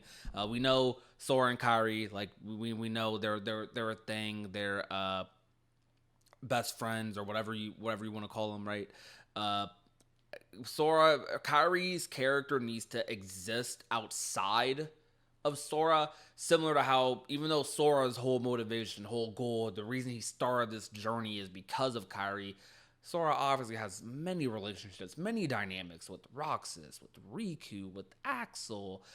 He even has a little tiny thing with Aqua and 0.2 and Birth by Sleep. Like, I feel like that's important for any character, because characters grow when you see them interact and contrast with other characters, whether they're different or similar to them. And Kairi needs more of that. So, yeah, interact with more characters, please. And honestly, like, it's not just Kyrie, if I'm being honest, it's like other characters. I want to see them interact with other characters as well. Yeah, like the Because returning people. you take someone like Roxas, like, I liked how he talked to Ventus a little bit, but I would like to see him talk to uh the other two members of the Wayfinder trio. Heck, if we look at uh some of the files for Remind, or not Remind, but KH3, apparently there was initially a team attack between Sora, Terra, and Roxas. Three characters you would never expect to interact with each other. Well, you said there was a team attack for that? There was, in the files, there is a file name that like its designation was tied as a team attack with Roxas and Terra involved. Really? That's Yes. so interesting. And what fight would that even happened in? I Was that in Remind or in legit base do not. KH3? I don't know. I forget if it's in Remind or base KH3. I can see it like in one of Nomura's previous drafts for the ending. He came up with that, but then chose to scrap it just because of how he wanted to deal with Terra and Roxas. Since there's no real way to incorporate the both of them in a team attack like that without just completely changing the way the ending is. But the point is, there needs to be more interactions with a lot of these other characters, not just Kairi, but Kairi is definitely a major one, because the characters that we see interacting with the most, like most of the other main cast, is Sora, Riku, and now at this point, Aqua. Because Aqua not only has interacted with the whole Wayfinder trio, because those are her friends, she has interacted with all of the Destiny trio, and she's even had some conversations here and there with Axel. Right, so the only characters that are missing at this point are Shion and Roxas, and they basically don't talk to anyone that isn't Sora or each other or Axel. You know, a fun fact about Kairi and her screen time in Kingdom Hearts? Xion apparently has as much, if not more, screen time as Kairi does throughout the entire series, and Kairi's been around since sad. KH1. That's so sad. That is so that sad. is actually crazy. Now, obviously, a lot of it is from Days, the game, as well. But she has a lot of moments. She has a lot of screen time. Xion has a voiced line in Dream Drop Distance compared to Kairi. Xion has a voice line in Dream Drop compared. That's crazy. That's actually insane. Dude, Kairi's is getting shafted. Like, I actually think a lot of the female KH characters are really good. Like, I love Xion. I love Aqua. Like, I think those two characters especially are really good. I think Naminé is super underrated. Very, very good character. I would love to see more of Naminé. I think Naminé might actually have a bigger role in the future than some people might think, but I'll elaborate on that another day. I don't know. Aside from that, though, I kind of think this wraps up the Kairi episode. Do you have anything else you want to say about Kairi, her position in Kingdom Hearts? Nomura, please look at Kingdom Hearts Reconnect for inspiration. I'm begging you. I was literally just about to say, yo, my last comment will be, yo, go watch Kingdom Hearts Reconnect. Go watch Nora's video. I'll be sure to link it down below in the description or pin it in the comment section. But with that, thank you guys so very much for watching. My name is Prodigy. My name's Arlo Bomber. And remember to be nice, be safe, and take care, everyone. We'll see you next time. Kingdom Hearts 3 has turned 6 years old today. Not something I thought about saying years ago. I remember hyping this game up for years and years and years, and now it's been 6 years since the game came out, which also means it's been 5 years since Kingdom Hearts 3 Remind. Time really does wait for nobody, man. Make sure you live your life, do the things you want to do, because it's been 6 years since Kingdom Hearts 3 came out. Like, think about how big of a deal that game was for that community, and now it's been 6 years since the game has released. We're hyping up Kingdom Hearts 4. Kingdom Hearts 4 still isn't out yet, and it also has been just about that long since we've last gotten a Kingdom Hearts console release. The last console release being Kingdom Hearts Melody of Memory, only a year after Kingdom Hearts 3 in 2020. But we're not here to talk about that today. Today, I want to talk about what it's like playing and just reminiscing over Kingdom Hearts 3 in 2025. Do people still hate Kingdom Hearts 3? Do people like it more now? Two very common sayings are time heals all wounds and absence makes the heart grow fonder. Has that happened with KH3? I think it's hard to say. I definitely think a lot more people like Kingdom Hearts 3 than initially. Don't get me wrong, for a lot of people, this game is their favorite Kingdom Hearts game. For a lot of people, it's also one of their least favorites. It's also a big game of disappointment. It's a stain, a blemish in their gaming career they wish they could rewrite. It's a polarizing game. Like, that's like the definition of polarizing. There's a lot of people who love this game, and there's a lot of people who hate its guts, and I've talked to just about every person under the sun who falls under those categories. Now, for me, I love Kingdom Hearts 3. I love this game. This game is my favorite Kingdom Hearts game, straight up. And it has been since it released. Even before Kingdom Hearts 3 Remind, it was like very close to Kingdom Hearts 2 for my favorite. And after Remind, it is definitely above Kingdom Hearts 2. Like, I wouldn't say no contest, because Kingdom Hearts 2 is amazing. I'm not going to disrespect KH2. No matter how much I love Kingdom Hearts 3, Kingdom Hearts 2 is still also the GOAT. Kingdom Hearts 1 is still also the GOAT. I'm just a Kingdom Hearts fan. I love Kingdom Hearts. But the number titles for Kingdom Hearts to me are always the peak Kingdom Hearts experience, and Kingdom Hearts 3 definitely delivered on that front for me. I personally have just extremely fond memories of playing through that game. Even though I was still a YouTuber around when Kingdom Hearts 3 first came out, I didn't do a initial playthrough of the game on YouTube. I kept that private. I kept that to myself. I didn't record my playthrough, record much of my reactions aside from the secret ending to Kingdom Hearts 3, because outside of YouTube, right? Outside of me forming my entire channel around Kingdom Hearts and obsessing over it, Kingdom Hearts 3 was a game I had been hyping up and anticipating well before I started doing YouTube. Since I was like 4 years old, I was playing Kingdom Hearts 1, and I needed to just play that game without the cameras, without the screen recording, without the voiceovers. I just wanted to play that game and sit down and enjoy that myself, and then talk about everything else I wanted to talk about later. And I feel like for me, that experience definitely made the game even better for me than it probably would have been if I like had recorded it and tried to analyze it live, like I'm probably going to do for Kingdom Hearts 4. When they first started writing the story and finales for the Dark Secret saga, I was still just a kid, and I kind of wanted to end off that saga like that way, just being that same kid playing Kingdom Hearts 3 by myself in my room and just enjoying it that way. Kingdom Hearts 3 is just a very fond like game for me. I had such a good first experience. The story for me is probably my favorite story in the Kingdom Hearts series. Like sometimes I'm a little skeptical on that because I love the Kingdom Hearts story just across the board so much, but Kingdom Hearts 3 just has these moments that delivered like heavily for me. I fantasized about the Birth by Sleep trio reuniting and what that would be like, and the Days trio reuniting and what that would be like, and this game was definitely writing a lot on how they would write and how they would execute the returns of these characters, and I loved it. I was so amazed by it.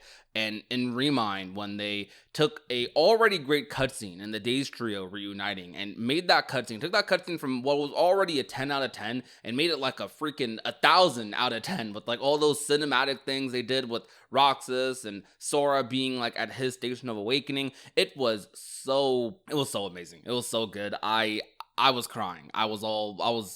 That story was so well built up for me. And then the epilogue, the whole twist that happened with Lushu and Zigbar, I absolutely loved it. Like the final act of Kingdom Hearts 3 is definitely what sells the game for me. Without the final act, I don't know. I would probably still like it a lot, but definitely a little less. The Keyblade Graveyard, like the second you walk into the Keyblade Graveyard and everything that happens there, I just love, like 10 out of 10. Like I would love to experience that for the first time again. As far as Disney Worlds go, I do think Kingdom Hearts 3 has a lot of some of the best worlds in the series, or at the very least, it has the best direction I want to see out of worlds in the Kingdom Hearts series. Like, this is a good foundation to build off of for future titles, in my opinion. I do love how worlds are done in games like Kingdom Hearts 1. I love some of the worlds in Kingdom Hearts 2, like Space Paranoids, like Timeless River, and I love like some of the uniqueness those worlds kind of offer and how they're integrated into the stories. Kingdom Hearts 3, the main criticism for Disney Worlds is mainly how they're integrated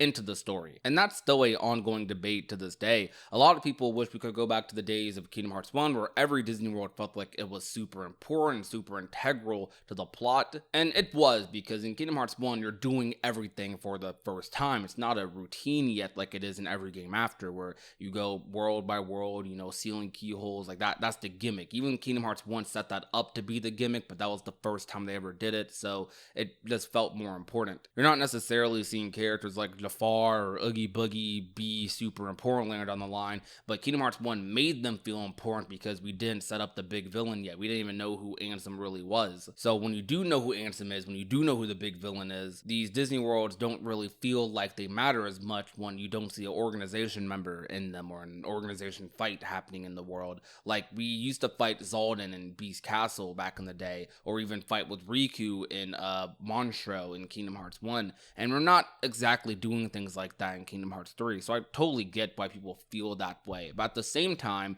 there's a lot of pivotal moments in Disney Worlds that definitely help move the plot forward, at least to me. That entire Monstropolis cutscene was extremely important to bring Sora, Donald, and Goofy up to speed about exactly what happened to Ventus, because previously nobody had any idea what happened to him until Vanilla showed up and basically told Sora, because he was trying to take Ventus like from Sora right in that moment, because Vanilla just kind of does whatever he wants. And then Donald and Goofy like being the ones to stand up and protect Sora in that moment, just like what happened in Kingdom Hearts 1 when another Keyblade wielder tried to attack them, was sick. It was so cool. Like I love Sora, Donald, and Goofy's whole chemistry. It's one of the best things in the franchise, and I do hope to still see that in Kingdom Hearts 4, but I wouldn't mind if it took a backseat a little bit, just so we could see more like Sora, Riku, and Kairi. But you have that cutscene in Monstropolis, not to mention even Sully just yeeting Vanitas into the freaking doors upon doors upon doors. Like stuff like that does not happen in other Kingdom Hearts games. It's so cool. I love that.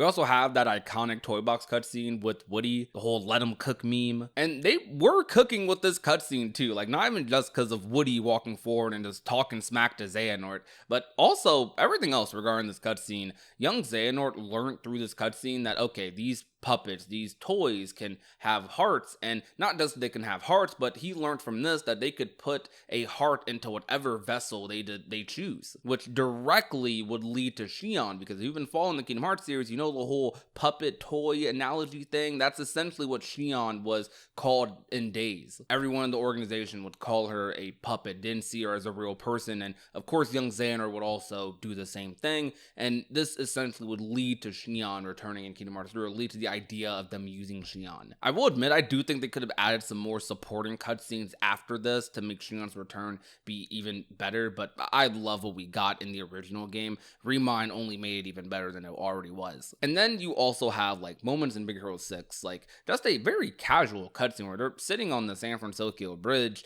and they're just talking about life, talking about things, and Sora's relaxing. He's relaxing for just a moment, and Roxas appears. Like, you see the scene where he's reminiscing, he's feeling Roxas's heart. Roxas is feeling like those days where he was sitting on the clock tower with Hayner, Pence, and Olette. It was so beautiful. The music changes, and Kingdom Hearts 3 did cutscenes like this so well. Like, I'm getting goosebumps.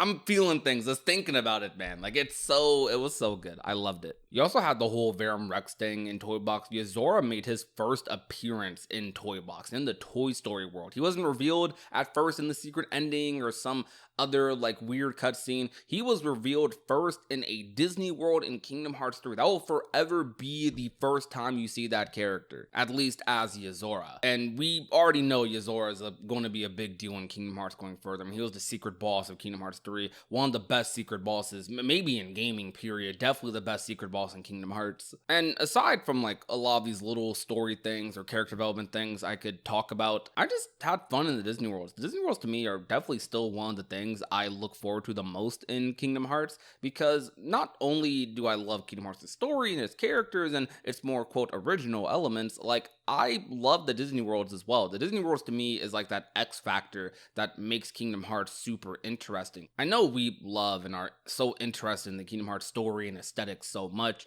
A lot of people's favorite worlds are the original Kingdom Hearts worlds. A lot of people's favorite moments in Kingdom Hearts, even mine, are moments that happen towards the end of the game or in original worlds like Radiant Garden, Hollow Bastion, Traverse Town. So logically, you want these moments to happen all the time, but just because those moments are so good doesn't make the Disney worlds bad or make the Disney worlds even unimportant or even less fun. Sora being able to time travel and like rewrite history at the end of Kingdom Hearts 3 and do all this crazy stuff and then still go to a Disney world like freaking Agrabah or go to Halloween Town or Frozen is exactly what Kingdom Hearts is to me. Kingdom Hearts is just as goofy as it is serious, as I've said before. I also think it just makes the gameplay more interesting. It makes the level design more interesting. It makes Kingdom Hearts stand out even more because you have the world never was and these really sick and amazing aesthetics, and those stand out on their own for sure, but you also have the contrast of just being able to go to a Disney world. Like Sora's able to turn into a lion, a cub, and travel throughout the Pride Lands. Sora can turn into a mermaid and at the same time like be fighting with Riku, like fighting a dragon gummy ship thing. Kingdom Hearts is amazing because of that. But I know people fall in love with certain aspects of the series, and a lot of people, this is the big thing I realized coming out of Kingdom Hearts 3, a lot of people definitely like Kingdom Hearts for various reasons. Now everyone likes it for the same thing, and I still don't know whether it's a good or bad thing. I want to lean and say that's a good thing. Someone liking the story more than the gameplay in Disney World, or liking the gameplay more than the Disney World and the story, or liking the Disney Worlds over both, is just another reason for someone to get into the franchise. And to me, that means that the gameplay is good enough to stay on its own. The Disney Worlds are good enough to stay on their own. The story is good enough to stay on its own. And I know that because I know many people in the Kingdom Hearts community who don't even play the games and they just watch the story via YouTube or via whatever, means they have. And they're still super active and talk about Kingdom Hearts constantly in the community every day. Kingdom Hearts has a lot of different aspects that you could get into the series for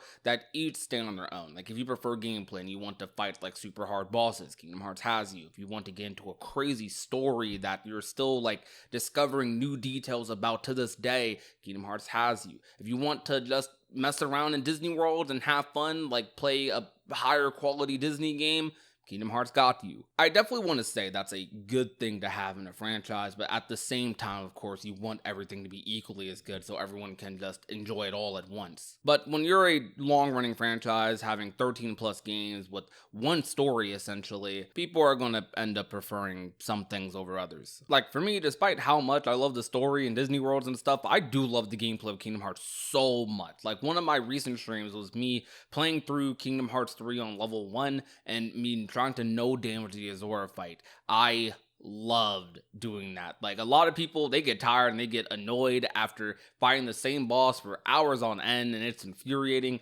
I love that about Kingdom Hearts. I love that Kingdom Hearts can be this goofy Disney game and have a fight like Azora, and this aesthetic, these visuals, bro, this CGI cutscene you get for beating him or losing to him even. It's so cool. Like, no damaging that fight for the first time on level 1 in years was so, like, rewarding and so, like, reinvigorating. Like, it was great. I love playing Kingdom Hearts 3 on level 1. It's one of my favorite experiences. I am a big advocate for this game's gameplay. The gameplay, I think, is so slept on. It's so freaking good. This game, for me, after 6 years, 5 years since Remind, I'm still in love with it. I still obsess over this game. It's still probably my most played Kingdom Hearts game nowadays, but I still go back and play the other ones as well. I still go back and play Kingdom Hearts 2. I still go back and play Kingdom Hearts 1, Dream Drop, Birth by Sleep. I'm just a big Kingdom Hearts fan, and the reason I love Kingdom Hearts 3 as much as I do is because all of these other games did such a good job with their stories, with their visuals, with their boss fights, that led to these amazing moments in Kingdom Hearts 3. Like, the Birth by Sleep trio returning or the Days trio returning would not be as good without Birth by Sleep or Days or Dream Drop Distance or Recoded, like, building them up. Kingdom Hearts 3 is a game built off of the other games. It's a celebration of everything the series, like, was before, while also like transitioning it into what is going to be now. Kingdom Hearts 3 to me was an amazing ending to the Dark Seeker saga, and I cannot wait to see what Kingdom Hearts 4 brings to the table, and I hope Kingdom Hearts 4 surpasses it. So me and the stream chat went and looked for the oldest pieces of footage for Kingdom Hearts that we could possibly find, and trust me when I say we found some pretty old footage of these games, to the point where they nearly are not even the same anymore. Why is this so raw? Wait, that scene is not in Birth by Sleep!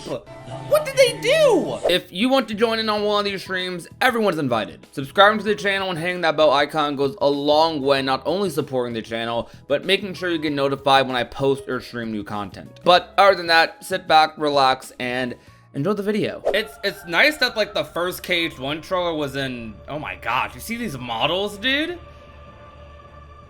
These balls are so different. Their faces are so different.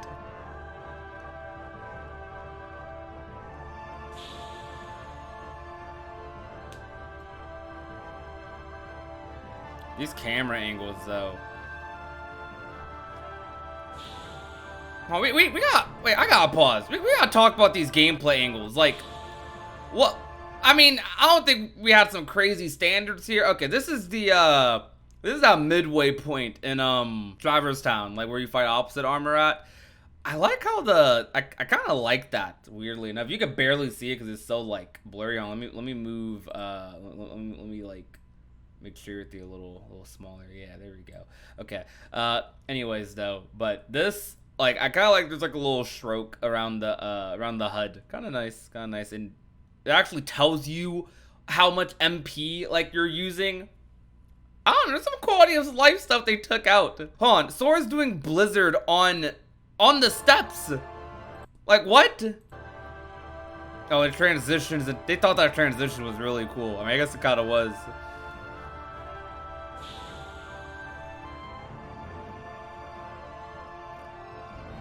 Oh, I saw something to like the right there, like when he jumped in Olympus. What is that? Y'all see that? Is that Donald? Okay. I'm showing off the Disney Worlds. Disney Castle do not exist.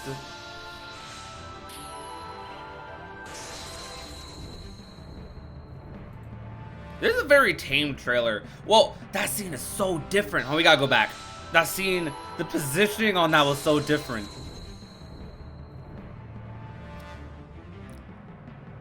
made them change all this tiny stuff? This trailer wasn't that far off from the original release either. Like, I think this trailer released in like, well, I want to say like early 2001, maybe like a year before the game came out. Maybe like a decent bit before. This music was hitting though. You knew right off the bat this was gonna go crazy. Wait, what did they say there? From the creator of the Final Fantasy series.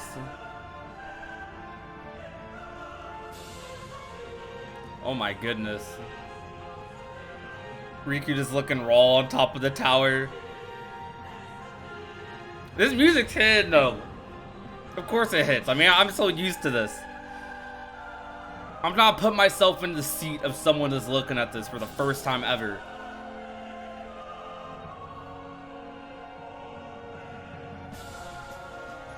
Da, da, da, da, da, da, da, da, da, da.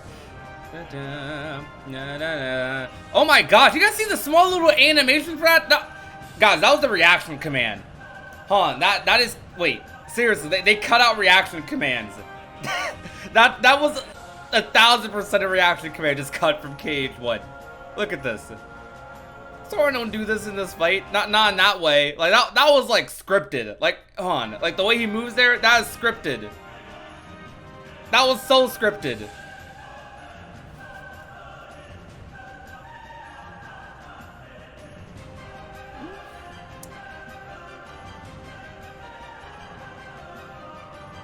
No man, old KH1 trailers. You know, I wonder, because like part of me feels like Riku was supposed to be, oh, I was clicked off. Coming winter in 2001, I don't know about that one. I don't know about that one. Oh, for those that didn't see my community post, by the way, yes, the OG Kingdom Hearts 1 got delayed. Right from the beginning, Kingdom Hearts was dealing with delays. OG KH2 trailer, boys. Very poor quality, yes.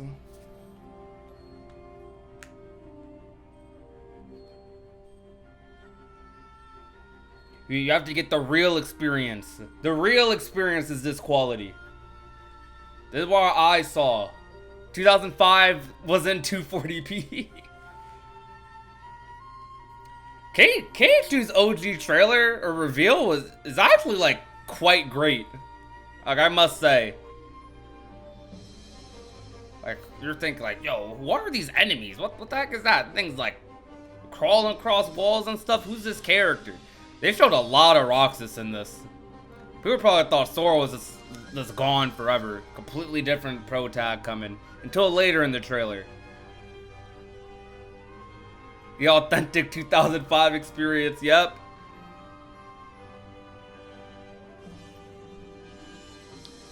Da, da, da, da, da, da, da, da, da, da. Bro, I can't not hum it. I'm sorry if I'm like annoying. I cannot not hum it.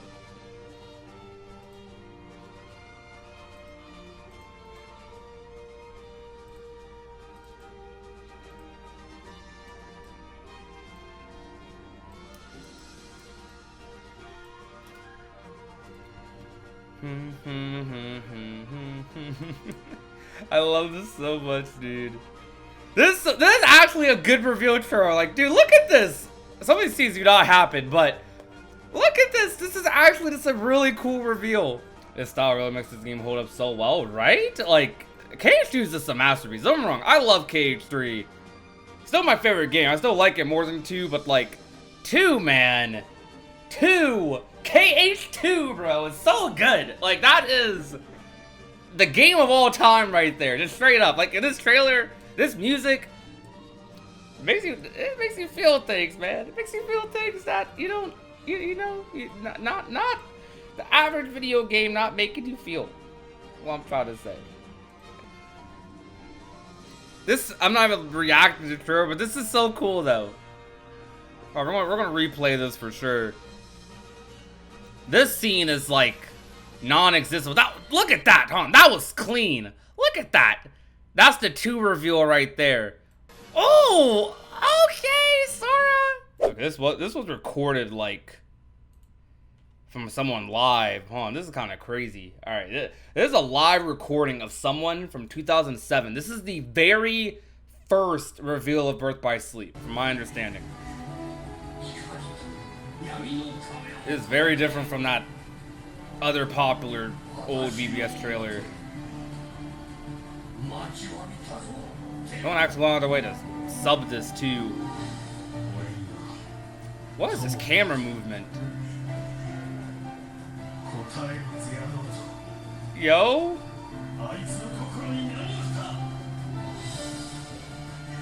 That scene happened in a different area. You can tell this is Enchanted Dominion, even though it's very hard to look at. Hold on, is that HUD different? Yo, hold on. Y'all see that command deck? Y'all see that? What the heck? Okay. Kinda looks better.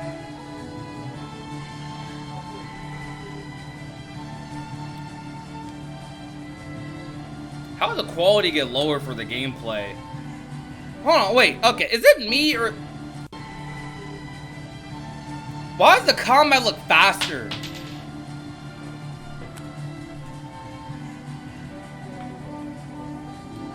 I think it was just doing a command.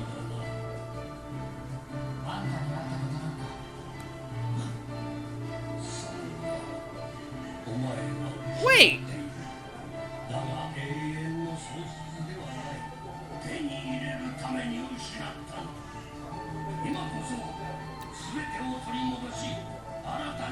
Why is this so raw? Wait, that scene is not in Birth by Sleep! What did they do? Yo! Hold on, look at everything about this. You're losing it. However, you haven't lost it permanently. In order to obtain it, give up. Look at that! That, like... Right, bro? Like, that goes so hard! What the heck?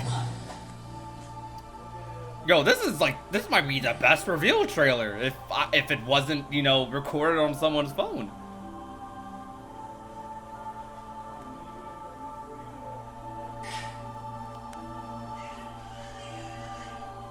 And then Mickey comes in.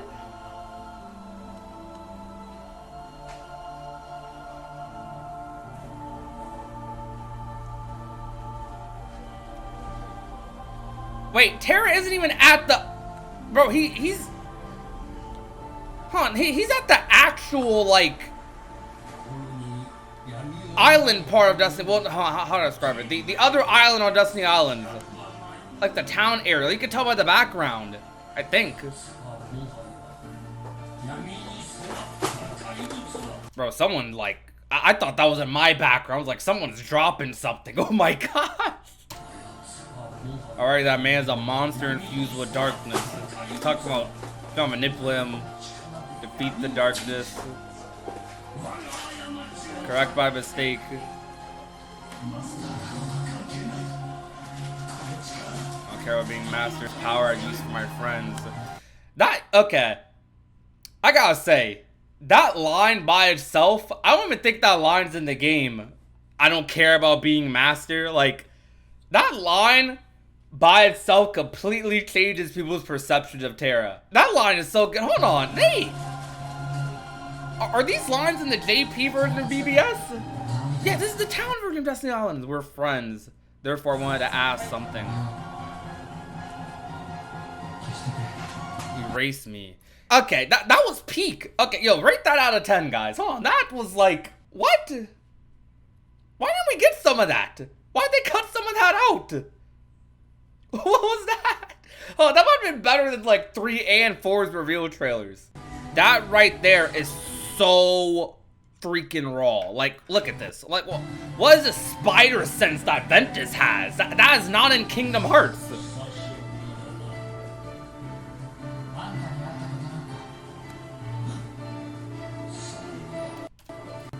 What? That's for having met you. What is that?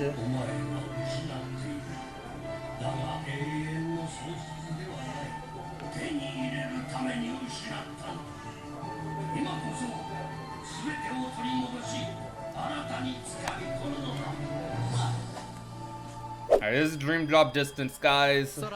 One of the coolest Kingdom Hearts games to ever exist. Dang, they started off hot! What, the KH2? Okay, the KH2 designs. Guys, how many times have they used the Stadi in a Kingdom Hearts trailer? This needs to be, like, counted.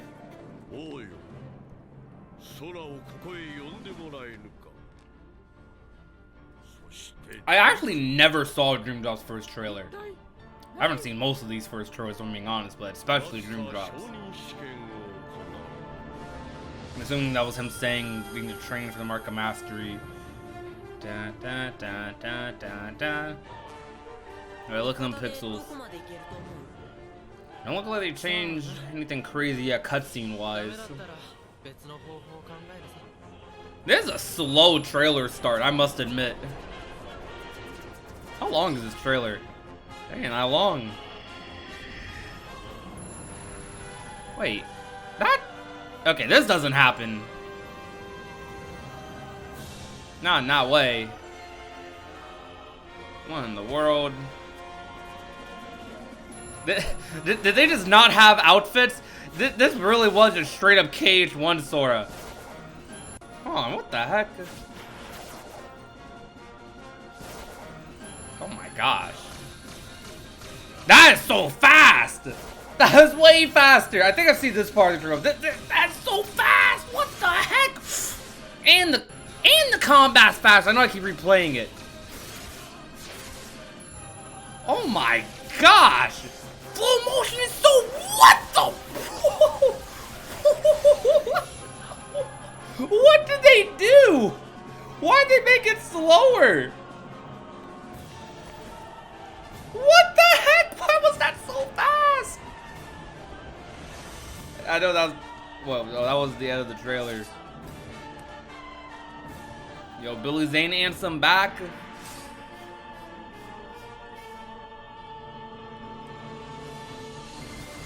Okay.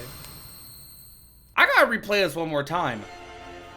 I gotta replay the gameplay segment one more time. Like, hold on, look at Riku here. Why is this so fast? And like, it's really shown with Sora. Like, what was that? Like, you cannot move like that with flow motion. I don't think you can. Hold on. Like, bro, what? He came from the pole. Like, that is, I don't think you can move that freely into that. There's like an actual animation there too. What was that? What was that gameplay?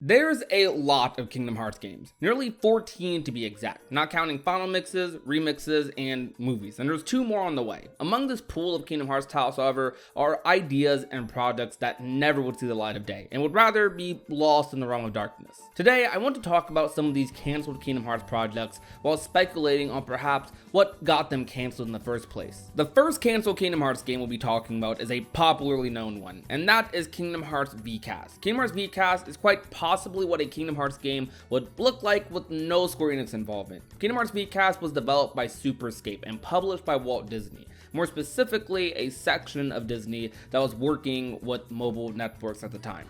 This is why Kingdom Hearts VCast was created, to be a launch title for the Verizon Wireless. Now, for a long time, we didn't know all too much about Kingdom Hearts VCast, unless you had a Verizon phone. However, nowadays, a lot of Kingdom Hearts VCast has been emulated with the exception of the Wonderland chapter in the game. We have footage of everything else though, a new world called Swashbuckler's Island, Agrabah, and at the time, a first ever world in the Kingdom Hearts series before later appearing in Birth by Sleep, Maleficent's Castle, which would serve as the final chapter for the game. The general scope of the story is that Sora, Donald, and Goofy are asleep on the Gummy ship as a creature sneaks onto the ship and invades Sora's dreams. The combat for this game was a extremely clunky version and attempt at regular Kingdom Hearts combat, and the graphics, of course being developed for mobile phones in the 2000s, looked, well, the way that it did. The coolest thing about this game is probably the music, which isn't that bad.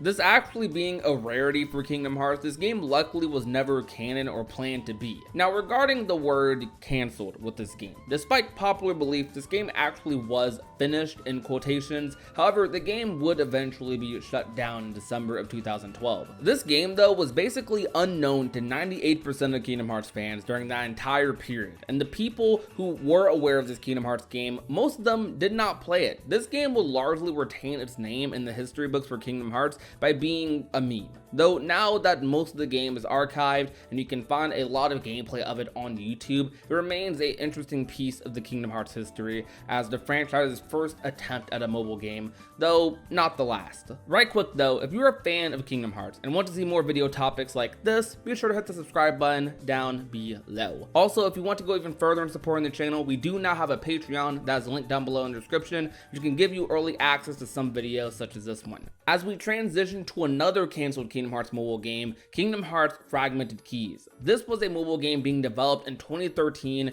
during the rise of smartphone games. The concept was to have multiple Kingdom Hearts heroes transported to Disney Worlds, and I must say, this world list was quite insane, and there's concept art for all of it, on top of a brand new original world called Newtown, which the concept art for this reminds me of Main Street at Magic Kingdom and Disney World. But this game was going to feature worlds like Aladdin, Alice in Wonderland, Wreck-It Ralph, Frozen, Lilo and Stitch, Star Wars, Tron, Tangled, Peter Pan, and Snow White. This is one of the craziest world lists in a Kingdom Hearts game, if this game did come true. Worlds like Star Wars have never been in Kingdom Hearts, and worlds like Tangled, Wreck-It Ralph, and Frozen wouldn't appear in the series for another couple of years. Looking at the concept art for this game, it falls in line with what possibly was another canceled Kingdom Hearts project, Kingdom Hearts Online. It's possible these two games are similar, or perhaps that Kingdom Hearts Online would eventually turn into Kingdom Hearts Fragmented Keys. It's unknown whether a lot of these worlds made it past the concept designs, but according to one of the developers who worked on the project, it was, quote, deep into development before they left the studio. This game, based on its artwork and title screen, seemed to have had custom characters you could design yourself, which is pretty much every Kingdom Hearts fan's dream, and is an aspect a lot of people came to love about Kingdom Hearts Union Cross. This game was going to be available on iOS and Android and was another Disney-only Kingdom Hearts game from what I researched. It's very interesting that both of the Disney-only Kingdom Hearts games would end up being canceled or become lost media, almost like Kingdom Hearts Coded, which was actually going to be on the Wii at one point. Kingdom Hearts Coded was the phone version of what Recoded would end up being. However, Kingdom Hearts Coded was released episodically, and they planned on releasing all the episodes on WiiWare, which was Nintendo's store for the Wii. This was talked about in the Kingdom Hearts Recoded Ultimania interviews. It would never happen, however, and instead, and probably for the better, we ended up getting Kingdom Hearts Recoded on the DS. Now, this one is a little more mysterious, and there's literally zero information on what this following project was, just that it existed. In the Ultimania for Kingdom Hearts Dream Drop Distance, back in 2012, the interviewer gets into a conversation with the director about a sequel to Kingdom Hearts Birth by Sleep, talking about the secret ending of the game featuring Aqua that would eventually lead to 0.2. While that project was something Nomura wanted to make, he didn't quite know when they'd get the chance to. However, after the release of Days on the DS, the director had a mystery cage project that got an interesting reaction out of the producer when pitched. This was mentioned in the Days Ultimania interview interview, but was mentioned again here, when the interviewer would ask if that project was Kingdom Hearts 3D, referring to Kingdom Hearts Dream Drop Distance. This was a project planned to be made after Kingdom Hearts Birth by Sleep, but the project was stopped and they would make Kingdom Hearts Dream Drop Distance for the 3DS instead. Upon first reading this comment, you would think he's talking about Birth by Sleep Volume 2, which wasn't being made at the time. However, quite literally in the previous question, Nomura would still give hope to Birth by Sleep Volume 2 being developed. But with this, the director is stern about this project not starting again, so this leads to us believing this was an entirely different project that got cancelled before Dream Drop Distance released. Now, you would think it ends there, but this game was originally mentioned in the Days Ultimania back in 2009, so let's visit the original interview where this game was talked about, and the comments that led to it. In the previous question before the statement, Nomura talks about another game connecting Birth by Sleep and Kingdom Hearts 1. Keep in mind, this was before Birth by Sleep was released, but was already announced. Who knows, I already have ideas for the next installment, but since Birth by Sleep isn't even out yet, I don't have to think about it until a while from now. Recently, everyone keeps asking me when I'm planning on coming out with Kingdom Hearts 3, even though I'm currently busy with Final Fantasy Versus 13. I'm also thinking that it's almost time to start thinking about it seriously, though it's entirely possible that the next game in the series won't be Kingdom Hearts 3. Keep in mind, again, this was an interview in 2009. And of course, the original comment we've been referencing here, asking what will this game be, I can't say that quite yet, but it will be more official than a side story. I actually told the producer this recently, and he said, "What? It's the Mystery Cage." Of course, I am also thinking about Kingdom Hearts 3. Now, I'm like 90% overthinking here, I'm sure, but just to speculate, what if Nomura's intentions of combining Kingdom Hearts and Versus 13's worlds were always there, at least as of Kingdom Hearts 2 and after, around when Versus 13 was in concept and development? There's plenty of interviews and discussions highlighting how Nomura sees Sora and Noctis as his two marquee characters. I'm just saying, based on Nomura working on Versus 13 at the time, along with this Mystery Kingdom Hearts game he was cooking up ideas for, that wouldn't theoretically release until years later, what if this mystery game was supposed to be a link between the two titles, or at least some sort of half link? I just find a lot of things regarding Versus 13 and Kingdom Hearts very convenient, and things feel very eerie knowing now that the inspiration behind the project is getting new life in Kingdom Hearts 4, with Yozora and Verum Rex. So reading these old interviews puts a new perspective on things that I might go even deeper in another video. Anyways, enough theories. We mentioned a couple of times now a game called Birth by Sleep Volume 2. After the release of Kingdom Hearts Birth by Sleep, which was very popular among new and old Kingdom Hearts fans, there was an obsession over Birth by Sleep Volume 2, the sequel or extended story to Birth by Sleep starring Aqua in the Realm of Darkness. Understandably, since one of the most beloved characters in the series was just kind of trapped there for like 10 years, almost literally 2, since Kingdom Hearts 3 wouldn't happen until 2019 and this game released in 2010. The journey to Birth by Sleep Volume 2 is a whole thing within itself. It was clear Nomura really wanted to do the game, though didn't have the time in the midst of anticipating Kingdom Hearts 3, while also receiving numerous remixes and collections. They would even remaster the teaser that would allude to Birth by Sleep Volume 2, despite it already being years since Birth by Sleep released, with no sign of a sequel possibly happening. We were led to believe that outside of the remixes and the story going on with the Key Saga, that Birth by Sleep Volume 2 would be cancelled. In a way, maybe it was. What we would end up getting is a game with the exact same premise and promises pretty much. Kingdom Hearts 0.2 Birth by Sleep, a fragmentary passage. Still a mouthful. This game would cover the story that happened deep in the depths of darkness, which Aqua was trapped in, and was an amazing experience and would serve as a sort of appetizer for Kingdom Hearts 3. It was even mentioned that this game potentially was going to be in the opening to Kingdom Hearts 3,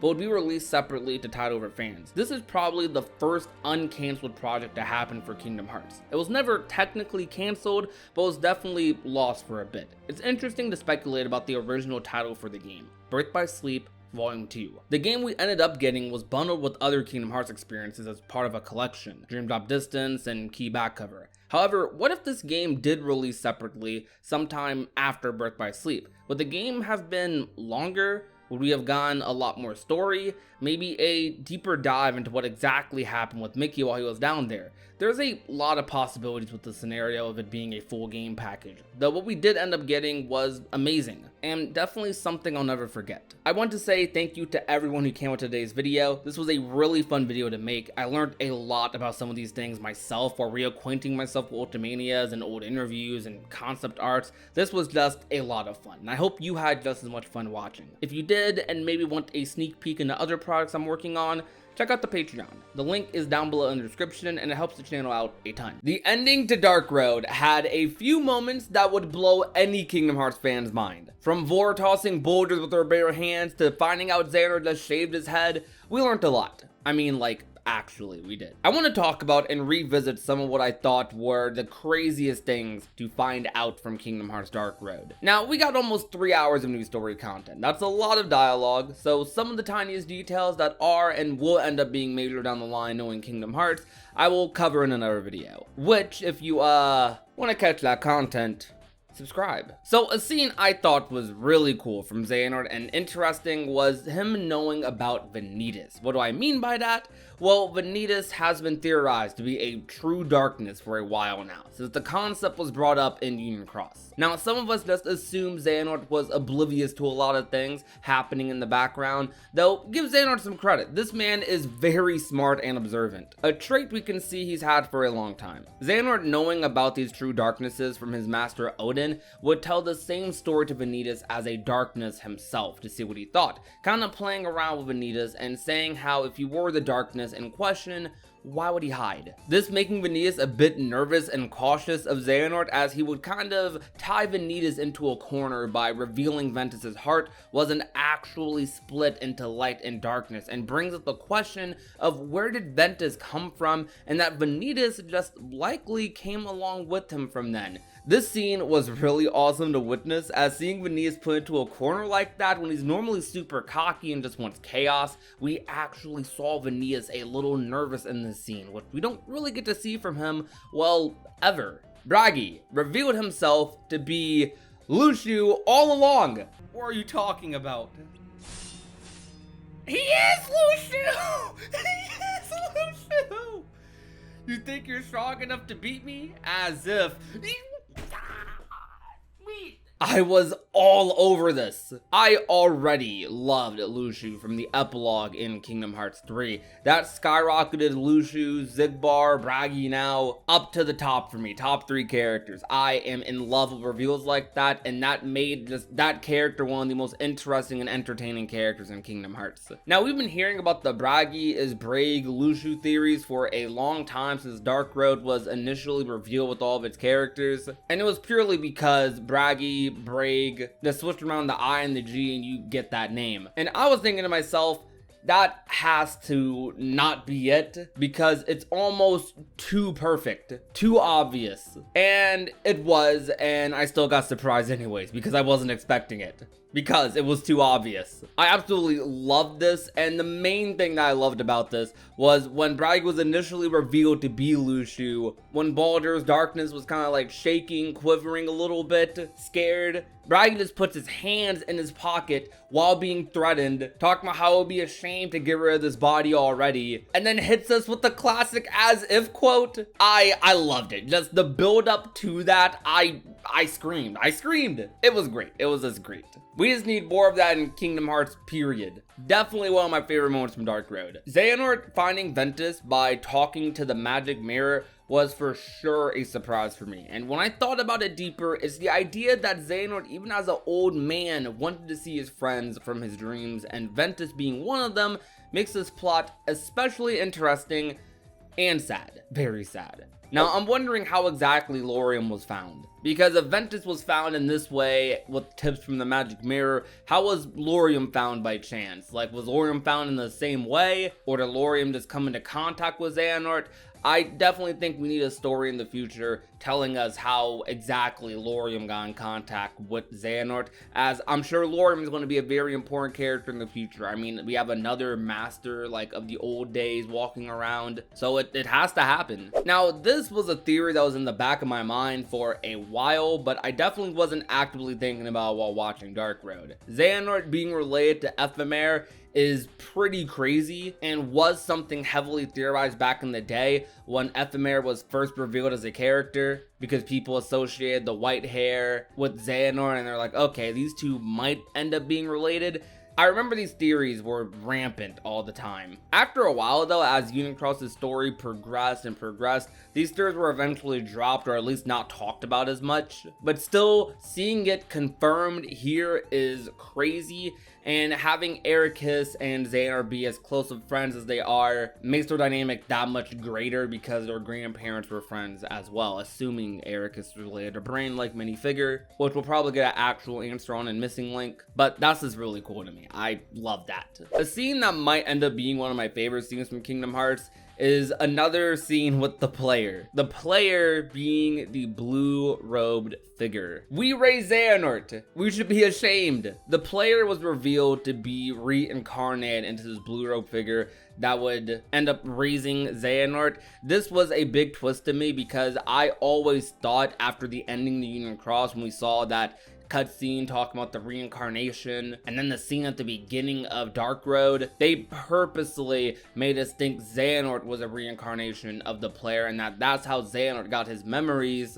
But all along, the player wouldn't reincarnate into Xehanort, not the baby we see on screen here, but into the blue robe figure that would raise Xehanort. Again, we raise Xehanort. Our OCs raise Xehanort. I'm assuming the player also reincarnates into the player character in Missing Link, so I'm excited to see how that turns out. The player honestly is rising up there for me as a character in Kingdom Hearts. I was always a decently sized fan of them. I became a big fan of them at the ending of Union Cross, and now I'm an even bigger fan of them. So I'm curious what Missing Link is going to do and how high up the player is going to get, like, on my Kingdom Hearts character list. And the last thing I would like to talk about in terms of big reveals from the finale, the Child of Destiny.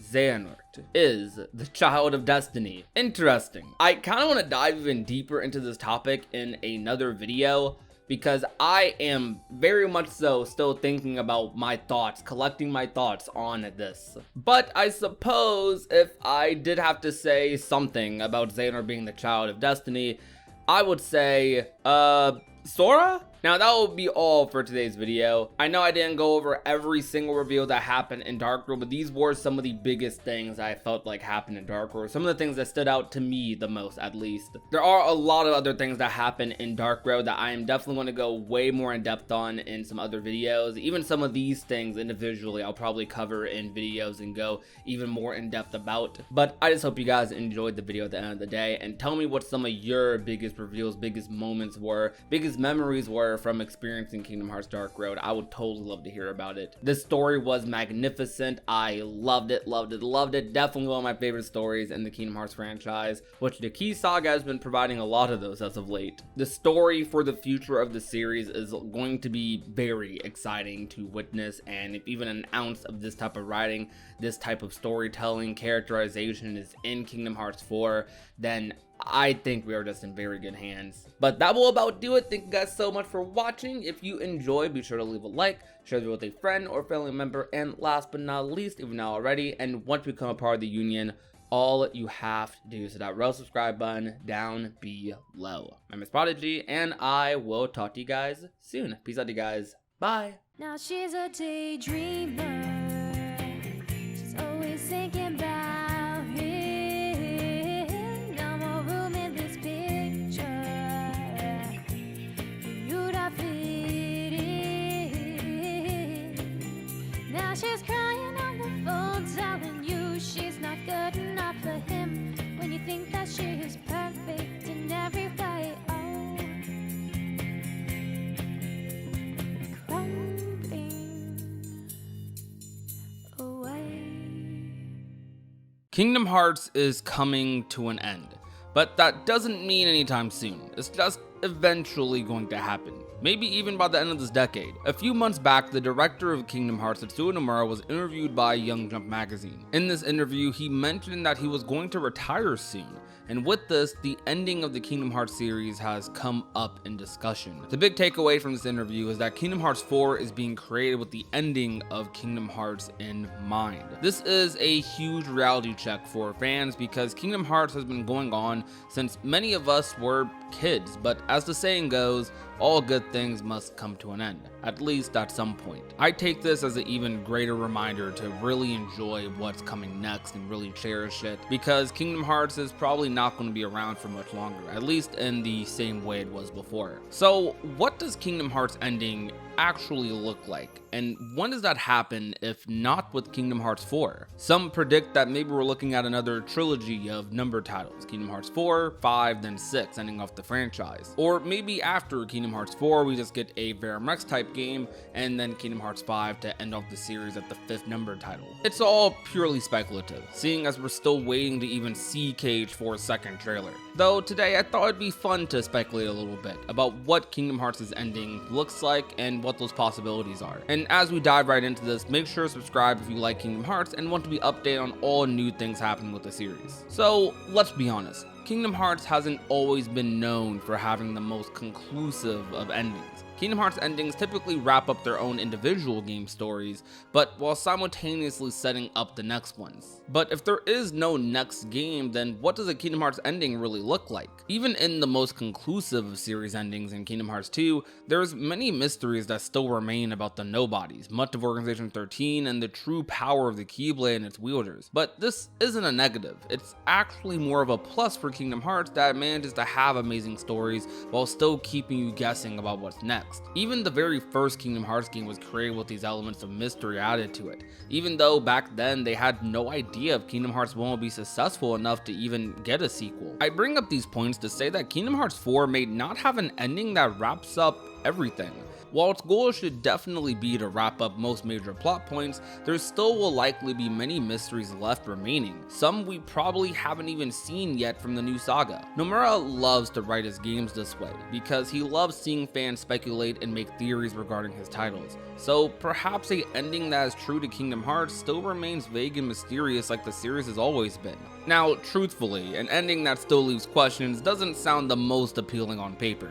So maybe an all-out conflict to end things off is more fitting. The current Kingdom Hearts story set up through Kingdom Hearts Union Cross and Dark Horse finales is preparing for an all-out conflict with not just the Lost Masters, but the series' longest running antagonist, Darkness. Darkness in its purest form is returning in Kingdom Hearts, and we saw how they destroyed an entire line of Keyblade wielders in Union Cross, and has even given the Master of Masters some trouble in the past, seeing as his entire plan spanning across timelines is for the purpose of defeating them. I'm predicting that Kingdom Hearts' final climax could be a true Keyblade war, an all-out battle with hundreds of Keyblade wielders, allies, and enemies across all time periods, dishing it out for one final war to defeat Darkness once and for all. You may wonder how this is even possible, but it's actually mentioned in Union Cross that technically there's a data copy of every Keyblade wielder that was alive during Daybreak Town. So theoretically, it is possible to bring some of these wielders back for a big fight,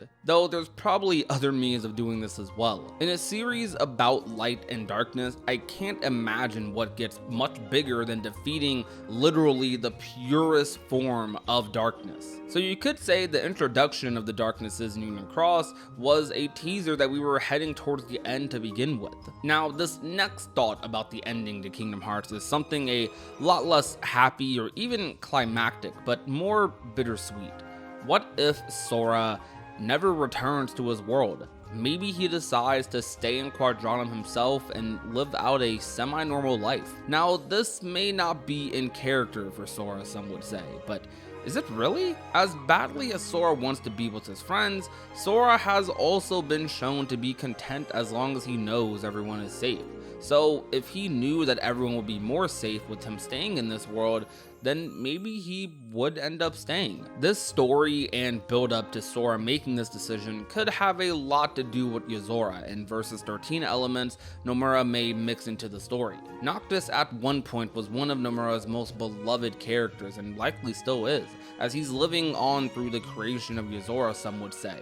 So both of Nomura's favorite characters kind of riding off into the sunset just might be the perfect way for Nomura to say goodbye to those characters as he retires from the industry. I don't know if they'd actually go this route, but it's possible. The Kingdom Hearts series ending is still a long ways away. Even with Nomura mentioning his retirement, we know that he is still working on Kingdom Hearts 4 and Part 3 to Final Fantasy VII Remake. And Kingdom Hearts 4 isn't even going to be the last game in the Kingdom Hearts franchise, just being made with the ending in mind. So we could still be getting a Kingdom Hearts Verum Rex, a Kingdom Hearts 5, or however many games until Nomura finally decides to hang up his boots. We're still entering a new saga for Kingdom Hearts that is only like halfway started. The official beginning of it being Kingdom Hearts 4, and we have no idea how long this saga is going to go on for, but based on these comments, I don't think it's going to go on as long as the Dark Seeker saga did. So we'll likely see a lot less titles, but those fewer titles will likely be much bigger games. Regardless of how close or how far the ending may be, I will be there. This series and this community has done so much for me in my life. This channel being a big part of that, yes. But even before I made this channel, just growing up with the series as a little kid,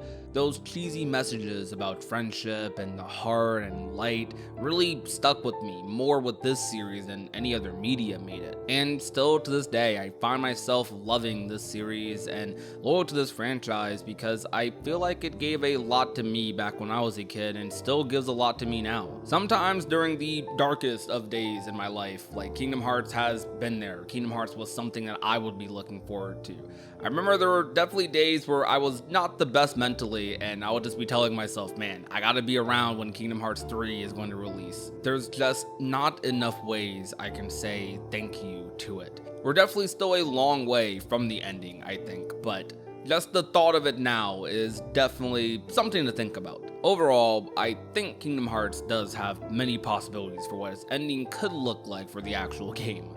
Though, if you ask me personally which one I'm banking on, I actually think Kingdom Hearts is likely to end on a high note. This is a Disney game after all at the end of the day, so I think the ending will be a happy one, while reiterating the message this series started with being a story about the heart and connecting with others. I think all possibilities mentioned today can still end on that note. But with that being said, thank you guys so much for watching and being around like on this Kingdom Hearts journey with me. It's not ending anytime soon, but still, just saying it while we still can. Share with me some of your thoughts about this topic. And remember to be nice, be safe, and take care, everyone. Well, there is one advantage to being me. Something you can never imitate. Really? What's that? Having you for a friend. Then I guess I'm okay the way I am. I've got something you could never imitate, too.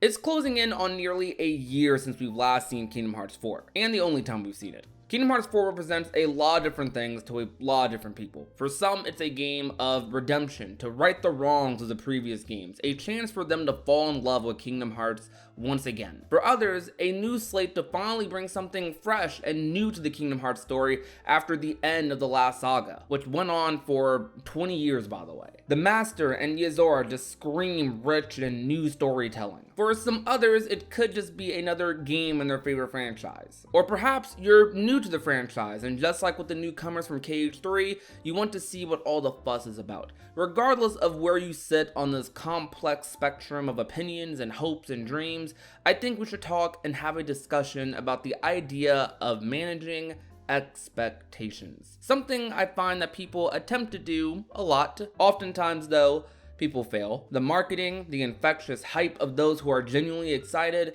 and many other factors which can lead to even some of the most cautious and weary of fans to crack and get excited about something that in actuality might not be their cup of tea. So it's no secret to the Kingdom Hearts fan base and to people way outside of it that Kingdom Hearts 3 was a very polarizing game. There's so many people who simultaneously within the community have this game placed in the dirt for the worms to eat, while also having people at the same lunch table who will preach about how this game is the best of all time or the best in the series. These completely opposite perspectives, of course, led to a war greater than anything Xehanort could have envisioned. But hey, that was all in the past. Kingdom Hearts 4 surely won't be the polarizing game that Kingdom Hearts 3 was. Right? Well, to be completely serious, it probably won't. It will be hard to ever have a game as polarizing as Kingdom Hearts 3 was within the Kingdom Hearts series, and that's just because of what led to Kingdom Hearts 3. So much of the debates, arguments, and unnecessarily long Twitter threads were happening about Kingdom Hearts 3 well before the game was even released. This was simply because this was a game people have been waiting for forever. Yeah, the actual wait only truly started after Dream Drop Distance, though in many fans' hearts, even though it wasn't true, this was a game they had been thinking about since after Kingdom Hearts 2 released, or after they played it. So to many fans, this truly was the full circle moment of over a decade. A moment wrapping up so many things in a franchise that had been going on since 2002. And while that may not be entirely true, that at a general standpoint was the thought. And I'm included in that. I'm not gonna lie, after playing Kingdom Hearts 2, my brain isn't thinking the next game is going to be Recoded or 358 Days Over 2, Birth by Sleep, or whatever these titles are. Rather, it's naturally going to think Kingdom Hearts 3. 1, 2, 3. Not Kingdom Hearts 0.2, a fragmentary passage, Kingdom Hearts 1.5 plus 2.5, 2.8 final chapter prologue, 358 days divided by 2, Kingdom Hearts 3D, Dream Drop Distance. And these are all dull jokes within the community. I mean, I love this. I love these games. All of these games. They're all great. Play them. But when we're simply talking about the hype and what led up to Kingdom Hearts 3, Kingdom Hearts 3 had been a game that has been in people's heads since after they beat Kingdom Hearts 2, even if we weren't able to actually materialize what it would be like until 2013. The thought of Kingdom Hearts 3 well before the game was even announced for the PS4 was a thought in people's minds for nearly a decade even before that. Now, you can say that's dumb or that people should have stopped thinking like that, and you're probably right, though that's just the way it was. So, of course, when you have that many fans thinking like that, or even fans who have been following every game of the series and story, including the mobile games, it only makes sense that the seemingly end or finale to a saga spanning a little under 20 years would have a explosive amount of emotion put into it from people around the globe. Kingdom Hearts 3 had such a infectious amount of hype put into it from its fans that it brought in people who weren't even aware of the series before it. The approach to avoid all this confrontation that happened with Kingdom Hearts 3 is to manage expectations. But what does that even mean? Well, in this context, it essentially means controlling your hype, controlling your excitement. A more accurate representation, what it means using Google, is communicating so that all involved have a clear understanding of what to expect and when to expect it. That is very fair, and I would say somewhat reasonable. People should naturally do this when it comes to games, not expecting things that aren't confirmed or implied, and not anticipating things constantly only to get disappointed when it doesn't happen in the way you envisioned it would or thought it should. I maybe stretched out a little bit, but you get the idea. It's a good habit to form to not let your hype or excitement get in the way of what the game actually is trying to do. Now, I'll admit, hearing that is very reasonable, but I wouldn't say it's realistic. Curving people's hype isn't the best way to avoid confrontation. Maybe on the individual scale, and if that works for you and helps you enjoy things more, that's a good thing. But on an entire community scale, a community filled with hundreds of thousands, millions of people, I think that it's just a little too difficult, because not everyone has the same standards for enjoyment and disappointment as others. Others can see the return of reaction commands in Kingdom Hearts 4, and that is all they need to have more faith in this game than the previous. Just one thing, one tiny thing can change everything for someone, while others can see it and feel nothing. Those people who are excited about reaction commands returning can see it as the very thing that's been missing for them, the sign that things not only can be better, but will be better. This may be all the justification someone needs to be excited about a game. For me personally, I'll get the most excited about Kingdom Hearts 4 when I likely see what the first Disney World is, or if I see a specific scene that hypes the story up for me, or Yozora or something. I am excited about Kingdom Hearts 4 already because I know that it's going to be building off the amazing story that has been done in the mobile game, something not many people even know about and maybe are less fans of. In my head, at this moment, after what I've seen in Union Cross and Dark Road, there's no way the story of Kingdom Hearts 4 or this next arc as a whole could be bad. That's what I'm thinking in my head. That's because of the confidence I have based on how much I love the mobile game stories and even the story in Kingdom Hearts 3. And to be honest, most of the games, I love the story of Kingdom Hearts. I think it's way easier to just let people be excited about things that they want to be excited about. That doesn't mean don't correct misinformation, of course, but tempering with people's enjoyment by trying to mitigate excitement, I think is somewhat pointless. I wouldn't say it is 100% of the time, and the goal of it, I think, is something a lot of us may want, which is to avoid confrontation when expectations aren't fully met. Though what I think is even more reasonable is letting people get excited about what they want and express disappointment about whatever they want. It's not our position to develop the game and do the damage control for companies when there's a ton of discourse. It happens. If a game doesn't meet the expectations of the fans, sometimes that can be on the fans for expecting way too much from what they presented, especially if what they presented doesn't match the expectations. But even that is a slippery slope, because some people do have pretty reasonable expectations that aren't met. Some people have more drastic expectations that can't be met. But instead of mixing and matching what expectations are reasonable and not reasonable and putting them into categories, it's better to just give your thoughts on things as things are happening, after a trailer, after an interview, after the game comes out. Kingdom Hearts isn't the first game to deal with any sort of animosity within its fandom. It can be annoying and exhausting to say the least. However, everyone enjoys things differently. Different aspects of the series make people happy or sad or whatever emotion there is to feel. I feel like no matter how much we may try to avoid discourse as a community, the responsibility at the end of the day is on the developers for making a game that can satisfy multiple types of interest and not just those of a few. And when you're making something, that's going to happen. Whether it's a game, whether it's an art piece, whether it's a video on YouTube, not everyone is going to like what you have to say or like what's happening. That doesn't make something necessarily good or bad, or in this context, a game good or bad. It's really just up to the individual at the end of the day. My point is, when it comes to hype for Kingdom Hearts 4 or any of the future games, it's fine to keep your expectations in check. But that doesn't mean you're not allowed to be excited about things or disappointed over things either. It's okay to not like something. Talking about each other's opinions when it's a fun, thoughtful discussion is one of the most fun things about being part of a fandom. When it isn't fun or respectful, not so much. I don't think we fix this issue in any of our communities by curbing hype or expectations, because that takes away another aspect of what's fun about having something to look forward to. Yes, things could be less hostile and less toxic, but it's the internet. And I'm not saying let things crash and burn, but I think just little things that lead to a lot. Like acknowledging others' perspectives on a game they like, understanding not everyone thinks the exact same way, and just whatever you have to do to keep in mind that helps turn a heated discussion into something a lot less volatile. Kingdom Hearts 4 is a game I'm very excited about. Maybe not entirely off the trailer itself, but because of everything that led to it. All the stories of previous games and what they've been building up in the background after Kingdom Hearts 3 has led to what Kingdom Hearts 4 is likely going to be. You can be excited about Kingdom Hearts 4 now, later, or never, and you can share and talk about that excitement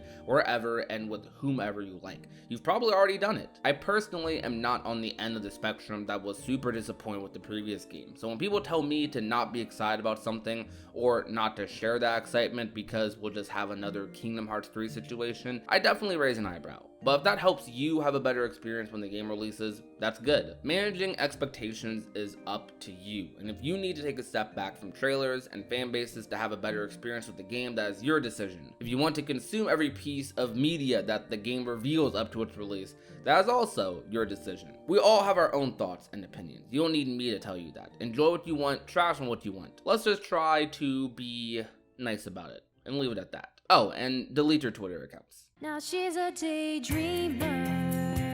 She's always thinking about him. No more room in this picture. You'd have fit in. Now she's crying.